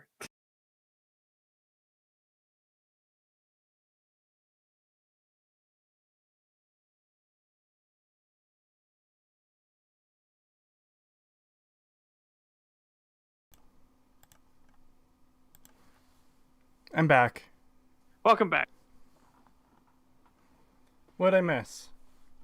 Not much. We were just talking about the Baron and how intimidating he is in the in 2021 and in the book. Yeah, he's an incredibly intimidating character in the new movie. I really like how well it's handled. Yep. Anyways, we good to continue? Yeah. Point where they completely wash over gusting some of the characters going to be, and book readers going to be pissed. Yeah, and so that's what I'm saying is that Wait, I hold feel on. like, you know. I gotta go back a bit. There's something I missed there. Can't wait for Dune 3 and Knuckles. Oh god. Sonic 3 and Knuckles. not really like that, but like the Harkonnens, Joe. They're not bubbly, disgusting, gross, and fucking. They're just fucking brutal. You know. weird. Well, they were perfect. There's one of the issues I don't want to. Well, we'll go into spoilers, but they were sterilized to the point where they completely wash over how disgusting some of the characters going to be, and book readers going to be pissed. Yeah. No. You get how brutal and awful the Harkonnens are. Did you forget where Raban was literally executing surrendered House Atreides guys? He's just going down the line, just chopping their heads off, one after the other, and he was doing it in not like a clean way or sadistic. He was like raging with hatred and vile malice, just constantly, just one and then go to the next one. It feels like he's still comparing it to the movie, the old movie. And saying book readers are going to be mad because it's not like the old movie. Yeah, I that's don't get what it. it comes off as. Because one of the things he said is they're washing over how disgusting they are. Or something to that effect. It's like, did they? Did you not remember Dr. Yue explaining that they have his wife and they're taking her apart like a doll?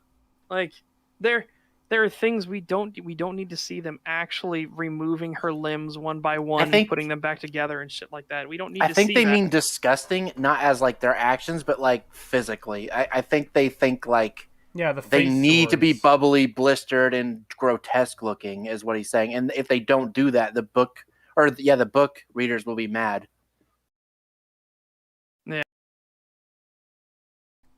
Yeah, it's really strange what he's arguing here.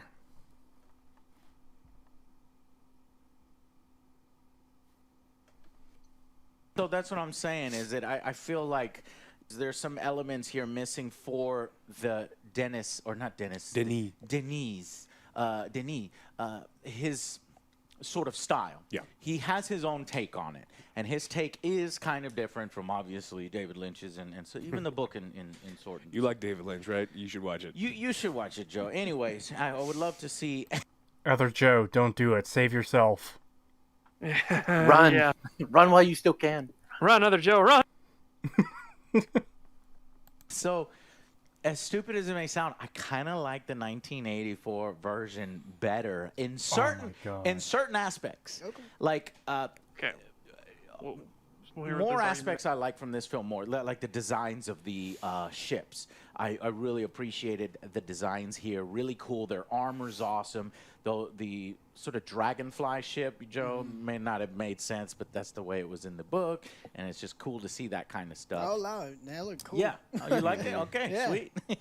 But yeah, so as a fan of Dune, the books, and then the 1984, I kind of ended up more mixed than I thought I would, and so I'm just trying to find a way to describe why. So, anyways, Okay, so that's. Well, he says he's gonna. I think he's gonna try and go into it, but yeah, I don't get that at all. Like, I loved the book series, and I love, like, same with the Song of Ice and Fire. I love those kind of books. I love the political intrigue and everything like that. I don't know. I thought the 1984 movie was a bastardization. I thought there were some cool scenes in it. Like I will always say, Dr. Kind's death in the 1984 movie was really fucking well done. But yeah, there are so many problems in the David Lynch film. Like, just in its isolation, in and of itself, it is, as Indigo Gaming said when he came on, they had to give pamphlets to the fucking audience members so they could understand what the hell was happening. That's immediately a really bad sign for a movie. Yeah. Let's see. Obata Kolko says, I didn't read the book, but I got in a saddle way that they are evil and disgusting. It's not Marvel, Joe. Adults can notice details and understand themes. Yeah. Yeah. I don't know how. Ben, as somebody who's also new to it, did you get that the Harkonnen were evil and everything? Absolutely. It's very easy to portray that in film without explicitly saying one thing or the other. Like, I mean, a good example of this, I think, is oh, my child is playing with my keyboard. In the Riddick movies, okay, from the Harkonnens, obviously I haven't read the books, but for the Harkonnens, I got very strong Necromonger vibes. Yeah, with the kind of like grayish skin and They do kind of remind me of the Necromonger. No hair, like, even no eyebrows or anything either. So wonder if they're going for lice being a big problem on Getty Prime and everything like that. So now everybody just kind of has that as the thing from now on. Yeah, but what I found was the aesthetic of them was calculated enough to make me look at them and be like, okay, they're the bad guys. Yeah. And I didn't have to see anything that they did. Didn't have to see any of the actions that they were making or decisions they were making, anything like that. I just could tell that they were the bad guys because that's the way that it was portrayed for them to be. And I think who actually said that comment? Mother Kolko. Yeah, no, I think he's right on the money there. Yeah, exactly. You can do certain things in film and let people just connect the dots themselves, and I think that was done very well in this movie. Yeah, and I've brought up things like when the Fremen attack the Harvester at the start, they bomb their own people that are in melee with it, so they don't care about human life. Raban, when he walks into the room with the Baron, the servants literally have to push their face down into the ground because they're not, when the Atreides first show up, they said, that's Harkonnen love out there. It's mandatory attendance. You know what I mean? You can tell that they're brutal and everything. Dr. Yue talks about how they're literally taking his wife apart like a doll.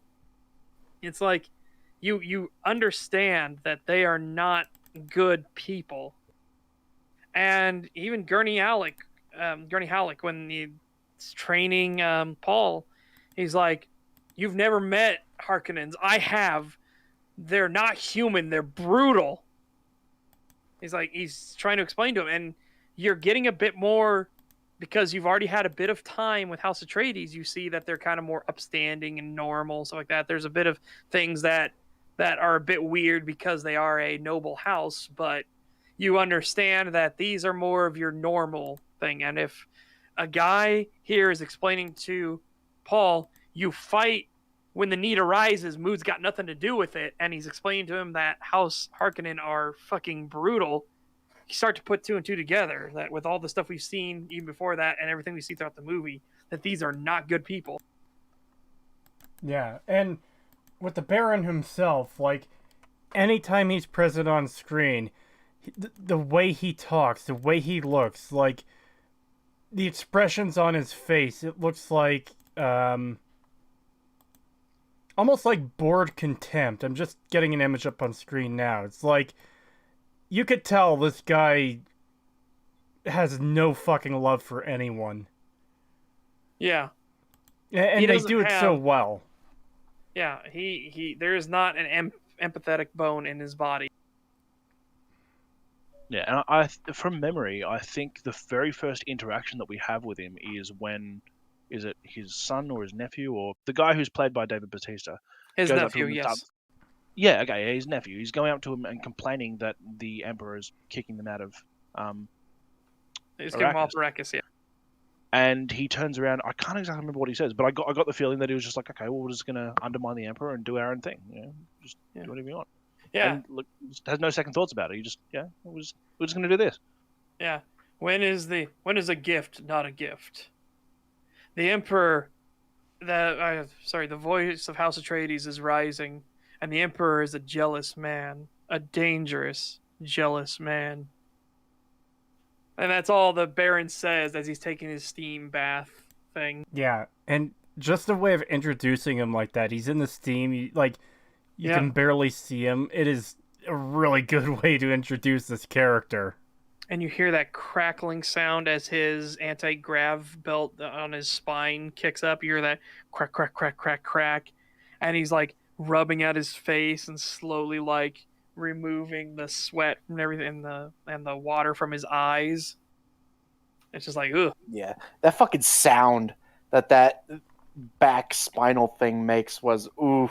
That was good. I fucking love that. Like it's like that. Like it's like as if you cracked all your knuckles. If you cracked all your knuckles in sequence, like in really quickly, like it was just like, oh. Oh, it's so fucking good. I love that thing. I thought that was so cool.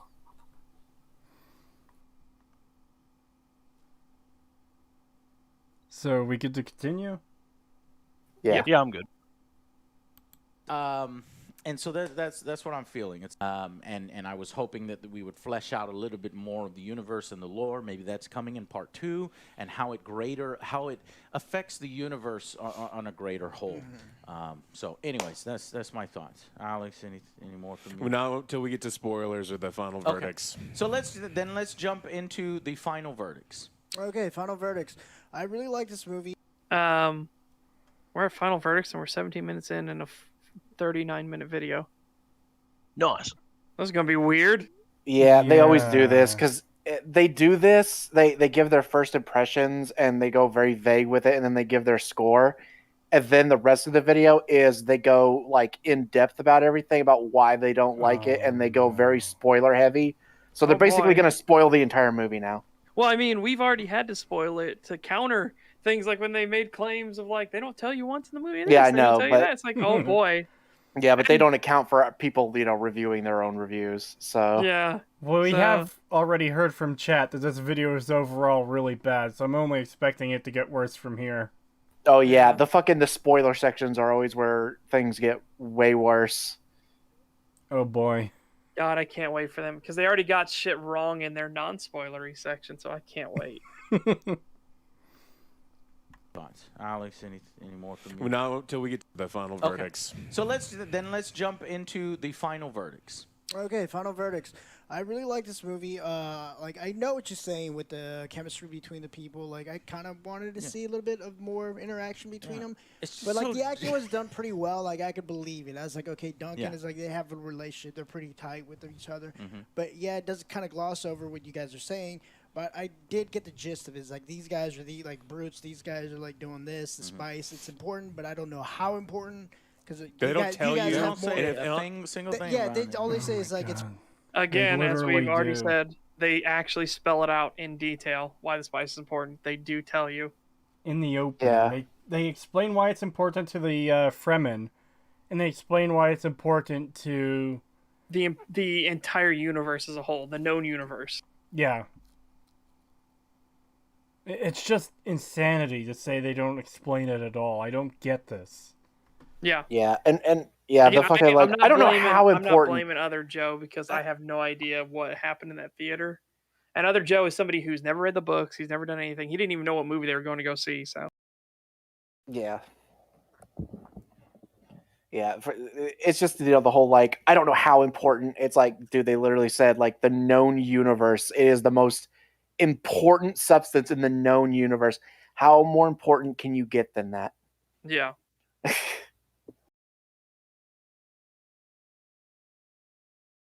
I also feel in a very big way he's missed the point of a lot of the movie, because as far as the chemistry between the characters and the interaction between them, obviously you've got the main character and the bloke who's played by Jason Momoa, yep. and That's Dark Knight out.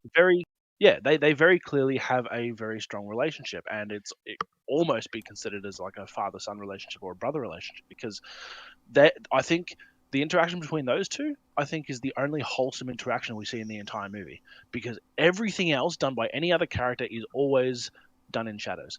I mean, you've got the sign language between the mother and her bodyguard when she's talking with the Arrakis native who Yeah, gives her the knife. the Fremen. Yeah, Yeah, the Fremen. Yeah, and then you've got the when the doctor comes out and checks the kid's vitals before he goes in to see his grandmother, you've got everything. Everything is done in shadows, and there's not supposed to be any interaction between the characters because that is the setting of the movie. They're everyone's on high alert. Everyone's watching their back. Everyone's just really really jumpy because of the setting, and I don't think good interaction between the characters would have portrayed that.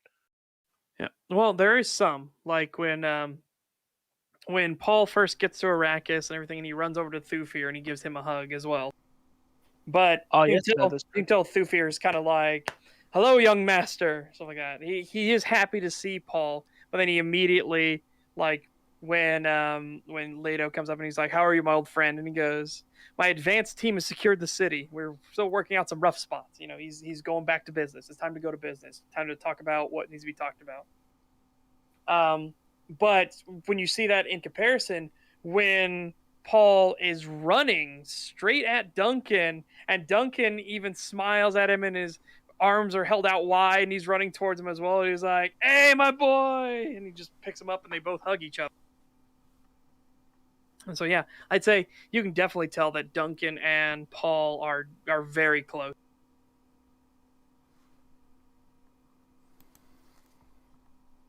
And even then, as I was telling these guys earlier, the speech that Leto gives to his son in Yeah. the graveyard, where he's like, great men don't choose to lead; they have it thrust upon them, and then answer the call. And if your answer to that is no, then you'll still be the only thing I ever needed you to be, my son. Yeah, I Oh, really like that moment. That was great. Yeah. He tells his son, like, opens up to him that he wanted to be a pilot, not a leader, and stuff like that. I really liked all that stuff. Yep. Yeah, no, I'll be honest. That bit made me choke up a little bit. Yeah, I don't told have him. bloody issues. I told him when he said, "Oh, what a man." I was like, "Yeah, I fully agree." Yeah, when we were watching it the other night, I was like, that was the moment where I was like, the Disney dad, so he will be dead soon.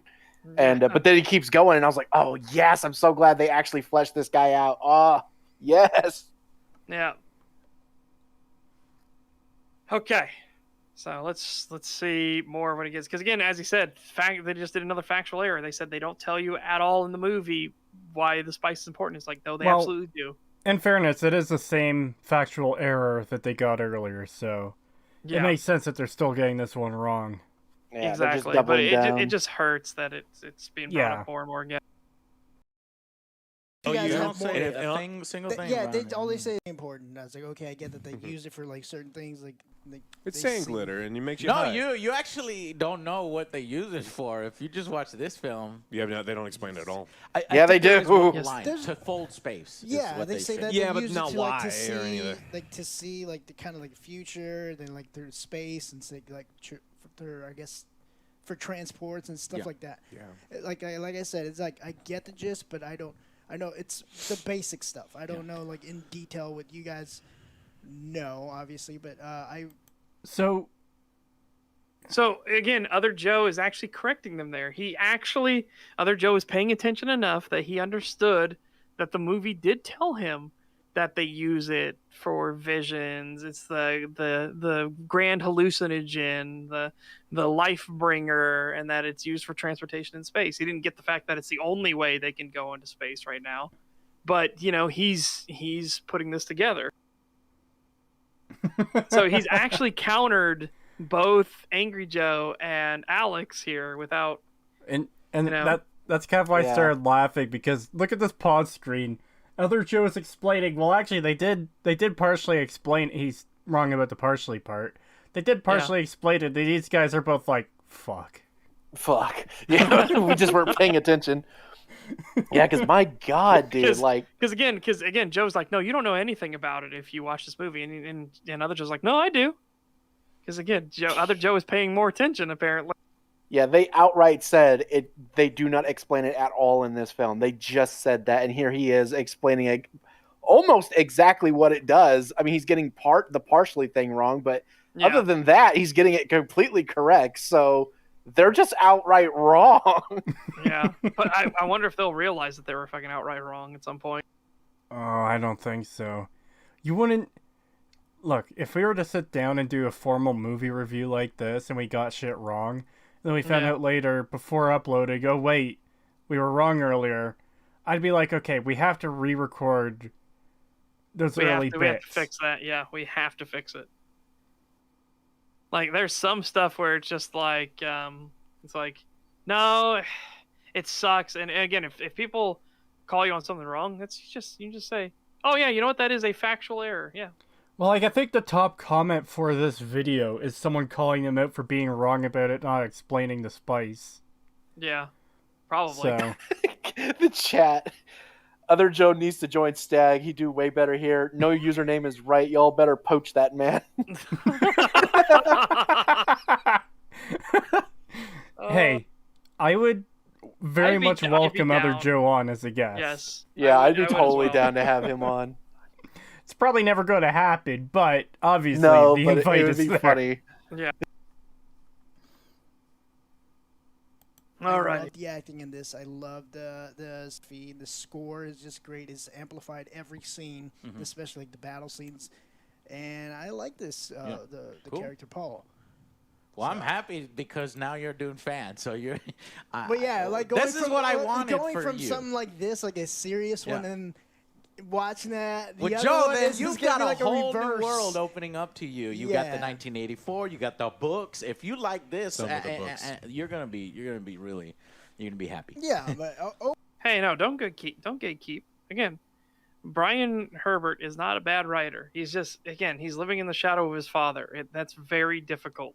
It's a very difficult position to be in. And he is written like a madman. Brian, we love you too. Don't worry. Keep writing. Keep doing what you do. If it's obviously a passion for you, keep doing it. Fucking Alex's snide comments, some of the books. No. Read all the books. Read every piece of Doom material you want. If you like it, dive in. Yeah. like I enjoyed it. I'm gonna go with a 9 for this one. Shit! Yeah. Wow. Wow. Yeah. Good. You need to. I actually jump think that's into what I the- would give it too. I It think I would was give it a cool, 9 as like, well. Yeah, I was considering saying that last night, but I was thinking, man, maybe I should think on this more. I think I might give it a 9. Like, I absolutely rate this highly. Yeah, I very Yeah. much do too. Like I said, Yeah. there are small nitpicks. I was So- kind of going back and forth between an 8 and a 9, but the more I think about like what they do get wrong, it's almost more of like an adaptation thing, and the ones that aren't are just very minor. And I'm just like, that's not even worth deducting that much of a point off. Yeah, I would say it's a 9. Yep. Uh, And don't worry, Ben, you don't have to dive in on this. You don't have to. It's just our thoughts on it. Yeah, no, that's fine. Because I mean, I haven't read the books. Obviously, I haven't read the books to Lord of the Rings either. And Lord of the Rings is kind of, oh, my child just had a fall. I'll be right back. Yeah, no worries. Oof. You can hear him in the background. Yep. Okay, He's all I'm right. back. Yeah. He's fine. He's just he just got a bit of a fright. Yeah, and I would say, and I haven't read the Lord of the Rings books either. I'm currently reading through the Hobbit and Lord of the Rings books at the moment. But from my understanding, I would say Lord of the Rings movies are the benchmark for what a good book movie adaptation of a book is. Wow, yeah, that's definitely I think I can agree with that. They are really fucking good, and the stuff they do drop out, like Tom Bombadil. They did for a very good fucking reason, because Tom Bombadil is a walking what moment in the book. Yeah. And I think that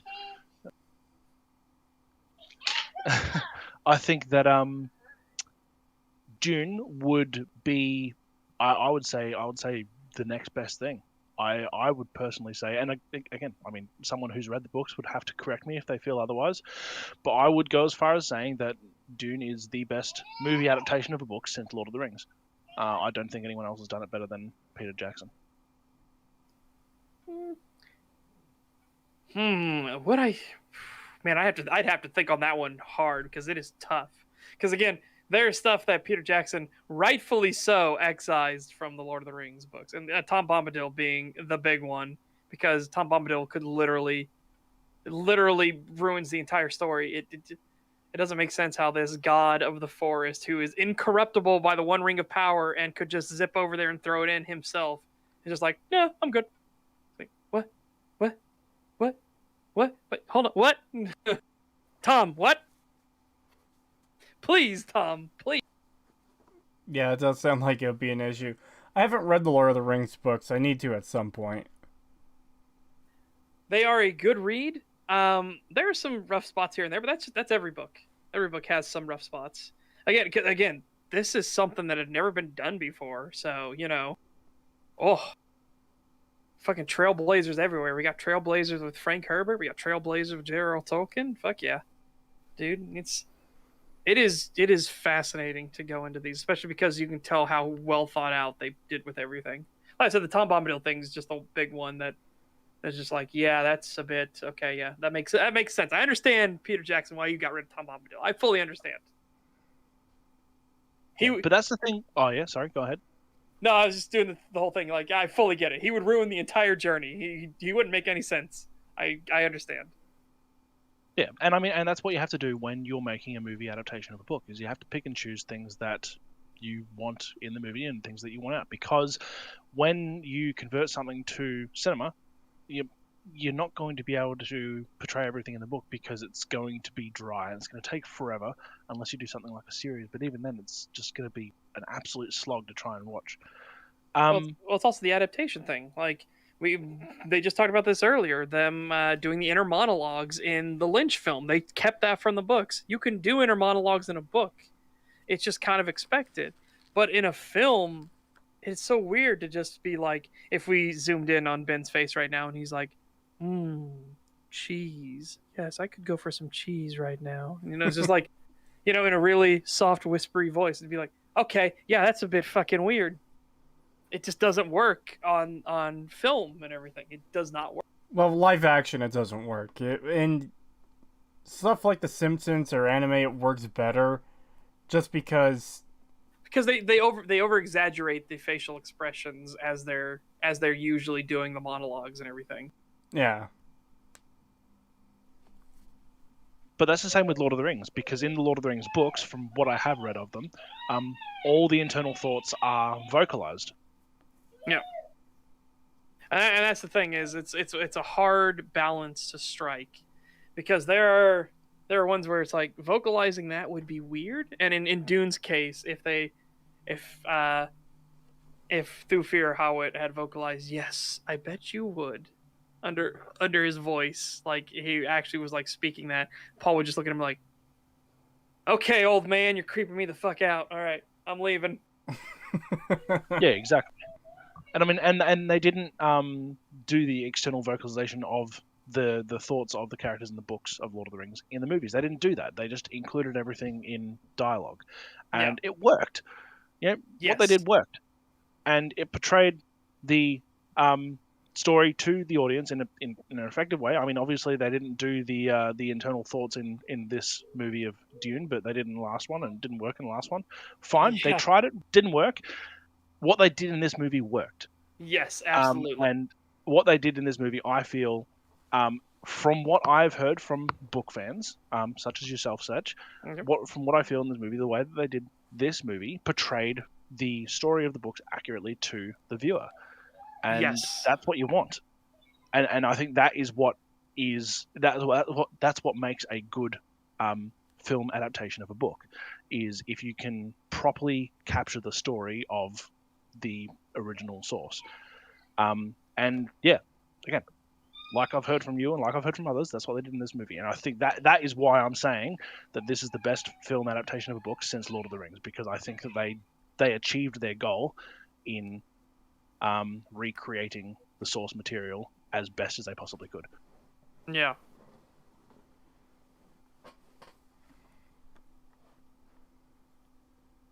Okay.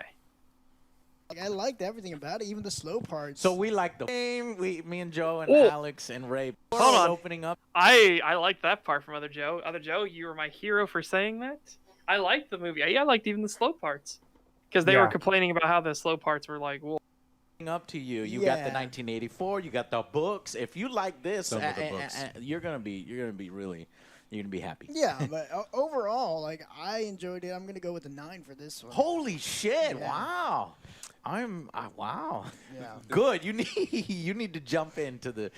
it was cool. Like I liked everything about it, even the slow parts. So we like the board game. Me and Joe and Alex and Ray played the Dune board game, and I love that one too. So okay, well. and I still feel like Paul, like, I guess you like, oh, you don't, he doesn't. I guess you're comparing it to the other one, but this Yes. one's like, okay, he's still learning. He's like trying to grasp it. He doesn't want to be the leader. Yeah, Like, here he actually has sometimes- more of an arc. It seems Yeah, like yeah, he's it does. learning. It The does. previous one, he's already. absolutely. Thank So- God. They actually show Other the Joe main is character fucking going on an arc. smoking them. Yeah. Yeah. He's the smart one of the group. All right, well, we already kind of knew that, but that's Yeah. what I kind of find funny here too. Is earlier, Joe and Alex were like, "Oh yeah, in the original movie, Paul had his shit together. He knew about all the politics and stuff." And here's other Joe coming in saying, "Well, he had a good character arc. You could see he's learning about all this stuff." It's like, Yeah, and he's Joe still and young and Alex, everything. he's Yeah. learning. Yeah, Joe and Alex, the person who doesn't do reviews and critique, is the one that picked up on that. Yeah. It's like, man, Oh my god! Just look at this. Just look at this fucking this still right here on screen. Just oh god, the smugness coming off of fucking what's his name? I always forget his name. Alex. Alex, Yeah, Alex. Oh my god, just the fucking okay, whatever. I mean, I'm more right than you, but whatever. Oh, I vote we swap other Joe with Joe. yo, yeah, the new Angry Joe show, and it'll be Other Joe. Oh, the angry other Joe. No. Angry Other Joe show. No, other Joe will just be Joe, and Angry Joe will be other Joe. Oh, They're gonna swap places. Yes. oh, new timelines, man. We're making a new timeline already. I'll be right back, guys. Yeah, okay. All All right. I'll probably go to the bathroom real quick then. No, username says Our Lord and Savior, Other Joe. Oh, that's Daniel K. Good Joe and Hungry Joe. I was Oh, just about to read that one. yeah, I'll be right. All right. So, what do you think so far, Pagan? Is this about as painful as they usually are? Oh, it's usually a lot worse. Really? It's usually a lot worse. Although we still have quite a ways to go. It could still get way worse.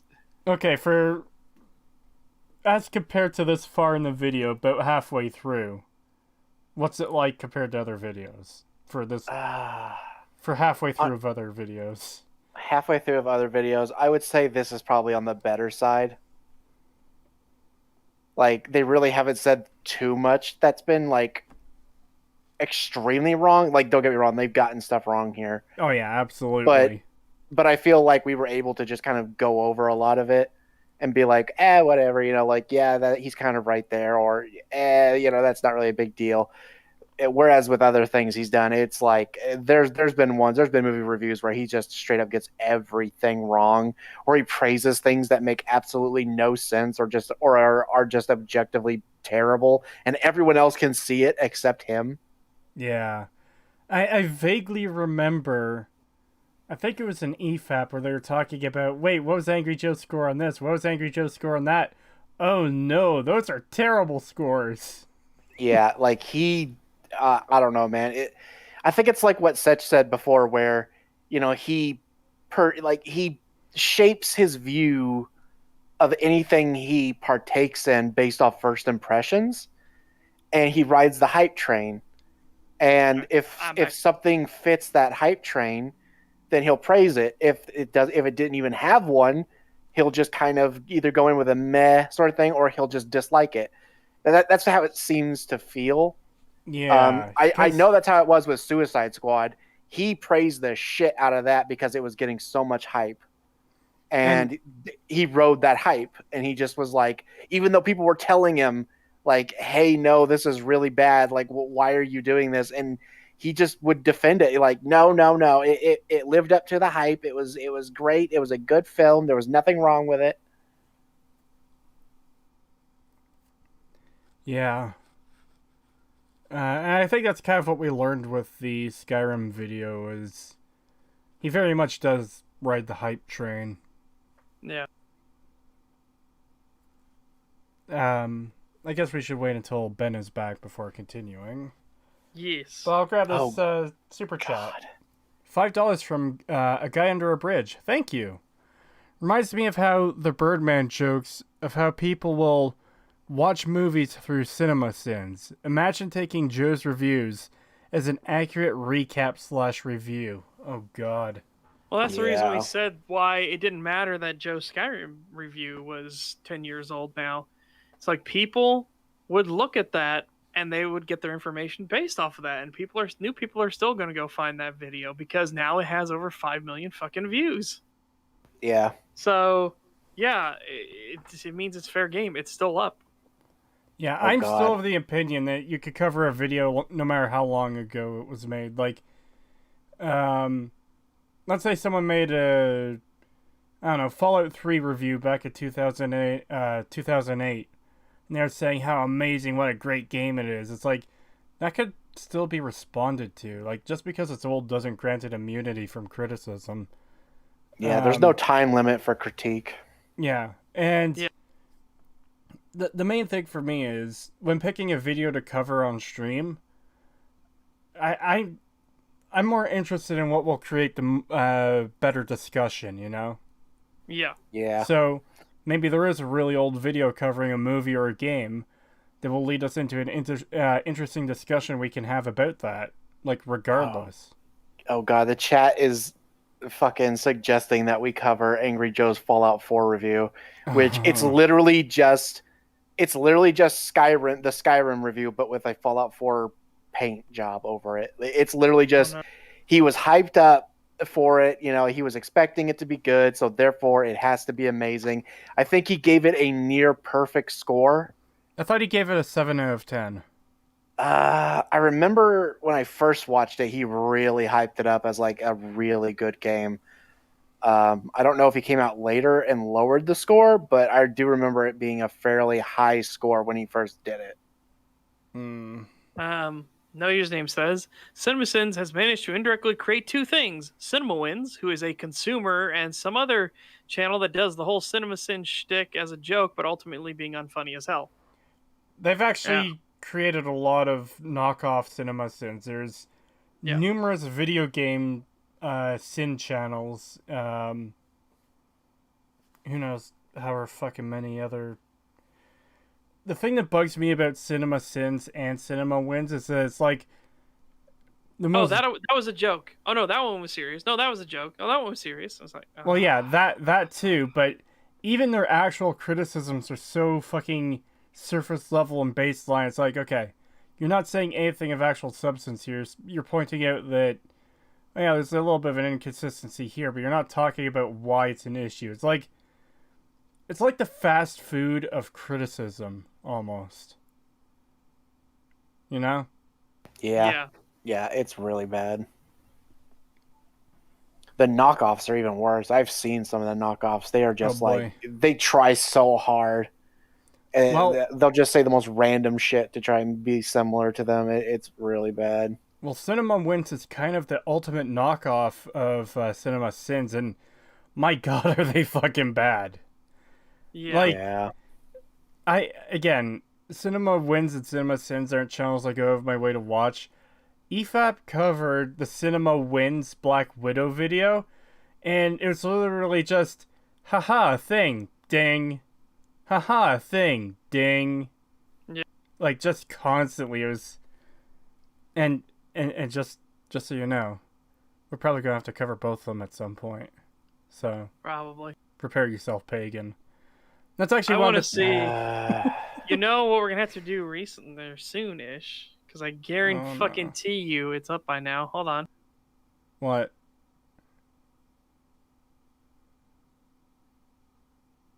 Oh, it's still not up? What's not up? CinemaSins Dune. Really?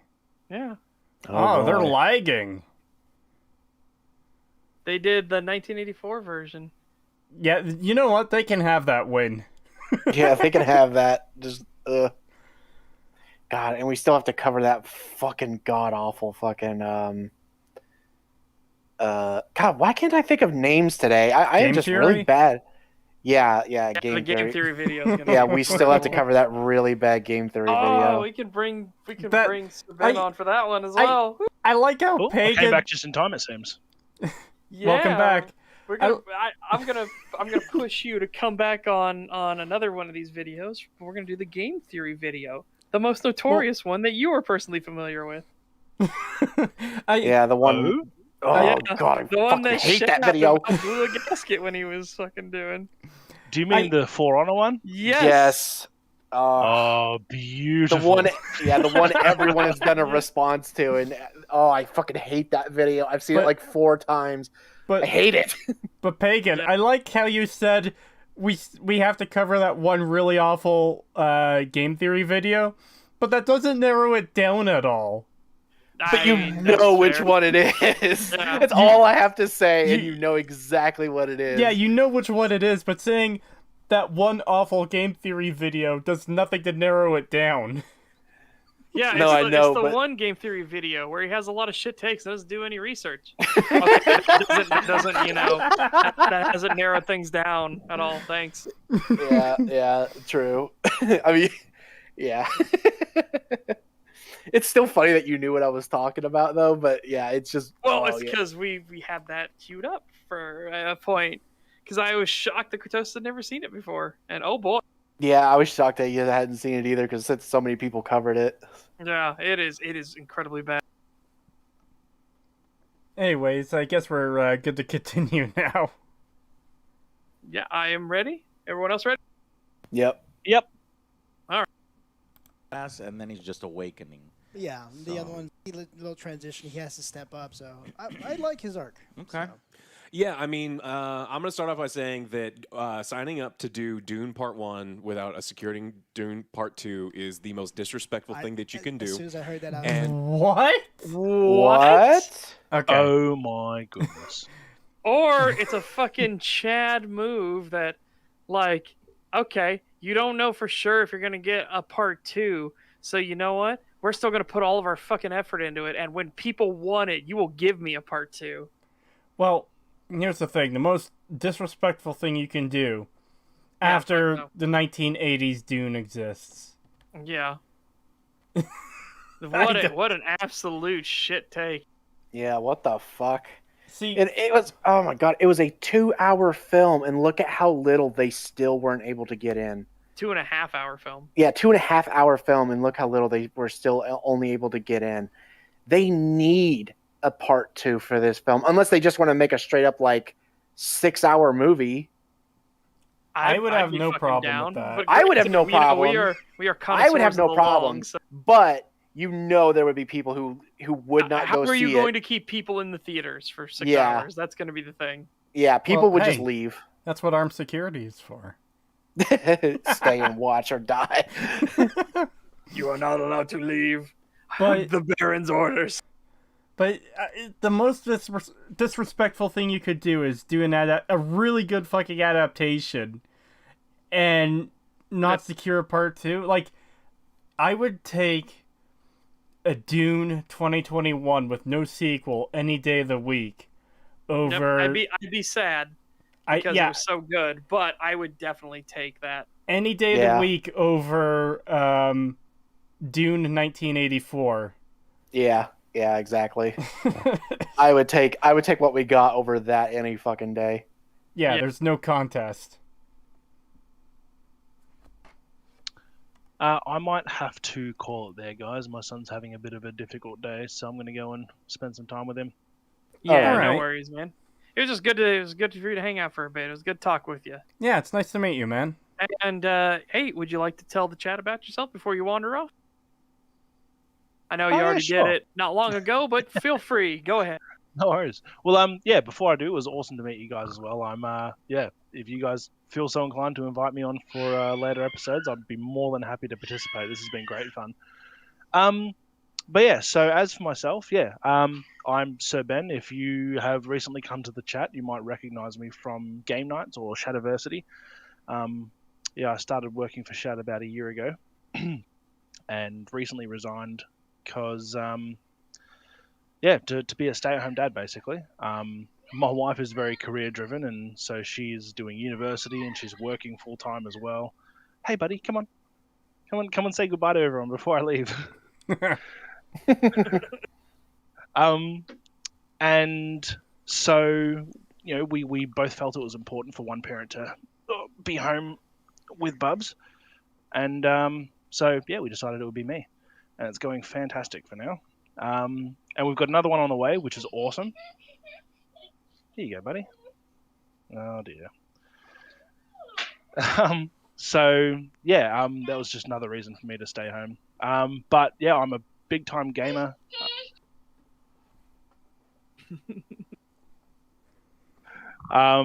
And I'm a bit of an artist as well. So... Oh, he's like, Dad's talking about himself too much. His ego showing. I must sabotage.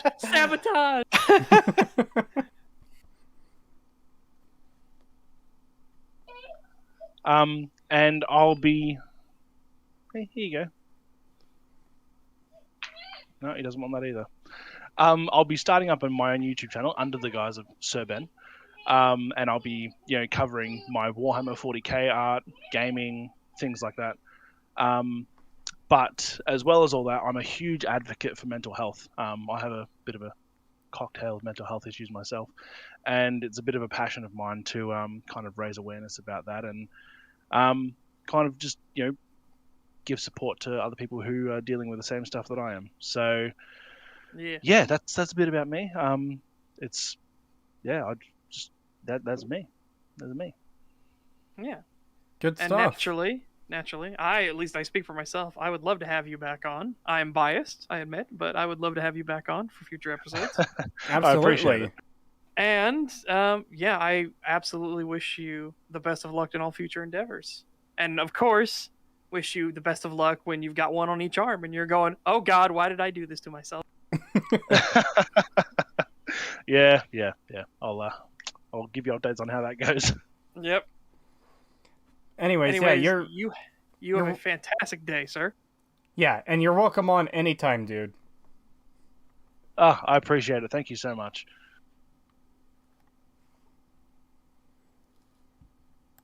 And it seems the chat as well is saying goodbye, Sir Chad, and goodbye, Sir Ben, and goodbye, Fair Knight.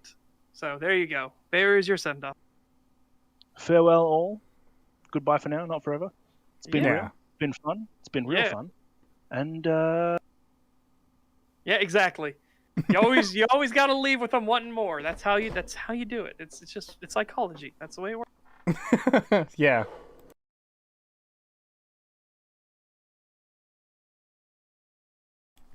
Well, we're back to where we started. 3 of us. Yes. Oh, it's back to a 3v3 match. It's a fair fight. I mean, well, it's a 4v2. Honestly, I think other Joe's on our side. Yeah, it almost kind of seems that way from the last few minutes. Yeah. Oh no, God, God, what Howard a- is upset we're not talking about Fallout. Yeah. God, what a shit take though. The most disrespectful thing you can ever do. It's like, what the That's fuck? that's Yeah, insanity. That's insane. Oof. Yeah, I would always take an incomplete but really good, I guess, Yes. product over a shit product any day. Like, Absolutely. that's just such a weird thing to say. I will take a project that has had obvious heart and passion put into it. Morrowind? Yeah.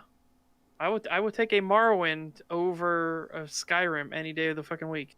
Oh, and just in case people in chat aren't aware, Morrowind was originally supposed to be all of Morrowind, not just Vardenfell. Yeah. So, And I am glad somewhere along the lines they reined in their ambitions a little bit, considering, the dire circumstances their company was in.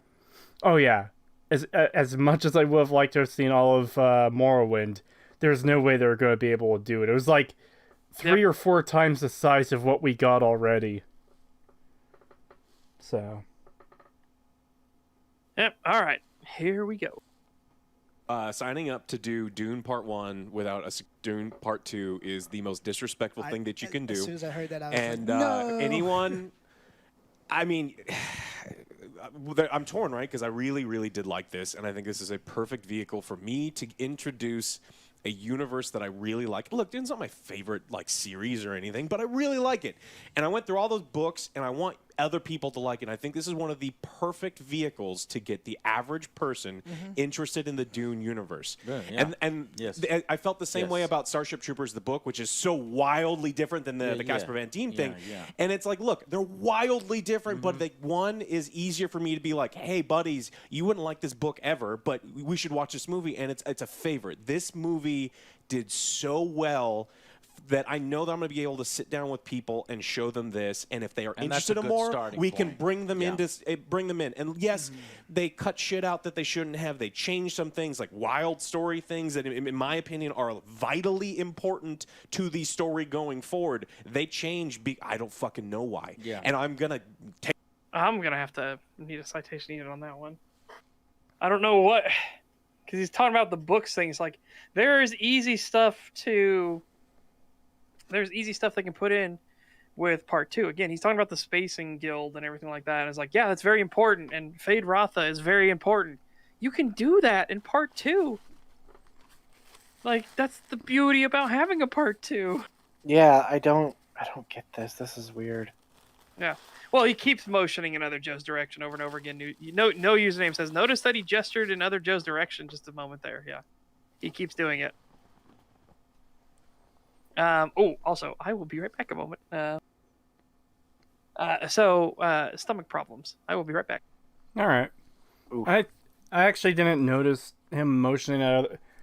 I'll be honest, I was kind of zoning out for a minute there while this I was guy looking at talking. something else. I was looking at something else entirely. I was looking at something on the Discord, so I Yeah. didn't even see it. I'm actually going to rewind 10 seconds and see. I don't know why. Just my mind completely left. It was gone. I completely zoned out there. So some things like wild story things that in my vitally important to the story going forward, they change. I don't fucking know why. Yeah. And I'm gonna take off a point if we combine all of them together. But I'm giving this a 9 out of 10. Okay, that's farther than when we stopped. Yeah, I don't know what he's meaning there when he's saying they changed major stuff or left major stuff out. Yeah, especially since from what we can tell, it's all stuff they can add in part 2, Yeah. and it won't affect anything from what we can tell. Obviously, part 2 could be a stinker, and then yeah, well, we can criticize it all day and night, but we don't have it yet. So for him to be like saying this stuff about the film that could easily be explained in part 2, and he's just like shitting on it because they didn't add it in part 1. It's just weird.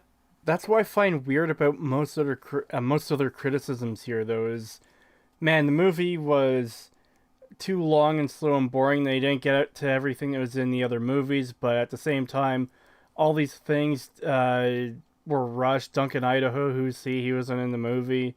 It's like, pick one. Is the movie going too slow or too fast? Yeah, it's weird. They're trying to...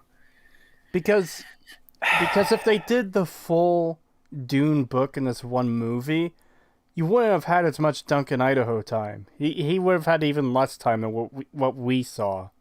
Yeah, he would have made one appearance, that bit at the beginning, and then the next time we see him, he'd be dead. Well, he'd be doing that fight in which he dies. Yeah, exactly. Yeah. And that's it. That's all you would get from him. You would never see any of the other stuff with him. So, yeah, I don't get what they're complaining about here, especially because it's like what they want contradicts their criticisms. Well, their criticisms contradict their criticisms. That's Yeah. the whole thing. That's why this is so fucking bizarre to listen to. Yeah, it's very strange. I'm having a hard time understanding where they're getting at, and I'm also having a hard time understanding how they missed some of these key details when other Joe saw them. He called them out, so I don't get how they missed this stuff. Yeah. Yeah, it's just bizarre to... I don't know. Also, it kind of sounds like Alex is making the argument that because they aren't following the book to the letter, that's somehow a bad thing. It's like they don't have to, so long as it's still good and makes sense within the movie itself. They can change whatever they want about the fucking books. They don't have to follow the books whatsoever if they don't want to. So long as it still makes sense and everything still lines up properly, there's nothing wrong with it. Yeah, exactly. So for him to be like going out of his way to criticize the film because it does stuff differently from the book, like he even says, doing this is going to piss off the book readers and stuff like that. It's just like, okay, no one cares. As long as it's good, what does it matter? God Howard in chat pointed this out, and I highly agree with what he said. We do, but we don't we don't rely on modders. We do, but we don't rely on modders.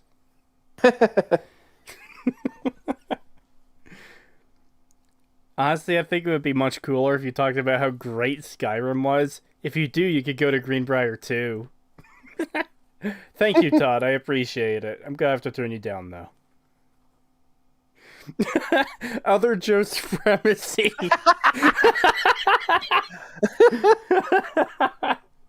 Dude, other Joe is so great. Yeah, other Joe is best Joe.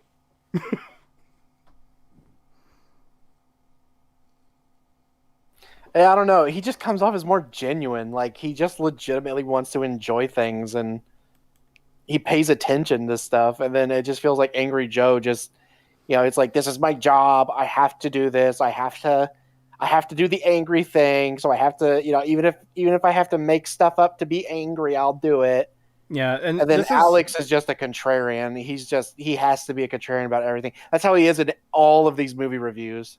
This is kind of why it's not a good idea to, brand yourself as a particular emotion, because then you get stuff like Skyrim angry review, and there's like 0.01% anger in the entire video.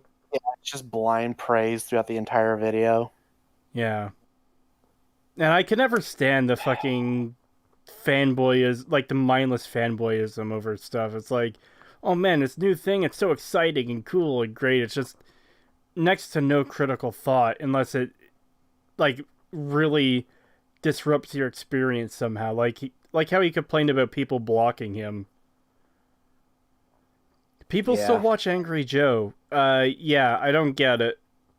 Yeah, his following's not as big as it used to be, but it's still fairly sizable.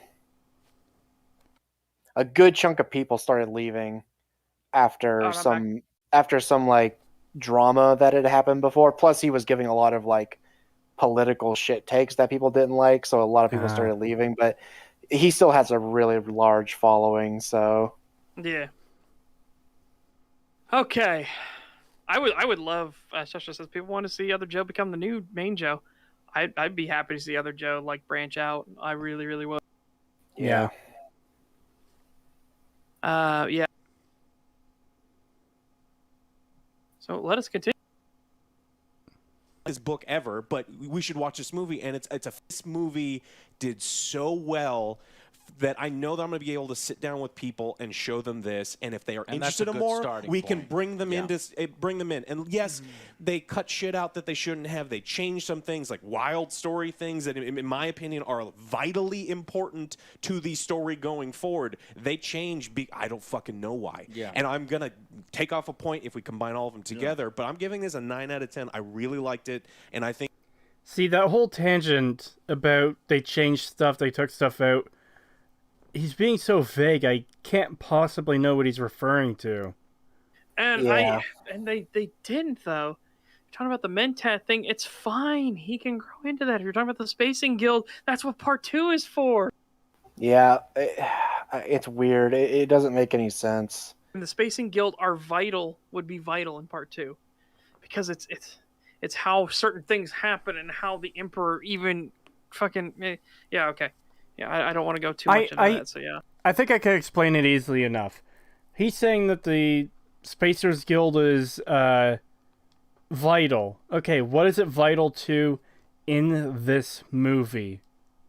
It has nothing to do...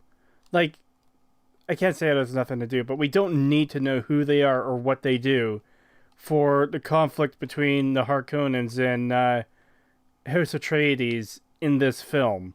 Because... And they do set it up. They set up that it's the navigators use the spice to navigate, and it's the only way you can go through everything. Yeah. Yeah. So they set it up, but it's not vital to know right now, and that's what it bugs me when people use certain words wrong, or just like when during the Angry Joe Skyrim video, and he said, oh yeah, this is the best RPG ever. It's the penultimate RPG. Motherfucker. Penultimate doesn't mean ultimate but more. It means...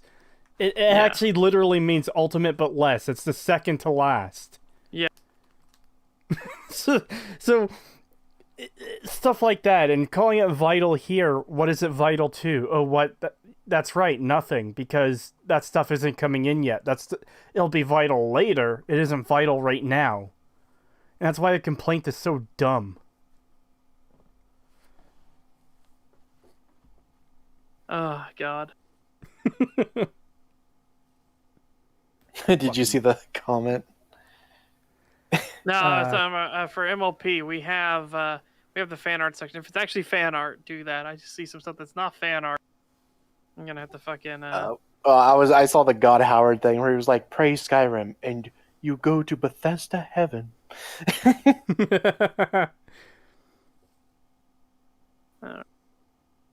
We good to continue? Yeah. Yeah, I'm just cleaning out the fan art section because there's people just posting other stuff. It's not fan art. It's like, look what I found. It's like that. You can put that in shit posting. Yeah. Fan art is for fan art specifically. Yeah, for STAG and everything. Yeah. And like we don't.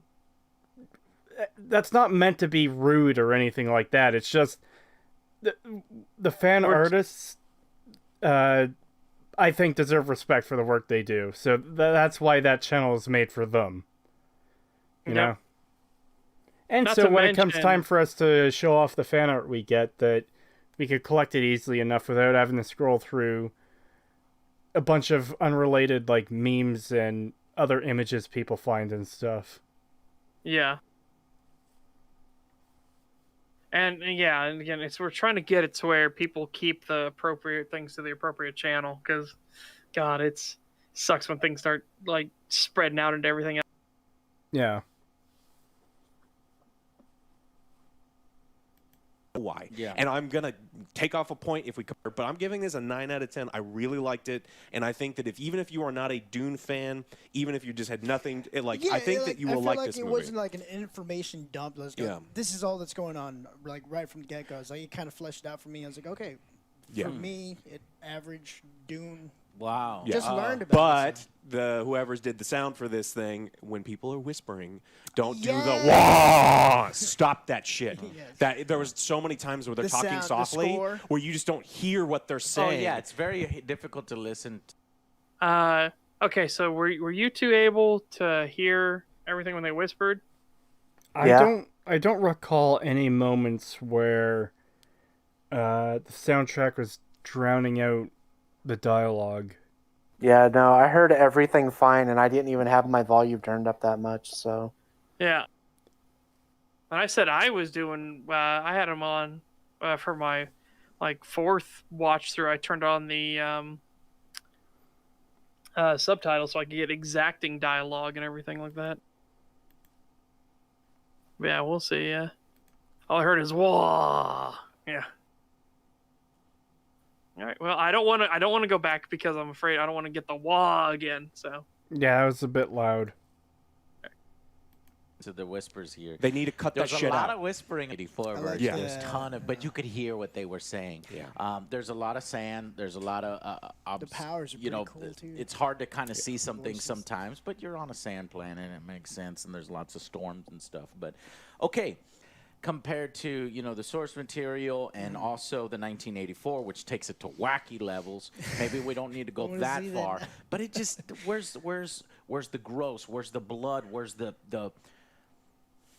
Chapter 2. It's just so clean for me. Chapter I don't know. It's not clean at all, though.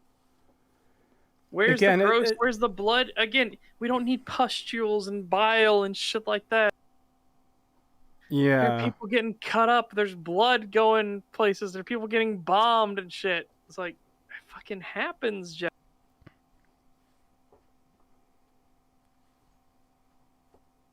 Where's the fucking pus? No, I don't want. No. Ugh. No, bad shush.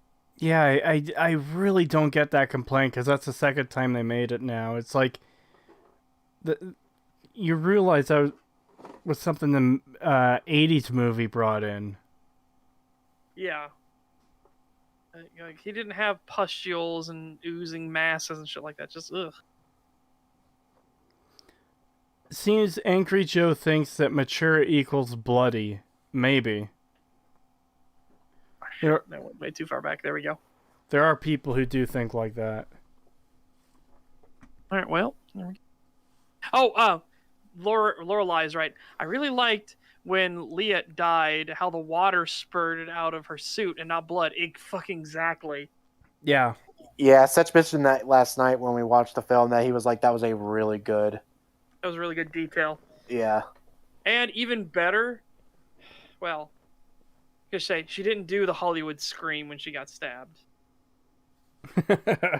So Hollywood has this weird obsession that when people get stabbed, they scream. And as Christopher Lee will tell you, that's not what happens when somebody gets stabbed.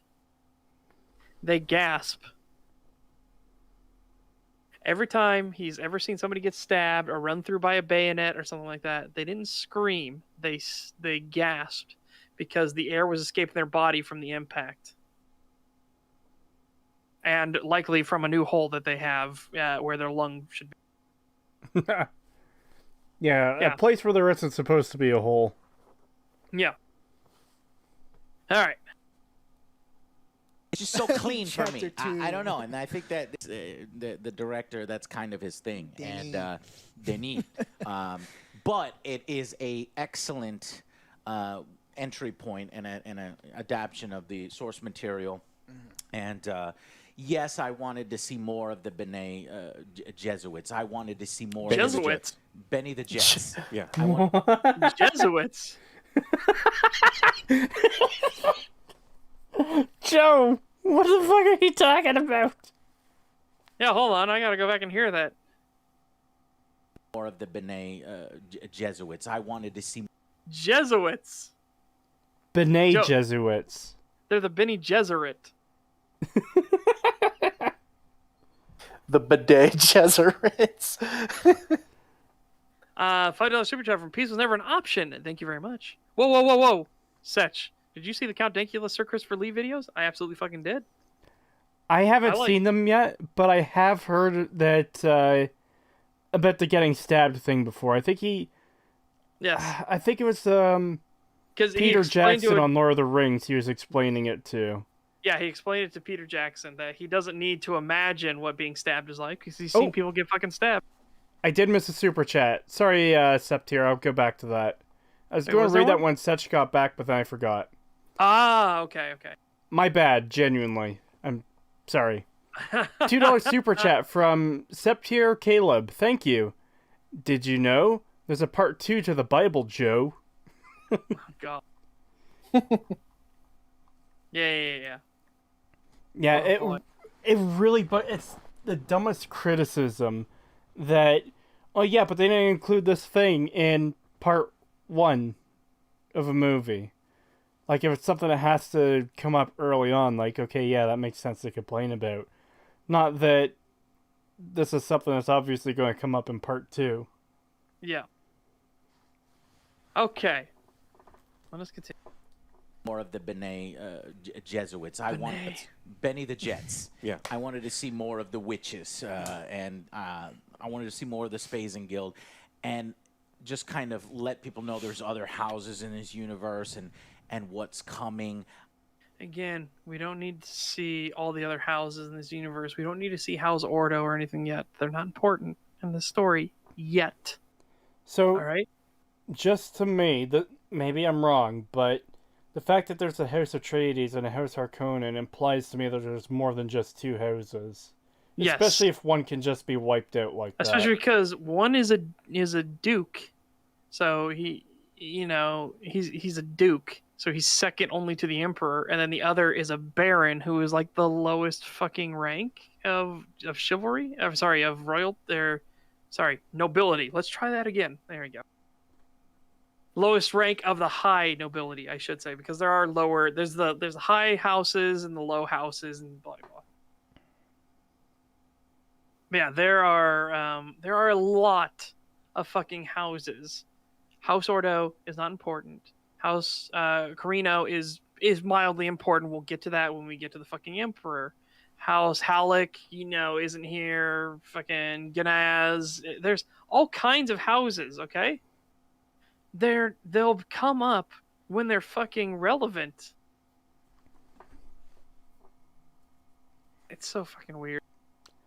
Yeah, especially and this is what I was talking to Pagan about while you were gone, it's that their criticisms contradict their other criticisms. Like, they don't want it to be just exposition, but then they're saying, well, they didn't talk about all these things that aren't immediately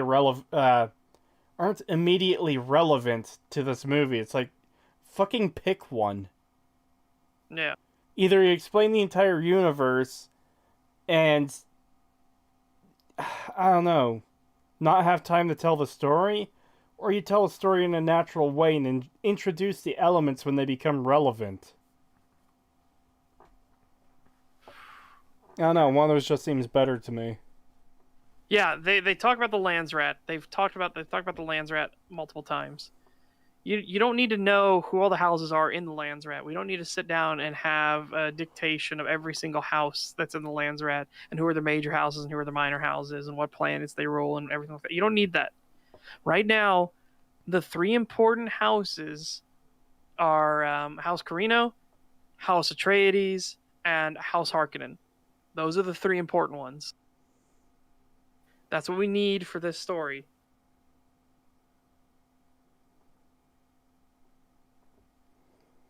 And yeah, you're right, Void Memes. That is who Count Dankula is.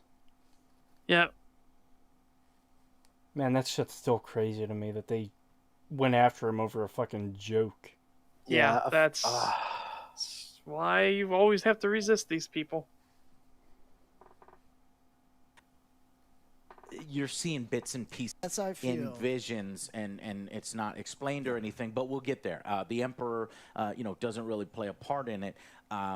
Whereas in the original, everything, I think they were worried. Everything is explained to you in the original. Everything is handheld for you in the 1984. No, it isn't. It really isn't. The problem is like they had to cut out so much stuff because they're putting so much of the book into one fucking movie, so it isn't explained to you very well. Like I said, as Indigo Gaming said, they were giving out pamphlets because people didn't know what the fuck was going on. It's just like, wow. Oh man. Again, the Emperor is. We already know things about the Emperor already. We know that he doesn't like ambition. He jealously guards his holdings, and he wants no competition. We know these things about the Emperor without having seen the Emperor. We're seeing the influence of the Emperor. This is how this fucking works. Yeah.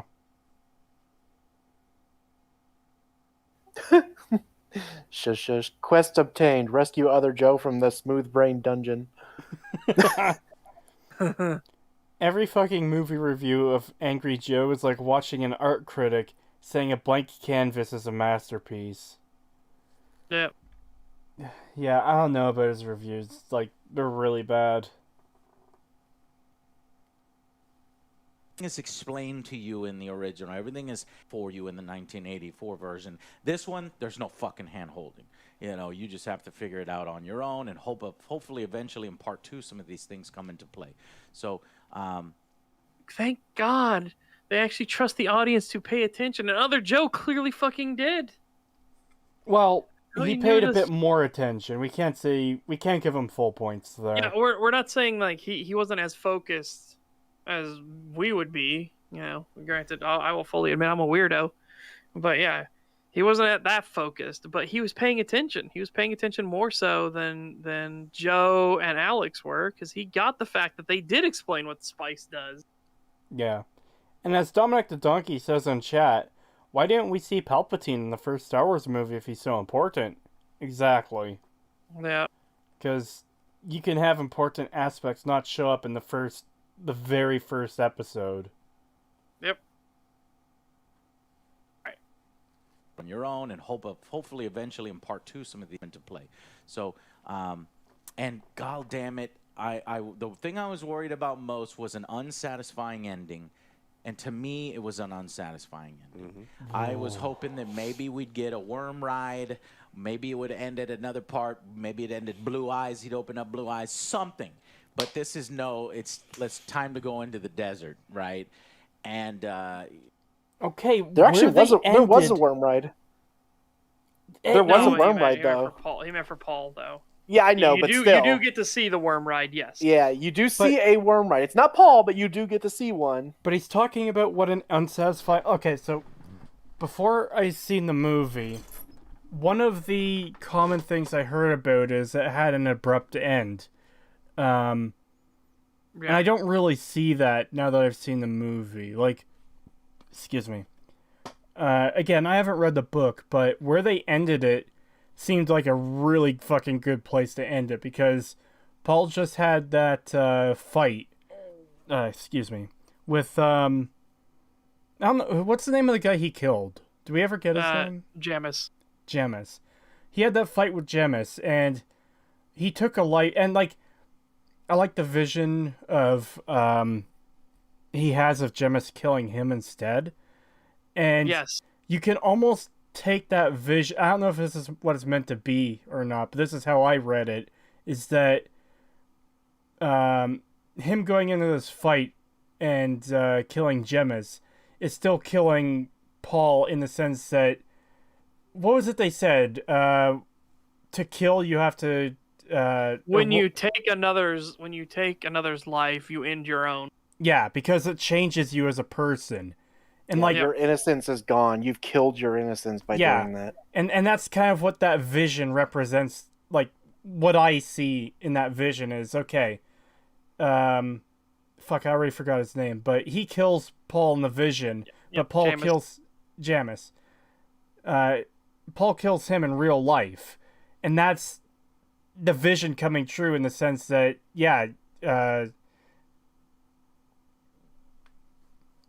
I forgot the phrase, but you know what I mean. Yeah. He kills the weaker part of himself, the old part. Yeah, That was too innocent to really do much. yeah, and then the leader of that group says to Paul, "You're one of us now," and Yeah. the mother, a life has been traded for a life. You're now one of us. yeah, and then the mother says, "No, we need to get off world," and then Paul says, "No, my path goes into the desert," and it has him going off with the Fremen. It's like that is a really good part, like really good place to end off on, because you had all the build up through the movie, like all the visions he sees and how important the Fremen are, and built like it's just a really like a high point to end off on, I think, considering what they went through. Yep.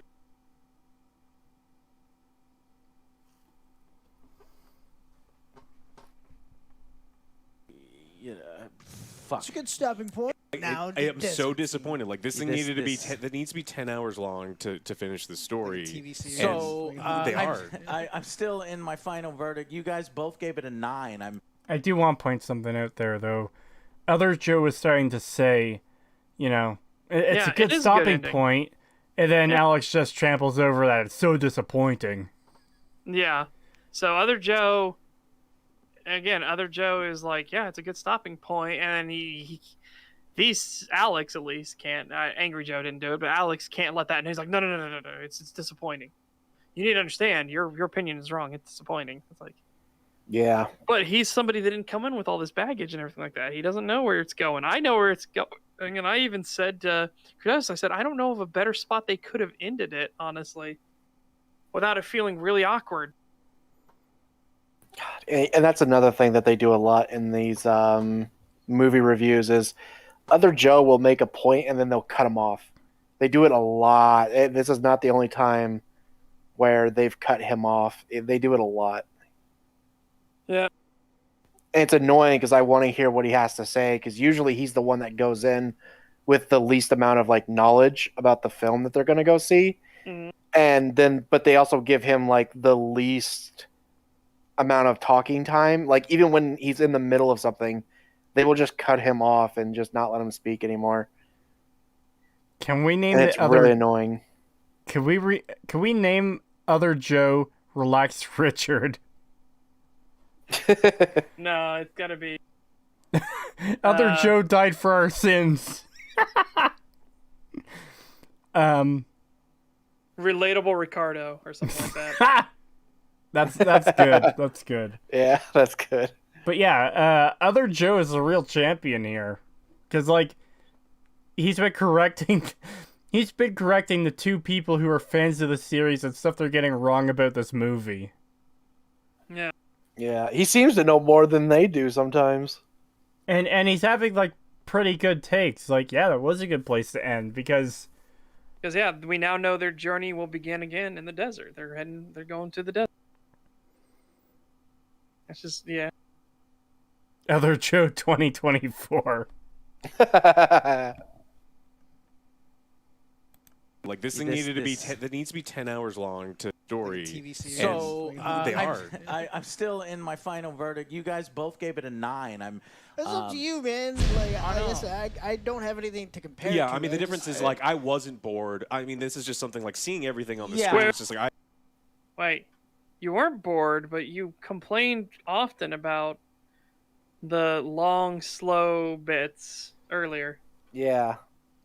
So Well, it's because they were the wrong long, slow bits. It was Paul looking at grass and water, and not even though those parts of the setting up movie his were like a character, minute yeah. long. Yeah, and it was setting up his character. Yeah. Okay, well, apparently we know what Joe's already thinking already. I don't know why he put that on the screen already. I mean, we'll see if he changes it, but it's a bit weird he's doing this and he doesn't wait till he says it. Maybe it's So- just the editor. Yeah, well, no, maybe. he does this as well. It'll fluctuate. He'll say like 9 out of 10, or they'll say 9 out of 10 or whatever, and then he'll say something, and then it'll drop it down. Like he'll say, "Well, I think it's an Okay. 8," and then he'll go 8.5. Oh, okay. All right, so let's see how this goes. Well, I still find it weird that Alex gave it a 9 out of 10 with all the complaints he had about it. Like, Yeah, you all know, the it shit he doesn't- was saying earlier about how it doesn't hold up and all this other stuff, and then he's like, "Oh, but it's a 9." Well, I suppose these people do use a different scale than us. We consider 10 absolute perfection, and we already know that Angry Joe doesn't work that way, considering he gave Skyrim a 10 out of 10. And Yeah. said, yeah, but here's a whole bunch of problems I have with it. Yeah. A $5 super chat from Septir Caleb. Thank you very much. Thank you. In college, I got a literature degree. One of my professors told me that the best stories end at the emotional resolution of a character's journey. I mean, it seems to me pretty much where Dune ended. Yeah. Yeah, the emotional Yeah. resolution. Yeah, I would say that's where it ended. At least to a Brace- degree. There's brace obviously... thyself. Huh? No, just be like, brace thyselves. Yeah. Like, obviously there's still more resolution to come. Yeah. But there was one. It was still a fairly major one, and that's where it stopped. Exactly. It still has a lot more to go, but that was one of the parts where it stopped. Okay. Yeah. And just to compare, too, like, you could say the exact same thing about Lord of the Rings. Like, there's obviously an emotional resolution where Frodo breaks off from the group and Sam comes with him, and Sam's having trouble swimming, so he saves him. Like, that's a good moment. You have the death of Boromir, which, man, what a hero. And the Fellowship is broken almost, but they're still continuing on with their journeys. They aren't giving up. You know? God, you just reminded me. Every time I watch Aqua FPS's videos, which I love Aqua, he's a great streamer, he's fun to watch, but man, every time he talks about Lord of the Rings, I get a little bit upset because he's just like, oh man, Boromir fucking sucks. The worst part of the film should be taken out. Shouldn't even be in the film. And I'm just like, fuck you, Aqua. Shut the fuck up. Yeah. All Man, right. I don't know how someone could have that take. Boromir is a great character. Yeah, I don't get it. I don't get how people could dislike him so much. But yeah, fucking Aqua shits on him all the time. Oh no. $10 super chat from Dominic the Donkey. Thank you very much. Just a reminder, Joe thought Loki was great and gave most of the episodes a 9. Oh my god. The show that fucking deletes free will from the MCU and destroys kind of destroys the timeline and a lot of others, like, and Loki's character. Like, what a cool villain. Oh wait, no, he's a giant pussy now. Yeah. Yeah.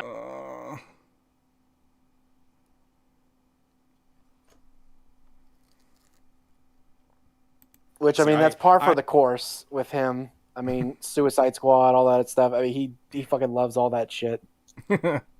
So it's par for the course for him. I think there was a time in this movie where I was bored, or like there's just boring. Like, yeah.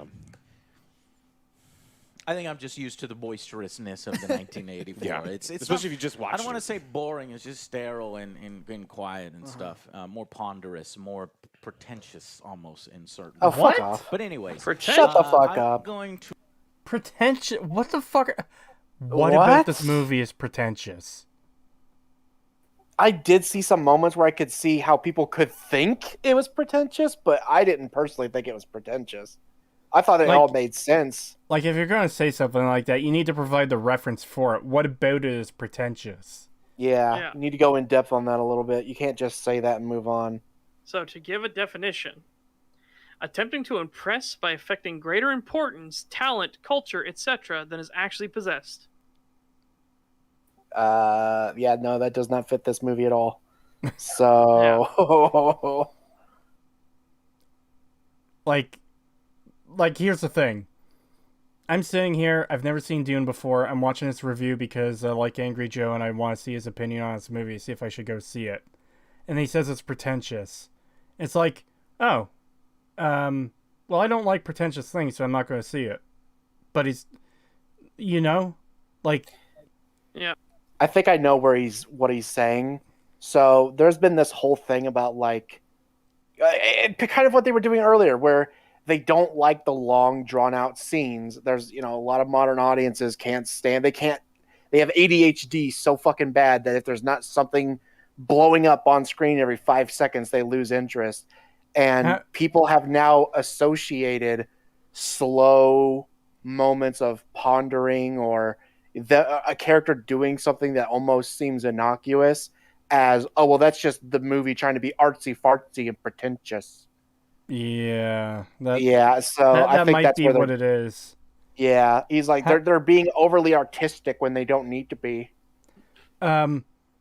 How far away are we from movies and TV shows needing a GIF on loop of an explosion during like character dialogue scenes just to keep some people interested?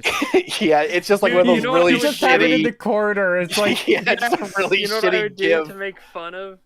To like mock this idea. I would have like a really intense dialogue scene happening, and then on the background, on some dude's computer, there's just a looping GIF of an explosion going. Yeah.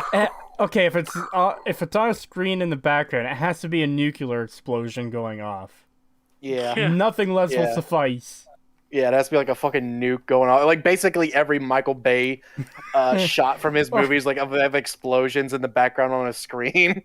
Or just include the clip from the shitty JJ Star Wars movies or Star Trek movies, either one, of planets Yeah. blowing up. And oh hey, there's an explosion in the background. Oh my god, it's a planet blowing up.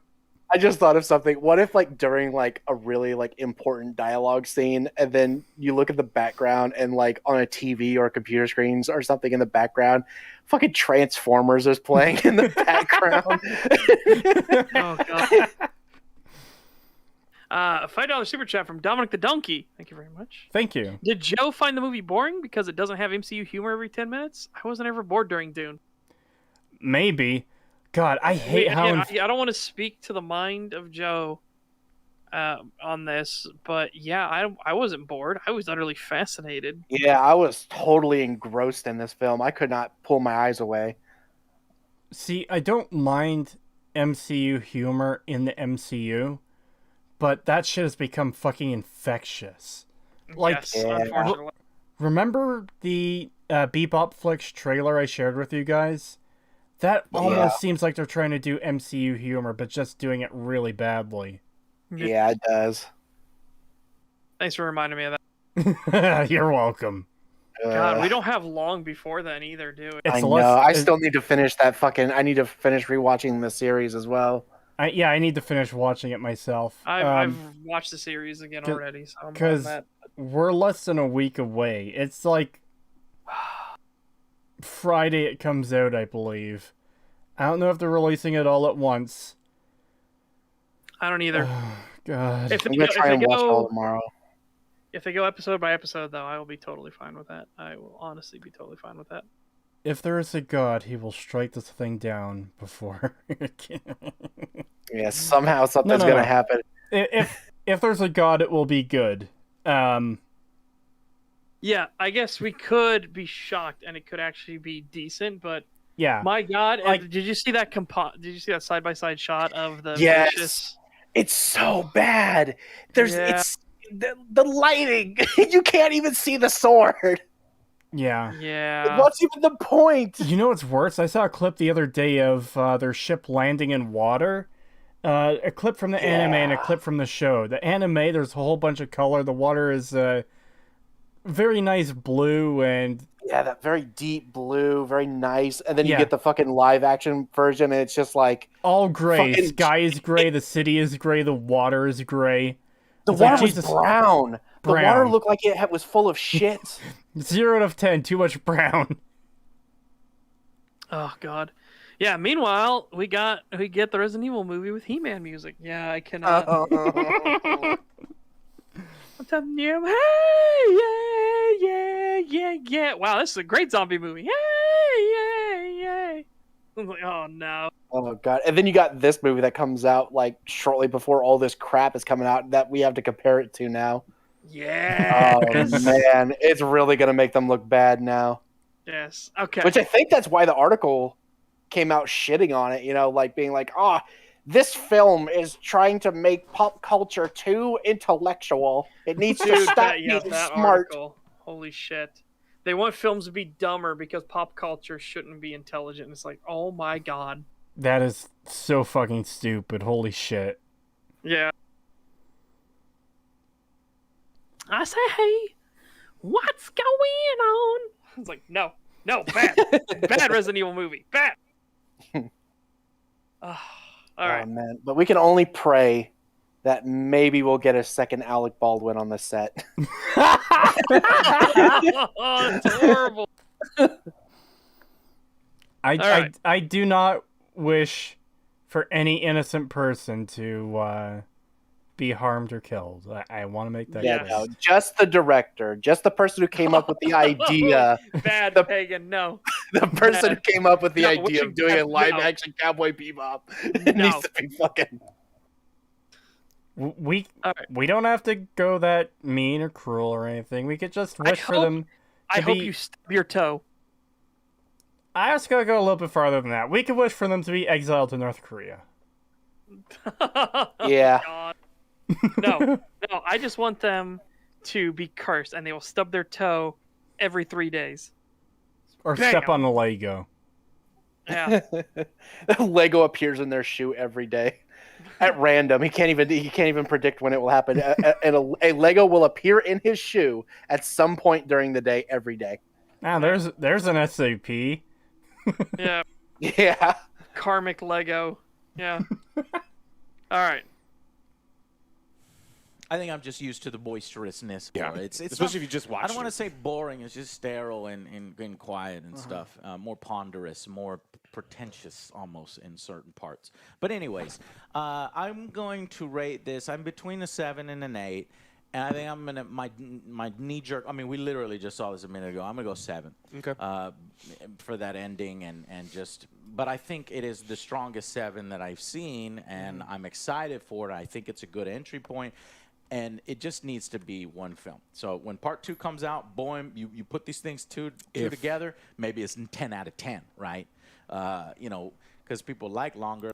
Okay, so that makes no sense to me as a process. Yeah, that makes no What the sense. fuck? This movie is a 7, but if part 2 comes out and I can watch them back to back, then it'll be a 10. Yeah. Fucking what? The part 2 existing or not does not change the quality of the first film. The Yeah. first film is what it is. And Yeah, this is weird. I don't get this fucking weird hatred of there being a part 2. They act like it's some ultra sin that they dare to make this film that a 2-parter. Like, what the fuck? Why? that's the whole problem I've had this entire time. It's so bizarre. They're rushing by things, but they should have done more. There should have been one single movie. The fuck are you talking about? Yeah, and then also keep in mind, Skyrim, 10 out of 10. Dune, 7. Yeah. Okay, dude. Oh my god. Please, no. Hold on. I'm just gonna send this to you guys. Oh boy. I'm gonna send it in this chat too, because I think Indigo Gaming and Sir Ben would get a kick out of this too. Here. Oh god.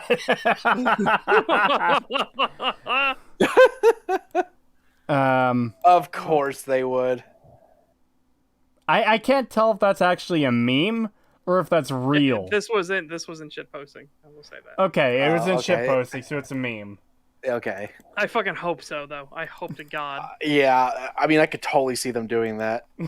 God knows they tried to do that with Karen They God tried knows to they do tried that to with do that with Pepe and the fucking okay gesture. Dude. Jesus yeah, there was Christ. that, but they did equate like calling people Karens as like the equivalent. It's like the white version of the N word. That's Oh, they God. literally said that. Yeah, they said if you call somebody a Karen, it is the equivalent of calling a white person the N word. It genuinely bugs Oh, me. welcome back, Sir Ben. I have summoned you, I guess. Wait, what? You You popped back in right as I put in the fucking shitpost thing that was here. welcome back. Oh my goodness. Thank you. Yeah, my child is in bed now, so we'll see how he goes. All right. Sweet. Sir Ben has made a shocking appearance. There was an ambush. We walked right into it. Yeah. Or rather, we came upon what would have been an ambush with Sir Ben carrying two bloody and bruised bandits over to us and said, "Hey, don't worry, I got you." Shitpost gave him strength. Yeah, the shitpost gave him strength. All right, so what you missed, other Joe picked up on more details than Alex and Angry Joe did in this video, and he has no knowledge of this universe whatsoever. Alex made a bunch of complaints but gave it a 9 out of 10, so did other Joe. And then Angry Joe said it's not really boring, it was just kind of quiet in parts and overly, it was pretentious, and it's like, what the fuck? It's like, yeah, okay. Shush in chat. Sir Ben, please save Princess Other Joe from Alex the Soy Dragon. Oh my gosh. Yep. Yeah. No, I will for the benefit of humanity and for the. Yeah, saving dude, of we my- were my we were goodness. talking about like other Joe is like taking these two. It was weird. Other Joe like got more information out of the movie than these two did, and it was just fucking weird. It's weird. The one person here who doesn't do review and analysis or critique or anything, and he's the one that got more details out of it. Yeah, it's bizarre. And he said the ending. He's like, no, yeah, the ending was good. He was like, yeah, I was fine with the ending. Yeah, seemed Yeah. like a good place to end. Then Alex, like, even before Other Joe finished, yeah, it was disappointing. Yeah, he like I was stops what him, the like fuck? puts his hands up, like, no, it was disappointing. It's like, Yes. dude, chill out. Let him finish his fucking sentence. Yeah. It really sounded like they were drawing their opinions from the 1984 movie rather than the source material. So They were. Yeah. I think it shows what can happen when you go into a movie with a fresh set of eyes. Yes. And Other Joe is perfect example of the fact that you can go into the movie without having any background knowledge of anything and still enjoy it, still follow the story, still get it all, everything. Yeah. Yeah. Yeah. Is Other Joe the true critic? I think he should be. I think he'd be fascinating. Well, Yeah. more than that, Other Joe is the true Joe. Is the true Joe? The true Oh Joe. God. The one true Joe. Yeah. It's the same Watch Together link if you care to join us again, Sir Ben. Yes, of course. Angry Joe, Other Joe, Joe Biden, all in the same thing. All in the same show. Oh no. We're reaching a Joe singularity here. Tryman 159. Why is Other Joe in the corner like he is being placed in detention? That's just the way they've framed it. It is kind of weird, but it's just the framing. I remember they actually were getting a lot of like complaints in the comments at one point because remember how I told you that they would interrupt him a lot and kind of cut him off? Yeah. They actually got a lot of backlash for that at one point. I remember there was one video where I watched it. This was back when I still watched Angry Joe, and a lot of people in the comments were like, dude, like, why do you guys not let Other Joe finish? We want to hear what he has to say. Why do you keep cutting him off and shit? And yeah, I don't think they ever responded It's to any because of they that. kind of do but- things like this. No, I'm just kidding. Sorry. But yeah, it's weird. Like they were getting a lot of backlash for it, but they clearly didn't take any of it to heart because they still do it. So Yeah.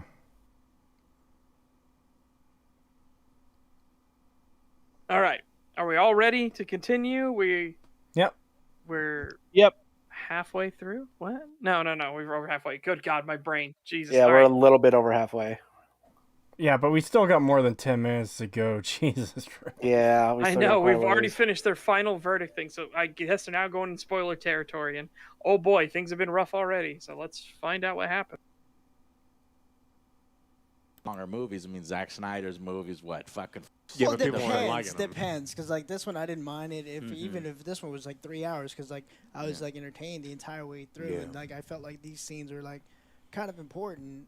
But that's Yeah. just me. So, better You're right. battles, better technology, better visuals, better music. Oh shit! I'm going 8. It's I'm doing 2021. I'm doing 8. It's just, boy, it loses some points for the ending and half a film. Anyways, 8 out of 10. Thank you guys so much for watching. Let's jump into spoilers. Whatever. Me and Alex can go. Okay, That we're is jumping so to spoilers. bizarre to me. Yeah. Yeah, that's the other thing you missed, Ben. He said, yeah, I'm giving it a 7 out of 10. Maybe once part 2 is out, it'll be a 10 out of 10. Because I can watch them Yeah. back to back. It's like, that part 2 being out doesn't change the quality of the original. What are you talking about? Yeah. Yeah, no. It's- Yeah. Welcome to insanity. Welcome to STAG. You know, I'm so glad you have joined us here. And this is by far not the worst we've covered. This is like one of the better Oh, no, videos yeah. we've covered. Yeah. I've heard stories. I've heard I stories. have told Ben some of the things that have happened. Yes. And boy, Ben is going to get first-hand experience when we do the Dark Souls video. Oh, I cannot wait. for Oh, that. man. Oh my Oh, god. Yeah, that's gonna be fucking painful. Yes, absolutely. Oh. Damn, man, so much for the very strong 7. Now it's just a weak soy 8. Why did it switch the screen? Oh, that's fucking Yeah, I weird. saw Okay. that. I don't know why it did that. Yeah. What? Okay. Yeah, I'm on the like title card now again. Oh. Yeah, it took us to like the title thing rather than where we were. Yeah, mine Um, just did that too. Like, it was delayed from you guys. 100 rubles from Badunius. A message from the past. It's Joe Farowski's. J is a Spanish J, not J as in Joe. Cheers. Hofarowski? What? Oh. Oh god, I just realized Joe heard us. Look, he's looking right at us, guys. He's mad. He heard us talking shit. I heard you He's talking sucking out shit. my soul. Okay. Joe got pissed that we wanted other Joe to be the real Joe. Yeah. Irate Alejandro saw what was heard what we were doing. Ass blasted Alejandro's coming for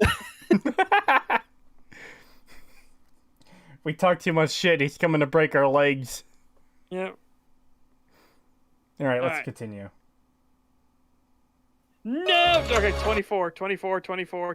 I remember that. That's Interested a in good more? starting We can point. bring them Where in. is it? I can't see it. I can't see the timer. Why can't I see the timer anymore? Yeah, I can't see it either. There it is. There it is. It showed up.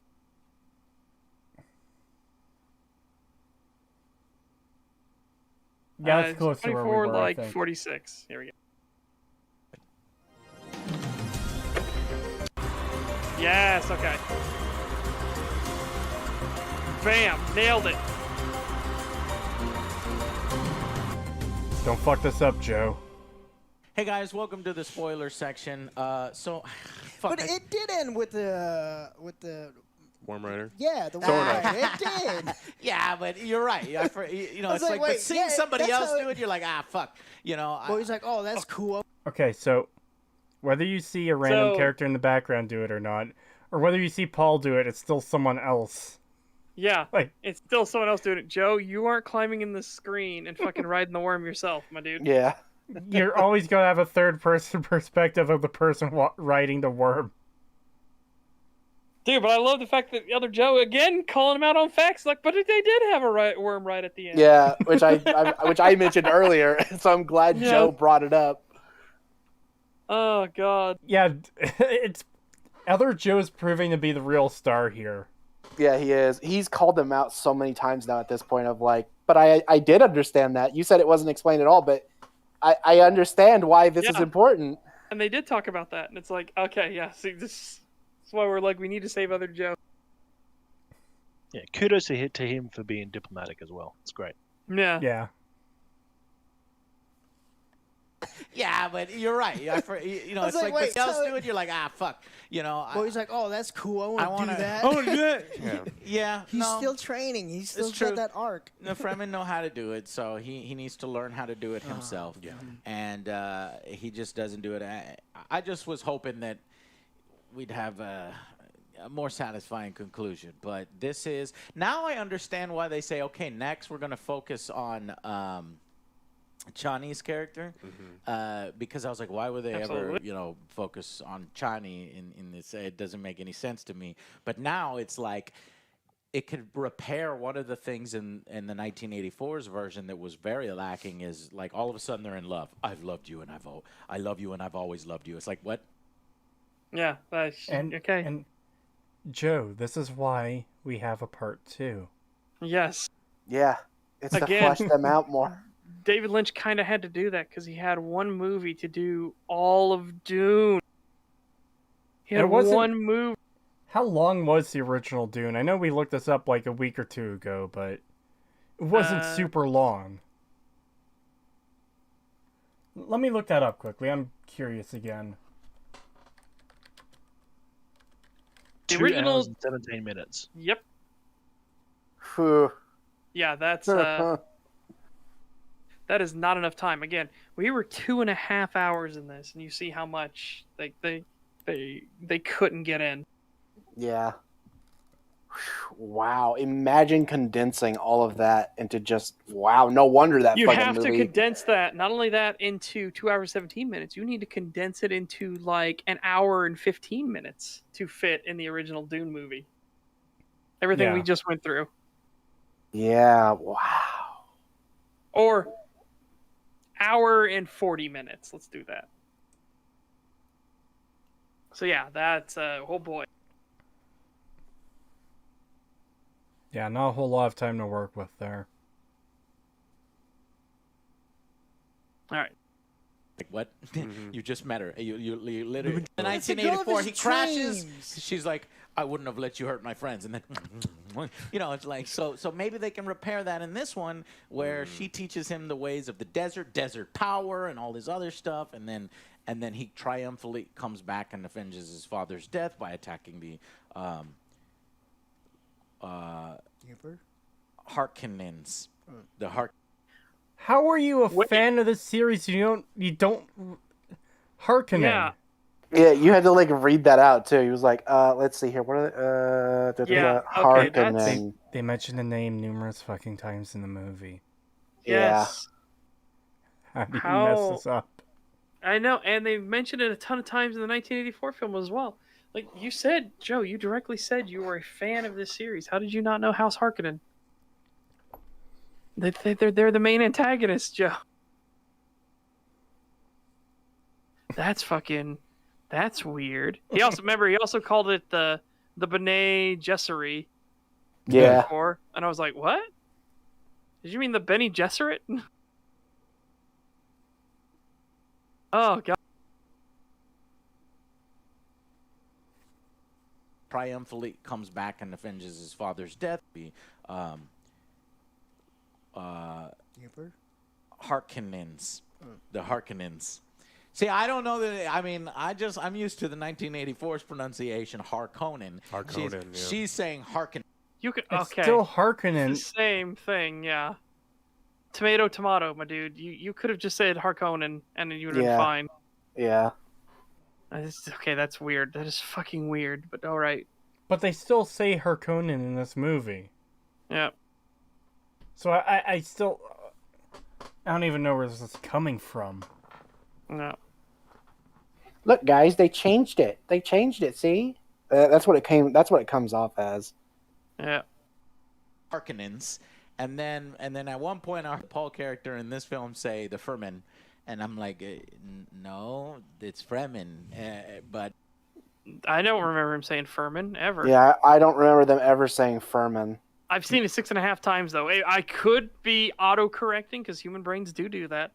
I could be auto-correcting immediately for it, but I do not remember him saying Furman.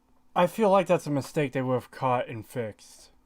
Yeah, and even if it is there, it's like I'm pretty sure they would have only said it once because I don't remember it. I Neither do I. specifically remember them saying Fremen many times. So, yeah. First pronunciation Harkonnen. She's Harkonnens, and then at one point I heard the Paul character in this film say the Fremen, and I'm like, no, it's Fremen. But okay, so there's a lot. They have their own pronunciations. Freeman. And like you said, What's their own pronunciations? They call it Fremen everywhere else. Yeah, they call it bit Fremen. more to learn. He doesn't have some of the latent powers that the 1984 version of the book has, right?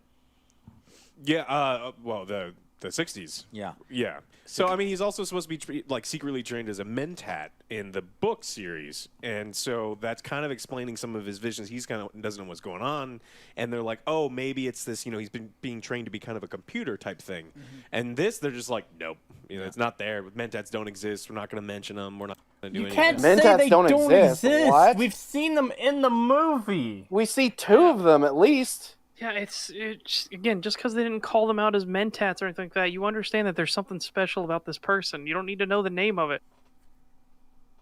Yeah, that could come up later. What Yeah, the fuck? God, dude. And again, he doesn't need to show. Like I said, we already see that he has combat training. He has still suit. Somehow he knows how to do the still suit thing. He's fulfilling prophecy.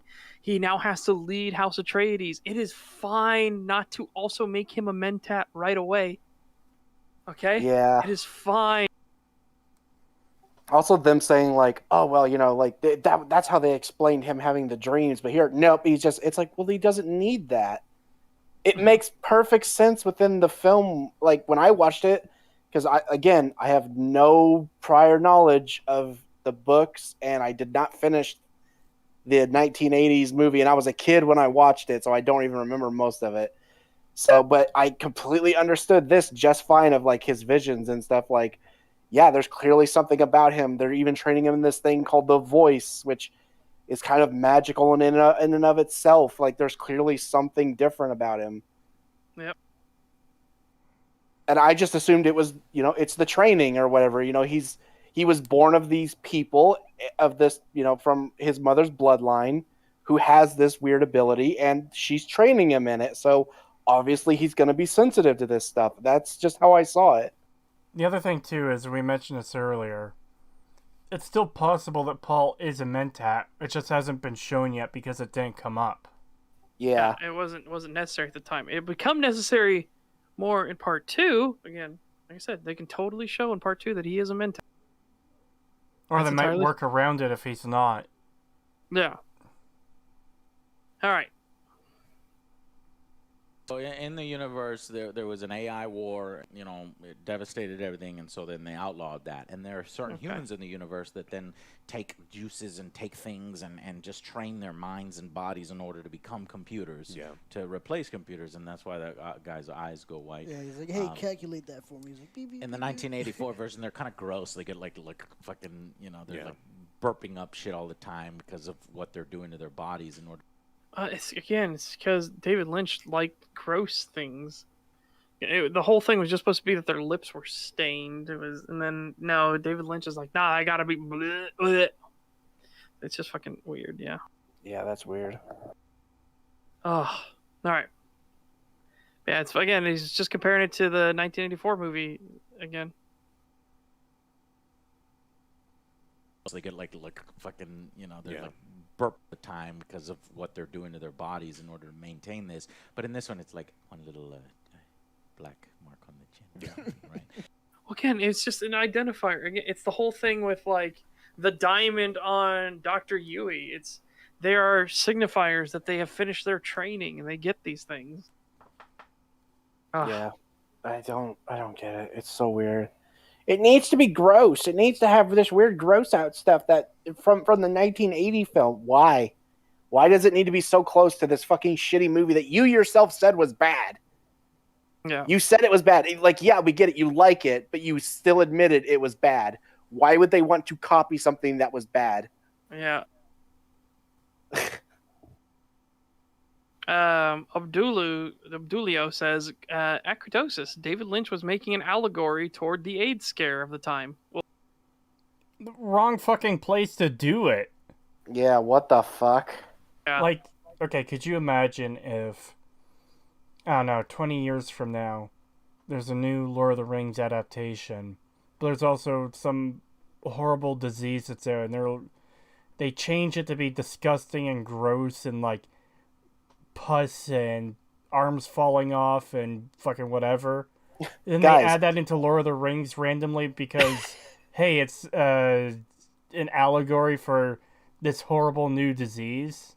Yeah, I was gonna say, guys, the new Lord of the Rings is an allegory for COVID. Oh Yeah. god. Oh boy. All right. Burping up shit all the time because of what they're doing in order to maintain this. But in this one, it's like one little black mark on the chin. Yeah. Right. Very clean. And I did like this one repaired the shield use, because in 1984 you're like, well, shit, if those shields work that way, you know, why don't they use the shields all the time? And then in the rest of the film, you never see the shields again. In this film, they fixed that because...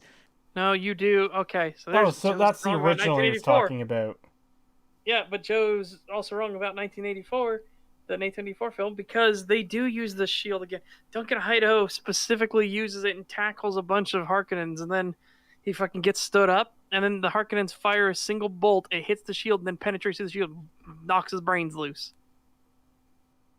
It's fucking... There's Duncan Idaho, and that's basically his entire length in the movie, too, is that fucking moment. That was it. Nah. Seems like a really lame way to go out. It was an incredibly lame way to go out. You know, why don't they use the shields all the time? And then in the rest of them, you never see the shields again. In this film, they fixed that because, you know, the base has the shields. Each individual soldier has the shields. So it's like, oh, okay. So that's why they're using feudal weapons.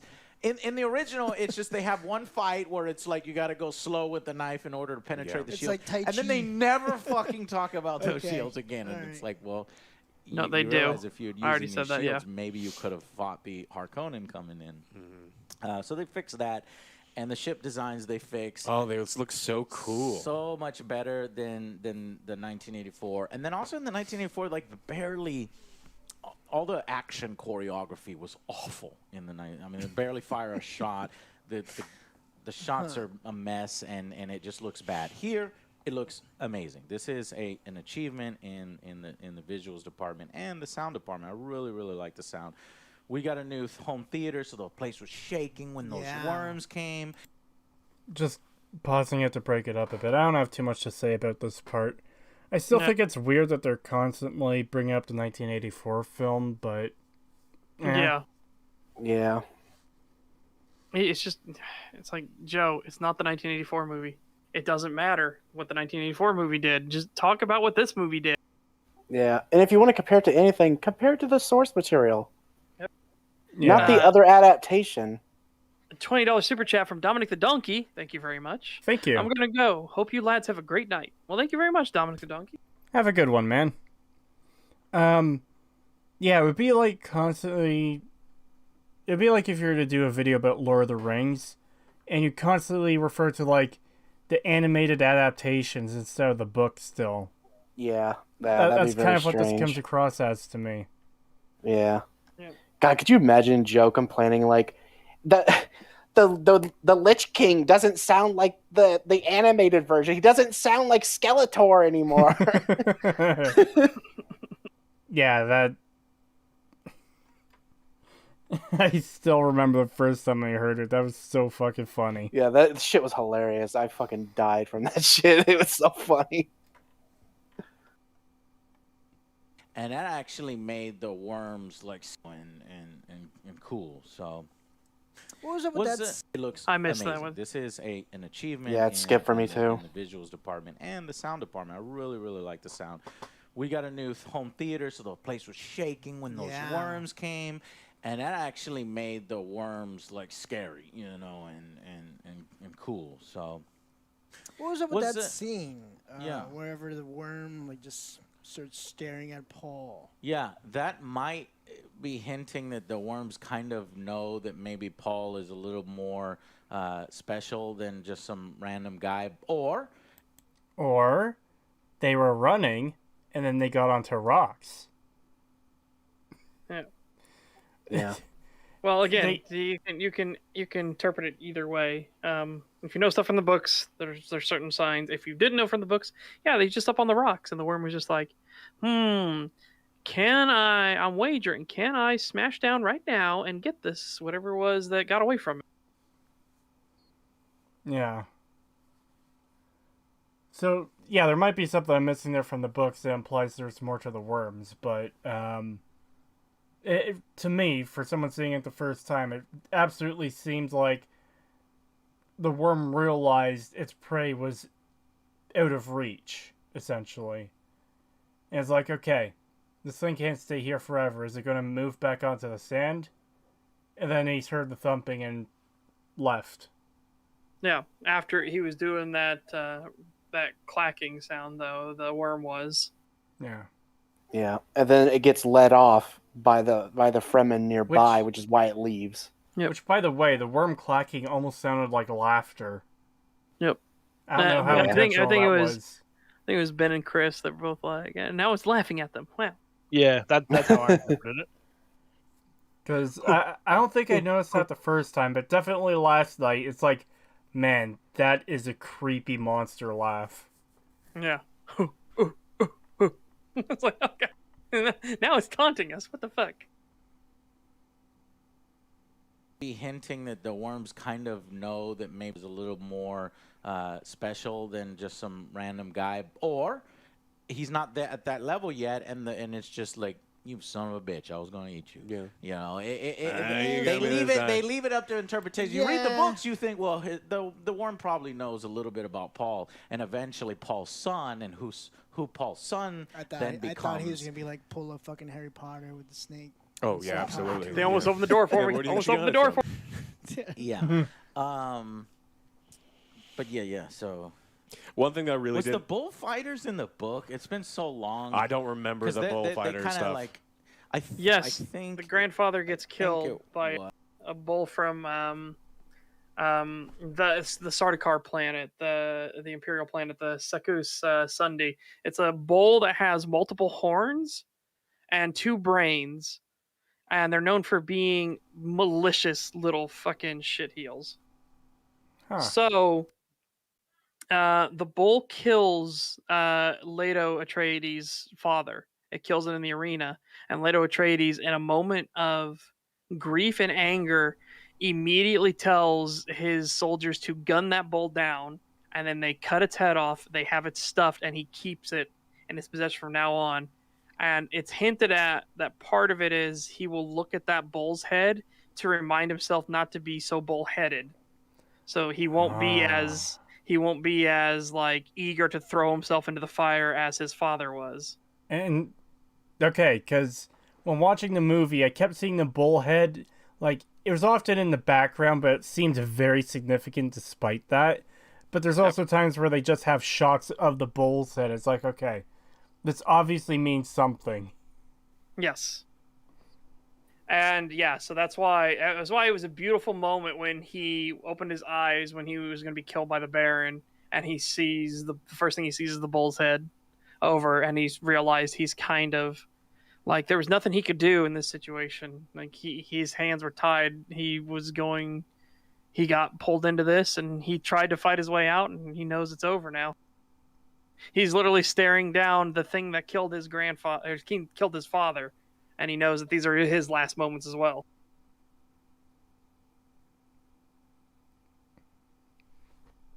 Again, but you didn't need any of that because you just know that there's something special about that bullhead because they obviously pack it up and they keep it with them. So Yeah. And like I said, it seemed very prominent in the background in, like, a lot of shots. Yeah, they're always panning to or from it, and like there's just other stuff doing that as well. I do remember seeing the bullhead quite a bit. Yeah. Yep. And there's also the little, like, artistic statuette of a man with doing the bull taunting thing. yeah, that was his father. That was Leto Atreides' father. Yeah. Is- Fighters in the book. I can't say that. What? Abato Kulka, is Paul really special in the books? I cannot say anything further than that. They almost opened the door for me to start talking about that, but they didn't. Joe was close. He was going into some heavy spoilers for future books, but no. Yeah, the fact he you mentioned backed his son, I was like, oh, it's gonna go further than off. Paul. Yeah, so he was close. We were real close. From Yeah. But yeah. So one thing that really was did. the bullfighters in the book? It's been so long. I don't remember 'Cause the bullfighter kinda stuff. Like, I think it was, or maybe not. But they did a lot of this. Are the Atreides like Spaniards in space because they have the bullfighting? No, bagpipes. Like And then- No, they're Scottish Highlanders more than anything. It's his father. Leto Atreides' father was just a thrill seeker, and that's what he loved to do. Yeah, like you don't have to be a part of a particular culture to have interest in something that comes from that culture. Like I don't know about you guys, but I'm not from Asia or anything like that. I love fucking sushi. I'll eat the shit out of sushi. I don't need to be part of that culture to be obsessed with fucking sushi.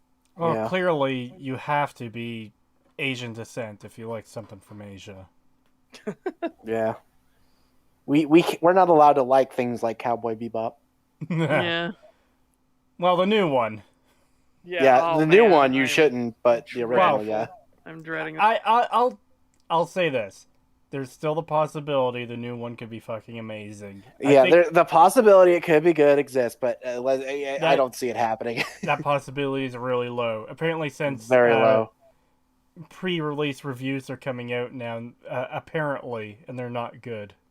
Oof. Yeah, I'm not surprised. Oh boy, this is gonna be fucking painful. Yeah. Wait, Get there's hyped, everybody. there's Jared Leto in the movie? No, No, one of the main characters. Duke Leto Atreides. Yeah. Leto Atreides.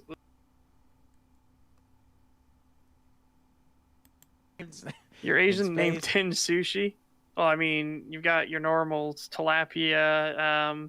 You've got squid. My favorite is wow, good job, brain. Begins with an M. Mackerel. Mackerel is my favorite one. It has that nice salt to it. It's fucking great. You have your weird ones like the California roll, your dragon sushi, your thanks, brain. You got your spicy tuna, your fatty tuna, your lean tunas, and yes, they are a little different. So make sure you know what tuna you're getting, because the cut does matter.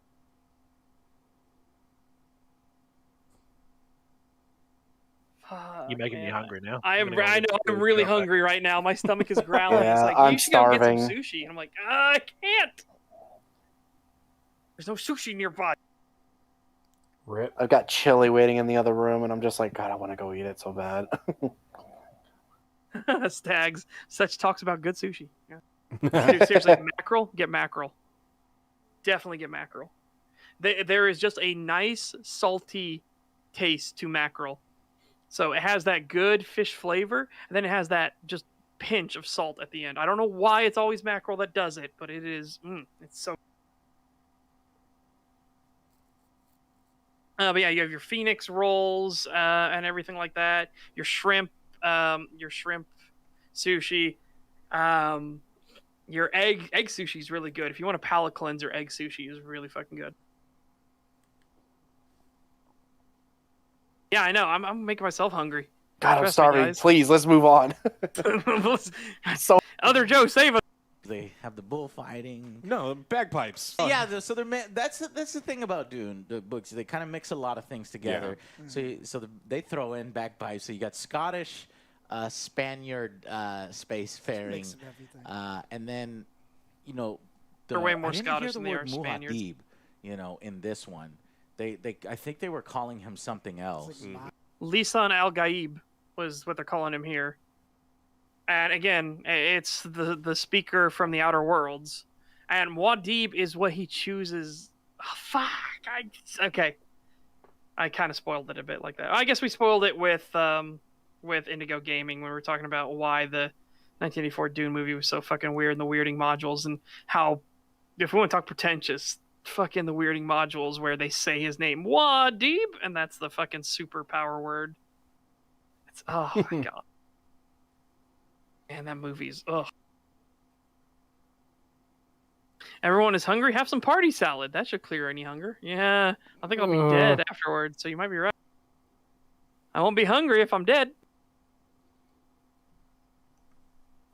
I didn't hear the word Muad'Dib. I think they were There calling wouldn't him be. something else. It's like The Sazerac or whatever they were calling him. The set. Okay, you are a fan of this series and you don't know the Kwisatz Haderach. I mean, I'm sorry, but you personally have said that you were a fan of this. But you did say it's been a long time since you've read the books and everything. But yeah, they do mention the 1984 one, the Kwisatz Haderach.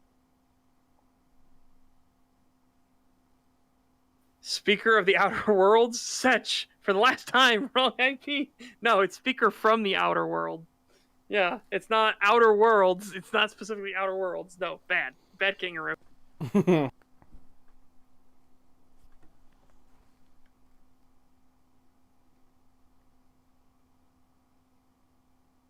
Spacefaring. Mix of everything. And then I didn't hear the word Muad'Dib, in this one. I think they were calling him something else. It's like The Mahdi or something like that. Sazerac or whatever they were calling him. Delicious That's sort of cocktail, that's the perfect being. Whatever. I can't pronounce these things. And so in the Dune books you kind of have like Christian imagery, the Jesuits and then Jesuit. and you have a little bit of the Muslim stuff, Islamic stuff, where it's like kind of like what are they?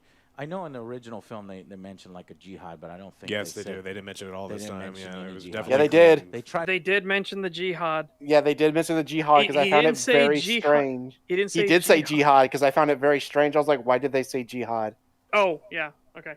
Yeah, and then he mentions the holy war in my name raged across the universe where they pray at the altar of my father's skull. So everyone's screaming my name as the universe burns. Yeah. Yeah.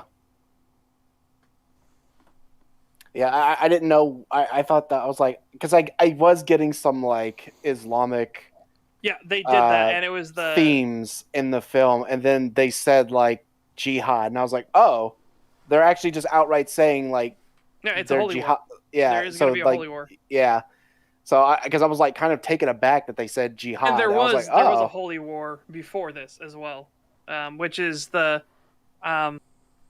that's the word I can't fucking pronounce. It's the B jihad. Fucking hell.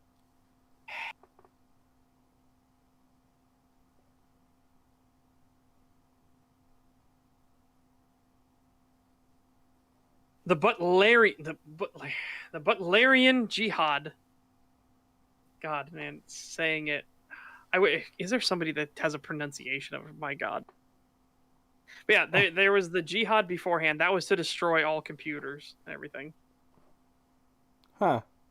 This is the one that always trips me up because I always want to try to say fucking butler. The Butler jihad. Butlerian jihad. The Butlerian jihad. It's the butlers. The butlers are rising. And that's why it always fucks me up. The fucking butler in it. It just can't. My brain. This is a hang up I have in my brain. The fearsome Butlerian jihad. Wow, you're right.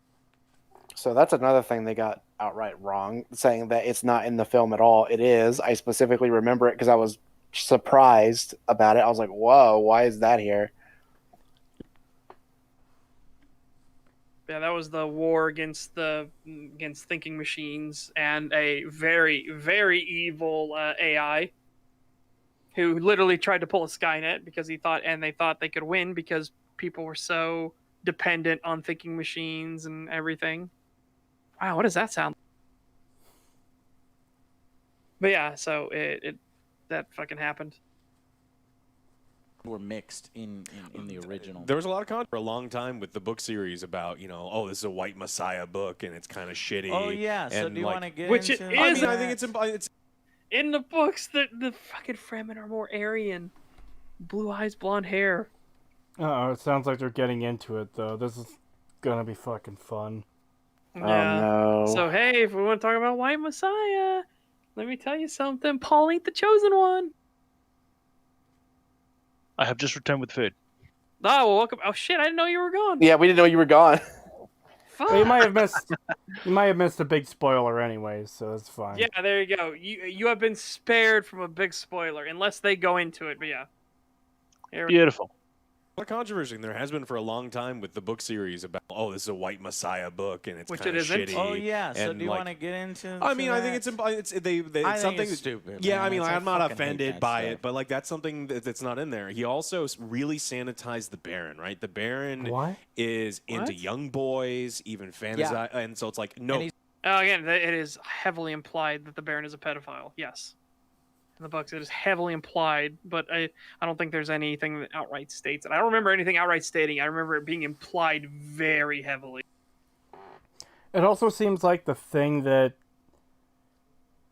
Okay, first of all, the kind of thing you might not want to bring up, especially in modern day. Yeah. But Yeah, especially with all the stuff that's been going on lately, probably not a good idea to have that in your film. Yeah. But just in general, like, I don't know where they would be able to fit that in. As YouTube's publisher put it, yeah, Fremen in the book are canonically pale. They cover up their skin entirely in still suits for their whole lives and live in sealed cave environments with no natural light. Exactly. So, living in the desert normally without still suits is why I can buy people looking like that. When they're the Fremen, it makes sense why it's the very pale skin, blue eyes, and usually blondish hair. So yeah, it's fucking weird. Well, in this one, they are using jihad as meaning holy war, Obata. So yeah. So this one, they are specifying that this is a holy war, and yeah, this does the same thing in the book. It is specified it is a holy war. The Baron is Jeffrey Epstein. Oh, God. Oh, YouTube is the publisher is right. It's not implied. It's explicit. Fade tries to kill Baron at one point with a poison needle implanted in the thigh of a slave boy. Yeah. Okay. Huh. Yeah. All right. Oh god, they might actually bring that up in the next part too. I mean, maybe, or maybe they'll just up-age the slave. Yeah, they might just cut this out, but yeah, I could see them if they decide to go super like faithful. I could see them like bringing Yeah, it we'll up. have to see for sure. It's I think something it's stupid. Yeah, man. I mean, It's- I'm not fucking hate offended that by stuff. it, but that's not in there. He also really sanitized the Baron, right? The Baron is into Yeah, young boys, we don't know even how fantasy, sanitized and so it's like no, and he's not, gross as fuck. and he's super gross, and so like they completely I was sanitize all the. disappointed on that. He's not gross as fuck though. No, what? Again, he's fat and fugly and everything like that. Like again, Stellan Skarsgård is really thin in comparison to what the Baron should. And I still think he's kind of gross, but in a different way. Like, in the 84 version, there's obviously all those diseased wounds on his face, which is just fucking overkill. But in this movie, the bumps and rolls on his flesh look unnatural. Yeah, it looks like his back is like hunching up onto like one of his shoulders, and he's just like he looks like a fucking blob. Yeah. He's fucking gross, but not in the like really weird, stupid kind of way. It's just like he's clearly deformed.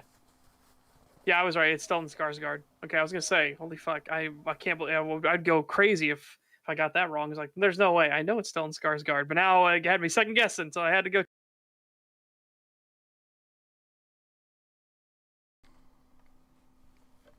But they made him a lot more intimidating in this film. Yes. Yeah, because he's not a fucking flying clown. Yeah, he's not a fucking flying clown. He's just a flying fat guy who can kill you really easily.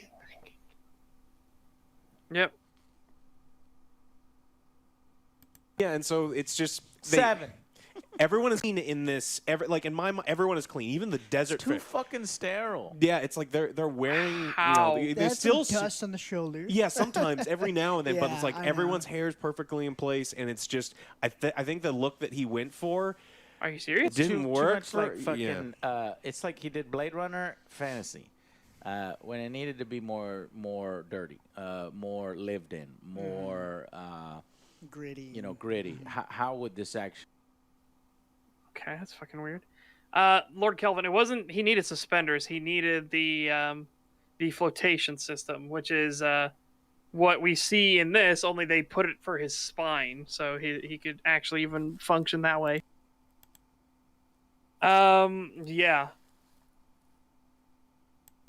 It's not gross enough. Not enough blood. No pus. No cat milk. Ugh. Ugh. I can agree with YouTube as published says the Lynch Baron was excessively ugly compared to the books, while Dunk, either because you know how they did the way they did the Dune lettering, and people are like, it's Dunk. Baron is too surreal and creepy looking. In the book, he's described as looking like a giant baby in extremely rich clothing. Also, Book Baron has hair. Yeah, that's fair. Somebody earlier was using that as like dunce Dunce. to refer to AJ. They were like dunce. Nice. But yeah, I think this Baron, I like him because he gets that intimidation factor across. Yeah, absolutely. Yeah, that bit Like- where he's talking like his little monologue about how this is his planet, his Dune, and he like Yeah. rises up. I was like, he almost looks like a fucking like weird snake thing. I'm just like, oh god, that is Yeah. terrifying. And like I said when I had that picture up on screen earlier, you could tell there's no empathy in his eyes. Like, just merciless Yes. brutality inside. And they specifically say, my lord, you gave the witch your word. She sees too much. And he goes, I will not harm them. But Arrakis is Arrakis, and the desert is the desert. And the desert takes the weak. My desert. My Arrakis. My Dune.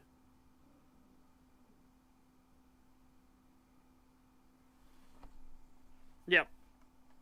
Yeah, he doesn't fly in the story either. Takes 150 of his 200 kilogram weight off his legs, which means he's 440 pounds. Yep. Jesus. Yeah, he is a heavy lad. Actually shit, like fucking people are destroying their body with these potions and things in order to give them mentat powers and try to be computers. On the Spacing Guild stuff, you have disgusting like humans that evolve and they're not even human looking anymore. They take so much fucking spice and things that where they can calculate folding space and shit. And they come in there and they say the Emperor's like, da, da, da. He's like, shut the fuck up. You know, because they're the ones in true control. When it comes down to it, we're in power. Yeah, so hopefully. Okay, so you kind of see where they already kind of told you what's going to happen in part 2 already. The fucking Spacing Guild are the ones that are going to grab the Emperor by the balls, basically. He's a heavy boy, a spicy meatball. But yes.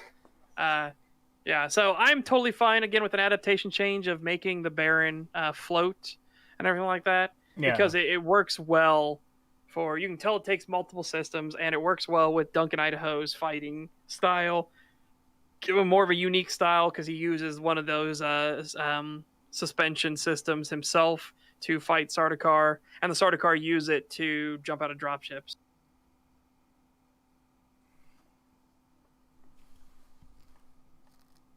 Some of that stuff in the sequel, but I don't have any confidence with the way he directs here and the way things look that it's gonna be gross. It's gonna be it's gonna be clean. Interesting. Yeah. Well, I also don't worry about agree it's with like him that it's clean. Neither do I. Yeah, I don't either. Okay, Ben. I know I don't feel like you're biased into this, but Ben, did you feel the Dune movie was clean? Yeah. Yep. Do you mean clean as in like? They're saying it's like it's too sanitary. Nobody looks like they're dirty at all. Nobody looks like they're, rough. The structures all look like they're pristine, everything like that. No, they do not. So, I mean, I remember the first pan across the city that they go in on Arrakis. Half the city's buried in sand. Like half the Yeah. buildings have sand piling up against them. The place looks dusty. The place looks, yeah. Yeah. I mean, that's the impression I got. Yeah. I don't get this whole like it's clean. Is it just because people aren't throwing up everywhere, Joe? Is it because there's not pustules everywhere and there's not a lot of sickness and stuff going around? No Yeah. cat I mean, milking. and even but like even so, are they specifically talking about the Harkonnens here, or are they just talking about everyone in general? Everyone in general, they say it's too Yeah. clean. Okay, so you got House Atreides. It's basically a royal family. Like they're nobles. Like they're not going to be sitting there in squalor because they have to, because it's good for the movie. I mean, it would make sense to me that a family of nobles, regardless of what they're doing, are going to keep themselves and the place relatively clean and tidy. But the fact of the matter is, they're living on a desert planet where frequent sandstorms, a building that has constant sand and everything flowing through it. I mean, I think they got the aesthetic perfect for that kind of thing. I mean, it didn't strike me as a holiday home. It struck me as a factory on a derelict desert planet that a family has been coaxed into trying to run. Yeah. Not to mention, if we actually look at the actual Fremen like pilgrims and everything like that, and even the guy watering the palm trees. Did you notice that he is sweating his fucking balls off? You look at him and he's got sweat literally running down his face and everything like that, and he's like looking at Paul. Like, yeah, sure, Paul looks fine at the moment, but he's only been outside for a very short time. That's literally the main entrance to the palace and Arakeen. So. Yeah. I want to kind of play devil's advocate, but it's so hard to explain what I feel. You know what I mean? I almost sort of understand what he means, but at the same time, it just doesn't quite work with what he's saying. It has that new movie, like modern film kind of aesthetic to it, where it's very crisp. A lot of things are very smooth. It doesn't have that dirty 80s feel to it, but I don't really see that as them not as a world that's not lived in. It doesn't feel like that to me. It feels lived in, but it also feels it's hard for me to get exactly what I mean. It has a certain aesthetic that's a lot cleaner than these older films, but it's still not like, I wouldn't call it sterile. Yeah. I will get these two comments because I can see where YouTube as a publisher is coming from. My issue with Dunk Baron isn't so much that he's clean. Vladimir Harkonnen is never described as filthy, but he is described as ostentatious, which the new Baron just isn't. His clothing and attitude just struck me as too toned down, in the same way the Lynch Baron is too outlandish, borderline maniac. Or manic, maybe. Yeah, manic. I can agree with that. I personally, I like the new Baron because I like him being more intimidating and as a force of like, you can tell that it's his mind that he's using, and he is more physically intimidating now. Yeah. I personally like that it's changed. I totally get people don't like it to change if they want even more like towards the book. But also, as you point out, like the Baron in the Lynch film is just too fucking. He's a fucking clown. He is an absolute clown in the Lynch film. It is weird. And I have no knowledge of the book, so I don't know what he's supposed to actually be like, but I liked what we got. So a lot more than what I saw in the fucking 1980 movie that made me fucking drop it. So yeah, but I mean he is still kind of disgusting though. That scene where they're eating at the table was fucking disgusting. Him just like shoveling fucking like legs down his fucking throat hole, and he's like slobbering all over himself, and I was like, oh fucking god, you're disgusting. Oh, you have a wonderful kitchen, cousin. Yeah. Going full Denethor on those tomatoes. Yeah. All right. But no, I liked his character. I have to agree. I mean, he was serious, he was calculating, and that's, I think, the vibe that they were trying to portray, and that's what we got, and I think it worked. Yeah, Yep. I think it worked really well. Absolutely. And I will get this right before we continue.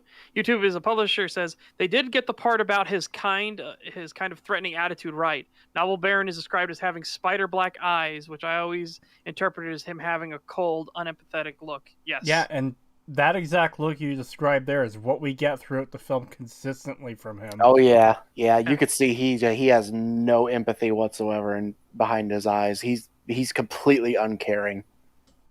Yeah, I said I'd free your wife, that you could join her. And then he just grabs his hair and just pulls him up as he's just lifting up Dr. Yui by his hair. So join her. And his eyes don't change or shift or anything. He just pulls the knife up and just cuts the dude's head off.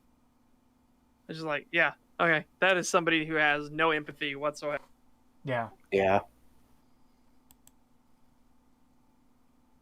I think you mentioned before that. I imagine the next one's gonna. I think you mentioned before that you preferred his death in the was it the 1984 film or was it the book? No. It was Dr. Kynes. Dr. Kynes, I didn't prefer Dr. Kynes' death in the 84 film, but I think the 84 film did Dr. Kynes' death rather well. Oh, I thought it was that guy you were talking about. No, not Dr. Yue. No, it was Dr. Kynes. Oh, okay. Because Dr. Kynes, Raban grabs the still suit and starts ripping out hoses and everything like that, and it's leaking water and everything. And then says, there, take him to his desert to die. And he's just smiling at him as the Harkonnens drag him off towards the desert. Oh. And I like that as a scene. It was a nice touch. Yeah. Because that does especially that Raban would even say, take him to his desert, because he knows you've gone native, you piece of shit. Yeah. Yeah, that's good. How does the other doctor does he even come up in the 1984 film? Yes, he does. He does. Okay. Yeah. Piter stabs him in the back. Ah. So the corrupted Mentat stabs him in the back. Ah, okay. But it's in that weird, because the Baron is a fucking clown, and that he's like, you wish to join her? Yeah. And he's like taking his head, like, and his eyes are like going wide. He's looking at Piter, like, yeah, come on, do it. Yeah, do it. Yeah, you wish to join her, traitor? Do you wish to join her? Huh? And then Piter stabs him, and he's fucking over. It's like, okay, this fucking, all right, well, fucking weird. Why you're doing the head shake thing? Stop. What the fuck? That is so stupid. Yeah, that is weird. Hang on, there's probably a small clip of it. Well, we can't really show the clip right now, so. No, but I go ahead and get it because I want to see it later. I don't want the full fucking thing. I want the. I don't know. Not the torment scene of UA. Oh man, we've only got 6 minutes left to go. I can't wait. Yeah, I'm fucking hungry. Ah, damn it. That's that thing. Oh, fuck. There's one, they have the scene cut down to just the scene. It's in German, though. It's like, damn it. Just give me the scene in English. It's fucking weird. Whatever. Sure. We'll just continue. Yeah, I will fight it and give it to you guys. Okay. Yeah, so hopefully we see some in the sequel, but I don't have any confidence with the way he directs here and the way things look that it's gonna be gross. It's gonna be it's gonna be clean, interesting. Yeah. Well, and then I also worry about it's like they haven't greenlit. I imagine the next one's gonna get greenlit. It's doing well. Yes. And so, but that means that if they start filming and they get all the contracts signed, is everyone signing back up? Is he gonna abandon the project? He's always he signs his name to a lot of projects. I want this to be finished and like gone all the way through. and it worries me. It's like you don't. I would never want. I think he'll finish. He says I'm ready to go as soon as HBO is. So he will finish it. Don't worry about that. Now, will he do any other books? I don't know. I think he'll stop writing. I think the TV series will probably take over for that. So the weird thing is the rumor. I don't know where we got the rumor from. Is that he will be doing the next part. Dune Messiah? Yeah, he's going to be doing the rest of Dune, the book, and then he's going to put in the next one, Dune Messiah, as well with it. And I'm like, I hope that's not true, because I'd prefer if Dune Messiah had its own thing. And then, of course, then Children of Dune would get its own thing and everything, too. So I hope that's what we're going to do. Because the Sisterhood, it would make sense if they did. Yeah, it's going to be a one video stream, guys. Probably. Yeah, there's no way. Look, I'm kind of having trouble staying awake right now, actually. Even if we get through the rest of this video fairly quick, we've been going for nearly 7 hours, so Yeah, even it's if been a I long wasn't time. falling asleep, there's like no way we'd be able to get through another video. Yeah. Yeah. And there's an article, oh boy, that I Oh, cannot God. wait to do. All right. We might even be able to make a full stream of that article with how shit it is. I don't know if that would be true, but maybe. I mean, we could go into it for sure. Maybe. We wouldn't do it next week, though, because next week would start Bebop Flicks, right? Bebop Flicks comes out on the 19th, but I'm probably not going to have enough time to watch all of Bebop Flicks between Yeah, so Friday we'll do that when it releases and Sunday after. when we do the next STAG. Yeah, ooh. And then the STAG after. Oh my god, we're doing Bebop Flicks on my birthday, STAG. Fuck. Oh God. What a gift. It's one day off, but it's close fucking enough. You shall suffer. Great. When is a gift not a gift, such? When it's Bebop Flicks. All right. Let's continue. Yeah. Oh yeah, they're gonna do TV series. Yeah. So, gosh, I think I'm going back to a 7 because the spice melange less important. The Harkonnen, It wasn't less important. Again, that's something that was all on you. You thought it was less important. Yeah, The you missed movie it literally somehow. says the most important resource in the universe. Yeah. Yeah, you literally can't get more important than that. Literally. And they mention it so many times. 80 years of harvesting the spice fields. Can you imagine the wealth? I need to see it in your eyes, Paul. Because, again, Gurney's explaining, like, you think House Harkonnen is going to just let us have these fucking spice fields. Are you serious? Oh, man. The juiciness of this universe, it's really just clean houses No, together. it isn't. Leaning into the Game of Thrones stuff. Well, and then one of the big betrayals they told you about. So the Emperor's troops, right, the Sardaukar, show up. They disguise themselves as a Harkonnen in the books. Yeah. And it's important because the Emperor would never let anyone know that, like, all the houses all would the houses immediately would be like, what the fuck? Yeah, do you know how they got around that, though?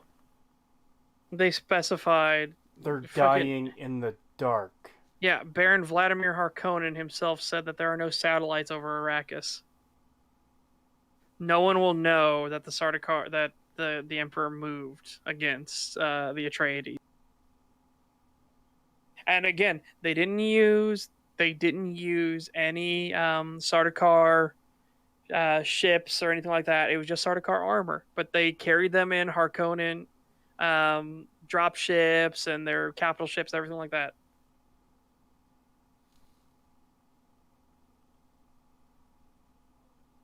fuck you, asshole. We're going to ally against you and kill your ass. And this, he's just like, oh, and maybe he just expected no one survived. No, fuck that. Yeah, Like, that's, yeah. there was no reason for it in the I movie. liked these stupid little mini battles. It's so melodramatic. In 1984, about between the Bene Gesserits and using the voice on each other. It's like, don't use that shit on me. You know, that stuff. It's here in this film. Yeah. You get a little bit of the voice, but you know, I just wish they kind of explored that, because all of those elements is kind of what deepens the lore, the Dune universe, and makes it more interesting. And so far, what makes it interesting here and what he focused on is the drama between the characterization of Paul and him, you know, transforming into The lead. I thought you said earlier it didn't have any characterization. Yeah. Yeah, I understand. So YouTube is a publisher. Says, I do really disagree with the choice to have Sardaukar show up in their distinctive armor. They are explicitly described in the source material as wearing Harkonnen uniforms. Yeah, but how does that read on film? If they look exactly like, if I mean legitimately, if they look exactly like the Harkonnens on film, you wouldn't be able to tell anything apart, because you'd already have, you know, House Atreides. So you'd be looking at House Atreides and it look like they're just getting surrounded by Harkonnens. So again, I don't buy the excuse that they're just explicitly. I think it's a filmmaking adaptation choice, and they got around it by saying there are no satellites on Dune, so they can't call for help to anybody. There's no recordings or anything going out. It's Dune. Sorry, it's Arrakis. They will die in the dark.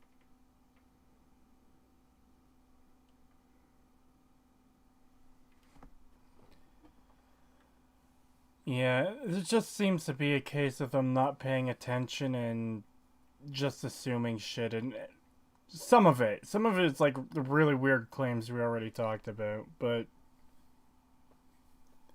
could be. YouTube as a publisher brings a point. They could have a scene of them aboard a ship changing into Harkonnen uniforms, maybe even complain about not being allowed to show off.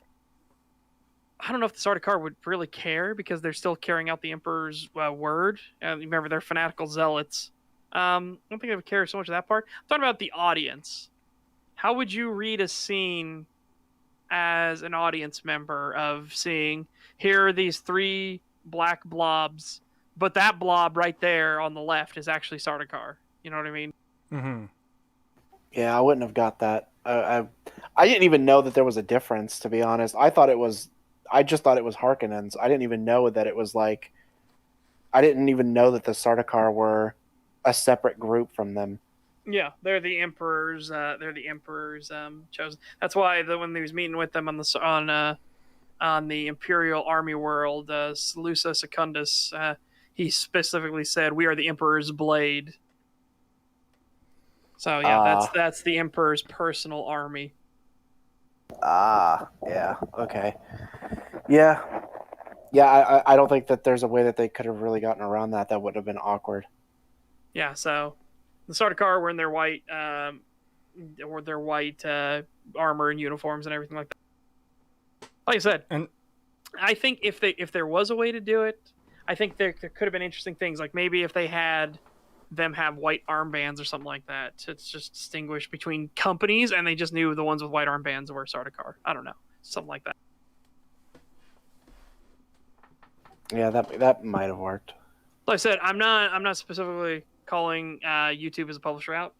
Please, hopefully you don't get that impression. I'm just pointing out. I don't know how that would read on a screen for people who aren't into the Dune universe. Because remember, this is going to be seen by a lot of people that don't know what Dune is as well. So yeah, I'm back. Welcome back. All right. Later. perfect being Sazerac, and it doesn't happen here at all. It will later. Well, we hope, if the movie So gets made. basically what I'm saying is that it's all set up and no payoff. No payoff. What the payoffs? fuck are And you you're already talking- at 9 out of 10, No, and so are you. Stop talking. No, What the fuck are you there are talking about? No payoffs to the- payoff. Okay, so House Harkonnen invading and killing off Leto and taking over is a payoff to a lot of the setup from the start of the movie. Yeah. The Emperor is a jealous, dangerous man. There's your setup. That's part of the setup. The other setup is Leto himself saying, people look to us to be for guidance. Yep. Okay, so Then It's there's also- another one with this: the Emperor will strengthen your hand. 3 battalions of Sardaukar. yeah, Congratulations, we're building up, we're building up, we're building up. And then we go to Salusa Secundus, and he's talking with them and everything, and they're explaining like, yeah, but the Atreides are well trained. They're trained by the best, Duncan Idaho and Gurney Halleck, Yep. and that makes the Sardaukar angry. And yeah, and so you get that. That's more of the payoff, and that's more of the setup, and then the payoff is the fucking invasion. yeah. And that's like the halfway-ish point of the movie, and they're still setting stuff up. You get all the visions from Paul and seeing that girl and ending up going with the Fremen. He sees himself with blue eyes. He sees his mother with blue eyes. Yep. I know All a of knife is important. Someone will hand me a knife at some point, and I know it's important. That shot of the knife laying on the sand is really good. It's Yep. like literally just a knife lying in the sand, but the way they keep bringing it up, I really like. Yeah, so YouTube as a publisher said, I'd read it as being more loyal to the source material, which I appreciate because I'm intimately familiar with it, but I'm extremely biased in favor of accuracy. I get why the choice was made. Yeah, like I said, I am super biased in favor of accuracy as well. It's the same thing I said with the Song of Ice and Fire. I would love if stuff like Jane Poole existed in Yeah. Game of Thrones, but I understand why they make some changes. Just like certain ones, like Jane Poole, no. Fucking no. Or Why'd you get rid of Jane Stoneheart. Poole? Yeah, or Lady Stoneheart. Or anything that happens with fucking Tyrion after season 4. Jesus Christ. Yep. Yeah, so trust me, I know where you're coming from, YouTube as a publisher, but like I said, we have to think about people that are new to this, and how is that going to read to them, and do we really need a Jane Poole? I'd argue yes, but I can understand why they cut him, or everything like that. I get why they cut the sack of Winterfell and everything like that. I totally get why some of these things are cut, why they were changed and everything like that. Then there are things I don't get where changed. Why the fuck is Sansa at Winterfell? When you say Game of Thrones, they get PTSD. Oh, I think a lot of people do. I think a ton of people do. I can't get over how much I fucking despise season 8. Yeah. But yeah, so yeah, I totally understand where you're coming from, YouTube as a publisher. I get it. Trust me, I do. Like I said, I'm just thinking of this on how does it read to an audience as well. Yeah. Because we have to look at this again. We have to look at the Dune movie. We've been bringing up stuff from the source material, but we have to look at it in isolation. What does the movie tell us as well? Because the movie has to stand alone.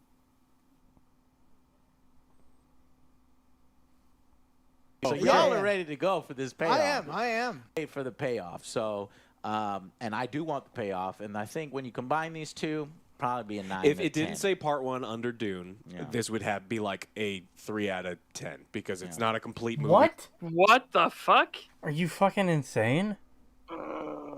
If it didn't say the part 1 under Dune, what the fuck, my dude? Like, there would be the obvious issue of like, okay, there's obviously more story here that's not being told. That does not reduce it to a 3 out of 10. Yeah, no. Because what we have is really solid. Like, let's pretend that we don't get a part 2. The assumption for the ending would be Paul joins the Fremen, and they wage war as they were doing before Paul was there. They Yeah. wage war against House Harkonnen. Yeah, it's also implied that his visions would come true. Like what we saw would be the ending. Yeah, the universe on fire, people chanting his name, praying at the altar of his father's skull and stuff like that. Yeah. Again, we have enough that we can see, we can use that and be like, this will be what the ending is. That's just fucking weird.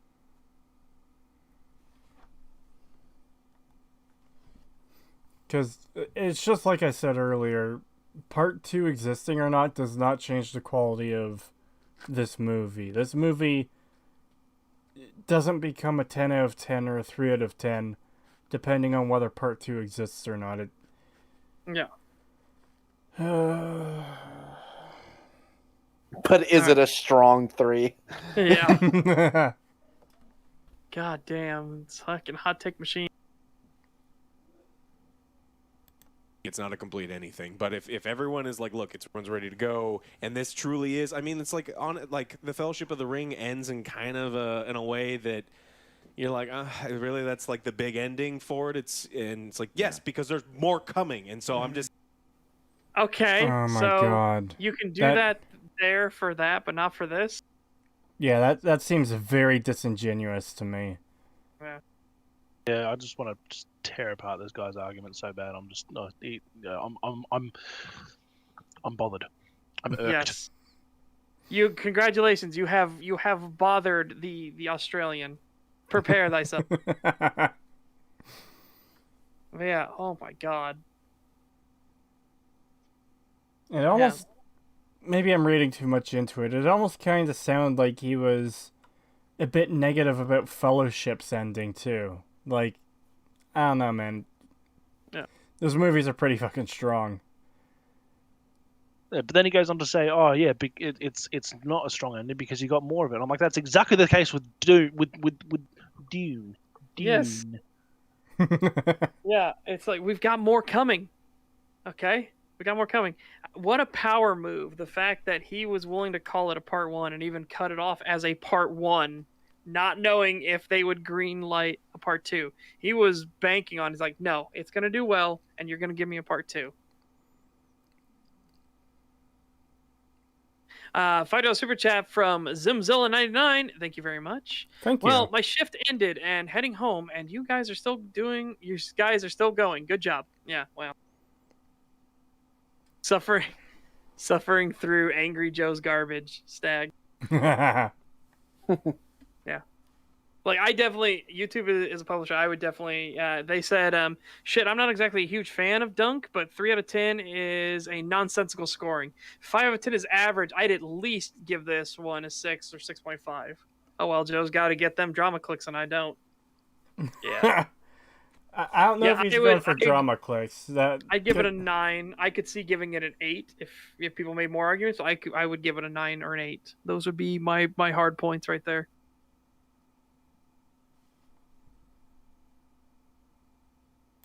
way that you're like, really, that's like the thing for it. It's like yes, because there's more coming, and so I'm in the mode where there's more coming, and I also want to say before we end this, it's getting a little long, is that I was a little disappointed in the fact of the I really like when the eyes glow blue, like deep blue and fucking bright. You couldn't even see sometimes. I was like, is her eyes glowing? It looked like he was no? just wearing contacts. No, Yeah. It's real faint, but maybe that will grow as we move into the next movie and stuff. Anyways, the film is good enough, and I think it will lead to a second one, and we can get Dune back into the yeah, what I'm also kind of hoping for too. Like, this was a chapter 1, and kind of like eased me into it, and the second one is like, okay, I already know what's going on. It's time to go full throttle. Yeah, that's what I'm thinking. It's like, all right, this is what's gonna happen. And it's like, better. Like, fuck yeah, more information. This one is just like, hey, boom, Atreides and Harkonnen. That's all you really need to. Oh, and Fremen. It does Fremen really good. I've just plugged in the thing. Okay, We're fine. okay. So it does that great. Next, bring in the rest of it. Bene Gesserit's that's what I'm assuming. I'm got Bene, right? preparing myself because I'm worried that HBO is looking for that next 8-season series, and they're not going to do any of that. And they go, "Oh, you want to explore the lore of this universe? Watch this. Watch this TV series because Game of Thrones died, so we need you to watch every week." We'll have to be careful with that. But no, they have to finish the story. They have to. They have to go against the Emperor. They have to finish Game of Thrones right. You know, we have to put vengeance. Vengeance. Okay. Anyways, so what did you guys think? And let us know if you're a fan. What did I think? Alex, get Alex off you're this fucking that. show. Yeah, I agree. He is always a fucking contrarian. He makes absolutely insane arguments. He does this all the time. This is a regular thing for him. Yeah. Yeah, he had some pretty bad takes there. Jesus. Yep. That was pretty awful. Pretty awful. It's a 3 out of 10 without part 2. Like, motherfucker, are you insane? Yeah. Ugh. Well, that happened. I'm glad it's over. I'm glad it's over with. Well, there's still a minute left, but I don't think they're gonna have anything significant in there. Well, surprise fucking hot take. Let's find out. Oh boy. Or if you're brand new and you're coming in. That way of where you're coming from and what direction. So anyways, thank you all so much for watching. I want to thank our sponsor, Surfshark. Never let anybody tell you what you can and can't watch with the stupid geo-blocking stuff. Get around that. Protect your privacy. It's important, guys. Sign up. We have a code and Thank God. Yeah, I'm pretty sure it's just them Yeah. talking about ads. Yep. All right. Did we grab that last super chat? Yes. You did? Well, my shift Okay. ended. Yes, I grabbed it. All right. So, Wow. that was terrible. That could have gone a whole lot worse, because I actually was expecting it to be a lot worse, but Yeah, I was too. Yeah, we got through it. We did it. eventually. Yeah. A lot of tangents Yeah. today. Yeah. Well, we had very interesting guests on today. So you Yeah. know. And like I said, I don't have any issue with the tangents. It's just part of conversation. Yeah, exactly. That comment from Dave's Vault Infidel: the mad, the bad, and the other. Yeah. Oh God. I'm gonna read this comment out. It is like 100 times funnier because there's a little dagger next to his name. Kidnap the homie other Joe so he can be appreciated by us. It is so much funny that the little knife is there. Because it's coming off as like, here's the weapon, do it. Kidnap him. Yep. Oh, please God, no more Fallout. The death of Fallout depresses me too much. Yeah, we'll be doing more Fallout and everything like that. Yep. Yeah, there's gonna be more Fallout to cover for sure, especially Oh, the TV wait show till once that. it comes out. Yeah, wait till that fucking TV show comes out, man. That's that's Alright, gonna are we be ready for a shit. disaster? Yep. Yeah, I do not have high hopes for that. Well, then I guess we will do our usual sign off. I will bid you all a fond farewell. I am, if you're worried about my channel, I've got 2 videos in the works right now. One is a Space Station 13 video that I'm just gonna hopefully buckle down and just get it done. The other one, I'm still doing research on Hellpoint and everything like that, and that video will be out at some point. And yeah, we'll see how it goes. When is the show coming? When is the Fallout show coming? I don't know if they gave a release date yet. I honestly thought it was going to be out this fall, but I still don't see any actual release date for it. So I think it's gonna be sometime next year. probably. It'll probably be somewhere around like March or May or something like that. Oh, Oh, we're God. not even gonna get a trailer until later in 2021. Okay, yeah, so Oh god, March or May, that is way too soon. Oh god. Yeah, I know. yep. But yeah, thank you all very much in the audience for tuning in. It's always Yep. appreciated to have every single one of you here. Always. And yeah, and a big shout out to Ben. Thank you for coming by and suffering with us for a bit. Yes, thank you. Thank you for having me. It was great fun, and I'm really looking forward to doing it again. Yeah, I can't. We're definitely gonna bring you on for the game theory one. That'll Yeah. be fun, and the Dark Yeah, Souls that'll be one, good. of course. Oh god. You said you don't have a YouTube channel yet, right? No, not yet. I haven't Okay. started mine up yet since leaving Shadowversity, but Yeah. I will get around to it. Eventually. All right, I just wanted to make sure, because if you did have one, I would have linked it in the description. Yep. I appreciate it. Well, that actually might incentivize me to get it up and running sooner. Okay. All right. Yeah. Tomorrow, if nothing comes up, Oh, like if I don't have anything important to do tomorrow, I will try to do a another stream of Fallout New Vegas. Yeah, and that reminds me, I will not be streaming tomorrow because I'm going to be going with family to get some stuff. So I will not be streaming tomorrow on Twitch. I guess to close out, thank you again to Indigo Gaming for coming on earlier. It was nice chatting Yeah. with him. A link to his channel is in the description. Thank you again, Sir Ben, for coming on. Yes, And thank you. there's links to Pagan's channel and Setch's channel in the description as well. A link to the Discord. And as for what I'm doing next with the channel, have a good night, everyone. Bye.